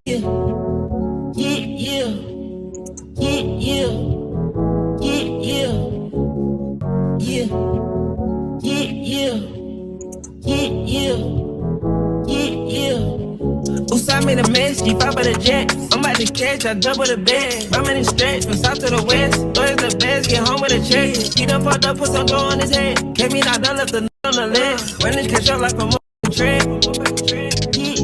Nigga tryna hide the drum on the stick on the side of switch. Call up a lippity vibe, pull up and let him massage. All that you knew ride, we whipping and swerving all kind of shit. Whipping and running, my little niggas pulling a gun and they hit when they trying to. I started running, we shooting rats right in their stomachs and leave them inside. Ain't nothing funny when you got a bread on the onion, don't look like you frying the bread. Hit her on Sunday, she still wanna ask me for money, she gon' end up dying. Got me some hundreds and still gotta keep it 100, cause these niggas counterfeit. We had the longest, good but bone crazy. It's out the rose, just like a real nigga bouncing it back. Make sure your nose ain't wet. He fell a bit, them addicted to crack. Come on my bitch, bitch, check out my neck. All in my business, little bitch, you relax. She done got way too attached. Notice they might cause they waist is a snack. Heard your little homie got wet. We take a life, you ain't taking one back. You going under attack. Let the whole world know the babies is back. Spin the shit in the dash. Crib in the back, got 100 yard dash. Usai made a mess, G5 by the jet. I'm about to catch, I double the bed. I'm in the stretch, from south to the west. Lawyers the best, get home with a check. He done fucked up, put some dough on his head. Kept me knocked down, left the on the leg. Run this catch up like a motherfucking tread.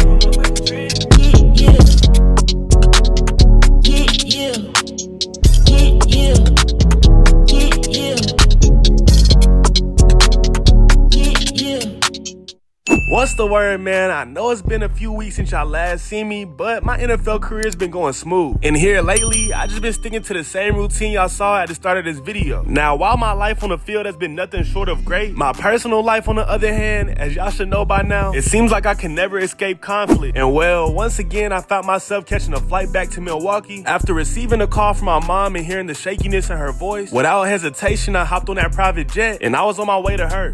And when I landed, I took a black truck straight to my cousin's house, which is where my mom was staying for the meantime. And that's when she told me everything that was going on. Apparently, while she was out getting her hair done at the salon, she got a notification on her security system that somebody was trying to break into the crib. Now, even with me buying my mom a house on the nice side of town, growing up in Milwaukee, this wasn't surprising to me. I'm just glad that when I bought the house, I made sure to install the best security system out. And while knowing that somebody tried to break in wasn't a shock, it was the suspect that surprised me.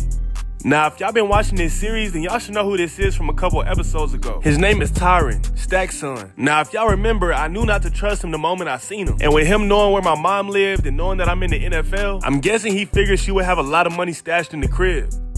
But anyways, man, that was the last straw for me. You know, most people fall in love with their hometown, but for me and my family, nothing good ever came out of Milwaukee. So I definitely made sure to go visit my brother's gravesite and update him on everything that's been going on. I let him know I made it to the NFL and that I'm living out our dream. Told him all the awards I won in college. I ain't leave out no details. Simply because I know it's probably gonna be a long time before I get to pay him a visit again. Cause my mom will be moving in with me down here in Tennessee. And to be honest, I ain't really giving her an option. I figure for both of our sanity, this will be the best move to make. That way, I ain't gotta keep flying back and forth, and she ain't gotta worry about her house getting broken into. And she don't gotta be alone anymore. And while I was moving in all of her stuff, she was getting acquainted with my girl. Now, this was her first time meeting her. Now, I know it's probably not the best idea to have two grown women living in the same house, but I have a good feeling my mom's gonna love her, cause my girl Nyla helped me get through a rough time in my life. When I was in college, my mom used to keep me on the straight and narrow. But then that whole little incident happened with the car wreck and everything. So my last year in college, I wasn't even talking to my mom. If y'all been watching this series, then y'all know know exactly why, but if y'all knew, then let's just say I felt like she put my whole football career at risk, all for her no good boyfriend. But yeah, since we wasn't talking, I went and found comfort in other places. So I would be out partying every night, just about, getting sloppy drunk and sometimes crossfaded. Now this was unlike me, cause I was always a good kid growing up, but at this time of my life, I had fully lost myself. So yeah, I would spend my nights partying and then hit the gym extra early in the morning, trying to sweat it all out before my coach started to notice. And one of those mornings when I went to the gym, that's when I first seen her. And man, she was all that.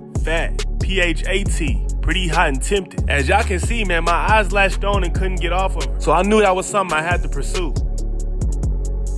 And while my mind might have been on other things from the jump, she made it very clear that she was not like any other girl. Nah, man, she was someone I could actually confide in. Someone I could talk to about what was going on. So while I was spending my nights at the clubs and parties, she had us doing Bible studies together. And she helped turn my life back around and get things back on track. And so it became clear to me that she was definitely the one. But yeah, man, now that y'all are all caught up on what's been going on in my life, we still got a long season ahead of us. And now, knowing that my mom is here and safe, I can finally have some peace and I'm ready to go out there and dominate. 6th game of the season with an undefeated record and 1 tie. We got an away game against the Las Vegas Raiders. Now look, man, I seen last episode y'all was really excited with Cam Ward getting a true receiver 1. So hopefully we can keep this undefeated streak alive. 2nd play of the game, I cut this one back inside. Cam Ward found me for a short gain of 3. On the run is complete. So we don't score that first drive, but the Raiders do, as QB gonna find me down the middle between the hashes for a nice gain. Down the field, Mooney. And he's going to be brought down up past the 45. Back-to-back big plays, man. Coming across the middle, he's going to find me again. This time picking up some yards after the catch being brought down in front of that 30. And he'll be hauled down at about the 35-yard line. Inside the 10 at a 2nd and 2, he's going to find me to get us at a 1st and goal. Game tie 7-7, backed up in our own end zone. Coming across to the right side of the field, he's going to deliver a dot my way, getting us past that 20. 2nd and 8, and I'm having a busy first half. Completing another pass being brought down at the 40. And he'll be taken down up at the 40-yard line. Again, cooking that Raiders secondary, sitting right there in the middle for another completion downfield, getting us just inside the 20. His body is complete, and this takes him into the red zone. He's brought down inside the 20-yard line. Very next play, Cam Ward gonna drop back and throw to the left side of the field, and that winds up getting intercepted. And man, to make things even worse, he gonna take this one all the way back to the crib for 6. He's gonna bring this one back the distance. Starting the second half, down a touchdown with the score being 7-14. Cam gonna deliver a pass my way, able to shake 1 tackle but only pick up a gain of 5. Very next play, fading out to the right sideline. Get my hands on it, but wasn't ready for the contact. Winds up incomplete. Feeling risky, going for it. 4th and 5, man. He gonna find me across the middle for a short completion in that 1st down. Let's go. Ended up scoring that last drive, but missed the field goal, making it 13-14. Again, down the right side of the field, he gonna find me for a big reception, getting us past the 50. To Mooney. And they will bring him down on the other side of midfield. 2nd and 2 off a short in route. He gonna find me again for a fresh set of downs. There's that man again. Another catch. And they'll get him down after a... We settle for a field goal the last drive, making it 16-14. And this one across the middle, he gonna find me open again for another nice chunky yard. And they get this one across midfield. To the 3rd down at a 3rd and 6. Watch the release, man. I get wide open off the rip. He gonna deliver a dot my way, and I cruise my way into the end zone untouched. Scoring my first 6 of the game, man. Let's get it. Touchdown. Important lead. Mike, with that touchdown there, they're an extra point conversion from extending this lead to a 2-score game. And at this the Raiders went down and scored 2, but we was able to nil out the clock and take that win with the final score being 23-21. And just like that, our undefeated streak continues. As they remain unbeaten. And I finished the game with 14 catches with a crazy 201 yards and that 1 touchdown I had. Feeling good after remaining undefeated, man. The 7th game of the season, we right back on home turf, taking on the New England Patriots. A long 2nd and 11, lined up in the slide off an hour. I will bring in my first reception of the game, putting us at a 3rd and inches. A few plays later, he's going to find me across the middle, deliver a dot my way. I pick up a few yards before being brought down. 2nd and 8, and off the release, I'm wide open across the middle, giving us a fresh set of downs and more. We end up having to settle for a field goal, so do the Patriots, tying in 3-3. One pass play to the tight end will get us our first 6 of the game as he take off for a huge highlight play. He will score. Touchdown, Titans. Just like that, we up 10-3 against the Patriots. Before you know it, we facing a long 3rd down. He gonna shoot it out my way, and I bring this one in for that first. And he will have a Titans first down as they're able to get the... Very next play, I got a comeback route. He's going to go my way again for a gain of 5 before being brought down. Facing a long second down at a 2nd and 14, fading out to the right sideline. He's going to deliver an absolute dot. Very next play, continuing to work that right side of the field. I got a comeback route. I'm brought down as soon as I make the catch right outside the 20. So we did score again. Now the score is 17-3. At the start of the third quarter, he's going to deliver a dot my way again for another nice completion. And he'll be taken down, but not before they work it across midfield. Fresh out of the locker room, they hit him with a gain of over 20. Absolutely cooking this drive, man. A few plays later, he's going to find me deep, coming across the left side of the field. Nobody in front of me, and I cruise my way into the end zone, scoring my first 6 to the game. Titans. A great play there. 33 yards. Patriots can't get nothing going, man. It's 24-3. We absolutely whooping them boys right now. Coming across the middle, he's going to find me open again for another huge gain, getting us up past that 50, nearly by the 40. They give him 27. Very next play, man. We're going to keep hitting them over the head if they're going to keep leaving that middle of the field wide open like that. And just like that, I eat up another chunk of that field. Back-to-back receptions for him, and it's another first. Three-peat, man. He's going to hit me across the middle again for the 3rd time this drive. Getting us inside the 10. But all that work we just put in, man, he's going to go back there and fumble. Defense end up recovering it, just like last game. To make matters worse, man, he's going to take this one back to the crib. Score now 10-24. We start to move down that field, but without paying attention, I call for the ball. Now it winds up getting intercepted. 2 back-to-back turnovers, man. It's going downhill. And the Patriots are right back in this football game. That time defensively, but thankfully they do not score off an out route. Cam gonna connect with me for a huge reception to get us inside the 10. And that's complete. They score and we settle for a field goal, making it 27-17 off a whip route. He gonna hit me for a gain of 8. And we were able to kneel out the clock to another victory with the final score being 27-14. It started to get a little shaky at the end, but we was able to hold on. Yeah, just a tremendous. It ain't seem like I had this much, but I ended up having 14 catches for 230 yards and a touchdown. 8th game of the season, we got an away game against the Indianapolis Colts, who actually have a pretty good 5-2 record. But as y'all know, man, we still undefeated and feeling real good. Off the rip, man, they scored a touchdown on their first offensive possession. And on their first defensive possession, they end up getting an interception, man. What's going on? That was the first throw of the game. And they take possession of the football and have it at the 36-yard line. So already trailing. Colts already up 14-0. He facing a 3rd and 8, not complete this for that first down. From Ole Miss. And he will have a Titans first down as they're able to get the 3rd down conversion. 2nd quarter now, we still haven't done much. We scored a field goal. Just to hit me deep over the middle. He gonna underthrow it. Maybe he got hit or something. I ain't see it, but it winds up getting intercepted again. What a return as he brings this all the way back down to the 20-yard line. We now go down 21-3 with seconds left in the half. On the right sideline, he gonna deliver a dot my way. I bring this one in at the 30. Very next play off a short inside slant. He gonna deliver my way for a quick gain of 6. Instead of the field goal, we go all in, being greedy, and don't get that touchdown. And that's the half. Starting off the 3rd quarter, down 21-3, and Ward is going to throw another interception, and I can't believe what I'm seeing. Of course, he got another good return out of it. 4th quarter now, the score is 35-3, man. This is embarrassing. Yeah, I bring in a nice deep ball, but, man, it don't even really matter at this point. He'll go down, but not before getting this inside the 30. Back-to-back with the same exact play, man. We're able to capitalize off of it again. Deliver another dot my way when we get into that end zone, but still it's too late. A great effort there with touchdown number 8 on the... And the Titans are finally into the end zone here in this 4th quarter. Coaches must. So, yeah, man, we get absolutely demolished against the Colts with the final score being 10-42. It's crazy we could go undefeated and take our first loss like this. And partner, I have no idea what the top speed is. Now I finish this game with 5 catches for 100 yards and a touchdown. We definitely got something to prove from last week's loss, man. We got demolished, as y'all just seen, man. But we right back on home turf for the 10th game of the season. This time taking on the LA Chargers. Chargers start this one off with a field goal. Off a whip route, I will bring in my first reception of the game for a gain of 5. Don't score on that last drive. Chargers don't either as I bring in a short reception, putting us at a 3rd and 7. Very next play, I get open across the middle and I burn him over the top. Cam Moore throws an absolute dot, getting us close to midfield. He's got it.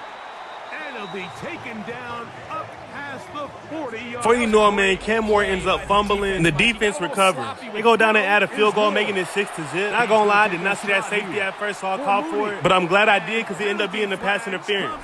as it winds up incomplete, but no doubt there was.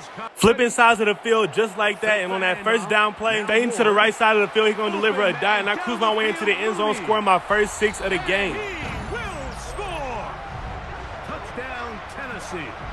Touchdown number 9 for the year. The tricky part, Mike, that transition from receiver to runner, and in this case, he does it flawlessly.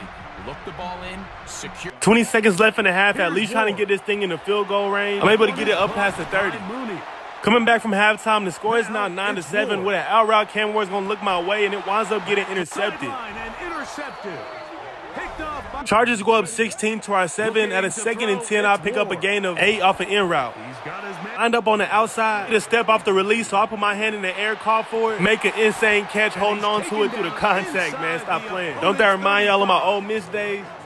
He had their lone touchdown of the game earlier. Like, just look at it, man. What a catch. Just inside the 40, facing the 3rd and 10, I got a deep in route. He gonna look my way. Able to thread the needle to me. I bring this one in and get loose, get into that end zone, but there is a flag on the play, so we got to look at that. And he's gonna take it into the end zone. It's a touchdown. There is a penalty marker down, but it looks like this one. Pass interference. Defense. So that one's on the defense, man. We definitely declined it. Just like that, man, I scored my 2nd touchdown of the game. Down 2 now with the score being 14-16. I got an out route. He gonna look my way, and I bring this one in. Just had a 2nd and inches. Facing the 3rd and 10, I got a go route. He gonna look my way. I bring this one in, but somehow lose control of it. I don't know how, man. I just lost it when I hit the ground. To get in there, make things difficult defensively. Just so y'all can see, man, I did not have control of it when I hit the ground. Luckily, they don't score, man. It's 2 minutes left in the 4th quarter. Fading out to the right sideline. Make a nice contested grab. First play coming back from the 2-minute warning. Pick up a quick gain of 4 yards. Before you know it, we facing a 4th down with a minute left in the game. Wide open for the 1st down, but how in the world does he miss me, man? He throws it just behind me. So that right there is game. After going on an undefeated streak, man, we take 2 losses back-to-back, with the final score being 16-14. And we got to figure out something. We got to get something clicking. But hey, man, I did all I could this game, finishing with 11 catches for 182 yards and 2 touchdowns. 10th game of the season, man, after taking 2 losses back-to-back, unexpected losses at that. We are right back on the home turf. And don't get me wrong, man, we still feel confident. We're ready to come out here and get that win. Going up against the Houston Texans with a 3-6 record right now. What do they say about? We start this game off in good field position. At a 3rd and 9, I get open off the release and catch my first touchdown pass of the game. Touchdown, Tennessee. The Titans get a perfect start. They've gone up 6-0. It's an old adage, but it's a true adage. The Texans will go down and tie this thing up, making it 7-7. He gonna hit me across the left side of the field. At a 3rd and 9, picking up that first. He's taken down, but not before he gets this one at the 41. And even lined up on the far left side of the field off the in route. He gonna hit me. Got some open space to work with. I pick up some extra yards before being brought down outside the 20. 24 before he stopped. They pick up 14 yards on that one, and the Titans have a first. Before you know it, we had a 3rd and goal. Fading out to the left, he gonna lob in my way, but that gets broken up. Incomplete on 3rd and goal. Took his shot at 6 that time. But on that 4th down, he's able to connect with the tight end for a touchdown. Houston goes down and ties it again with the score being 14-14. He's gonna find me across the middle for another nice chunk of yards. And they will finally catch up to him just a second before he could reach that 40. That's an 11-yard pickup, and it gives them the first down. 10 seconds left in the 2nd quarter, trying to get deeper in the field goal range. He's going to hit me. I get wide open, make a cut, getting past that 20. He's going to take it home. He's down to the 16-yard line. Up 17-14 to start off the 2nd half. He's going to deliver. Dot my way off a whip route. Able to slip one tackle and pick up a gain of 5. Threatening, but facing a 3rd and 9. He's going to find me on the left side of the field, deliver a dot to get us inside the 10. And he's going to have enough for the first down. Not by much, but he got it. That's all that matters. Sets him up with a 1st and goal. 3rd and goal inside the 10, cutting out to the right. Then we're going to deliver a beam my way, and we get my 2nd touchdown of the game. The Titans push their lead further to start the half. I should know this by now, Brock. I don't know if you're a Broadway guy, but there's a lot of names that belong on the playbill for this lead we've got. Broadway guy. And with 2 scores now, It's what, a 2-score game? Yep. Easy to see he's been one of the key actors throughout. Appreciate the honesty. Up 24-14, backed up in our own end zone. Had to backtrack to bring this one in on an out route. Nearly got that safety, but they gave me 4 progression. Houston went down and scored, but when we got the ball back, we just nailed out the clock and took that win, with the final score being 24-21. Man, I'm glad we got a win, so hopefully we can keep things going back in the right direction. Because taking those 2 back-to-back losses was crazy, especially after going undefeated for 7 games straight. Another good day for me with 9 receptions for 102 yards and 2 touchdowns. Hey man, hopefully y'all enjoyed the second episode of me being in the NFL. Now let me know, do y'all want me to keep this series going or do y'all want me to end it right here? But like I said, man, hopefully y'all enjoyed it. Hey look, y'all boys, we on the road to 20,000 subs. So make sure y'all like, comment, and subscribe. And with that being said, I'm gonna catch y'all on the next one. Peace.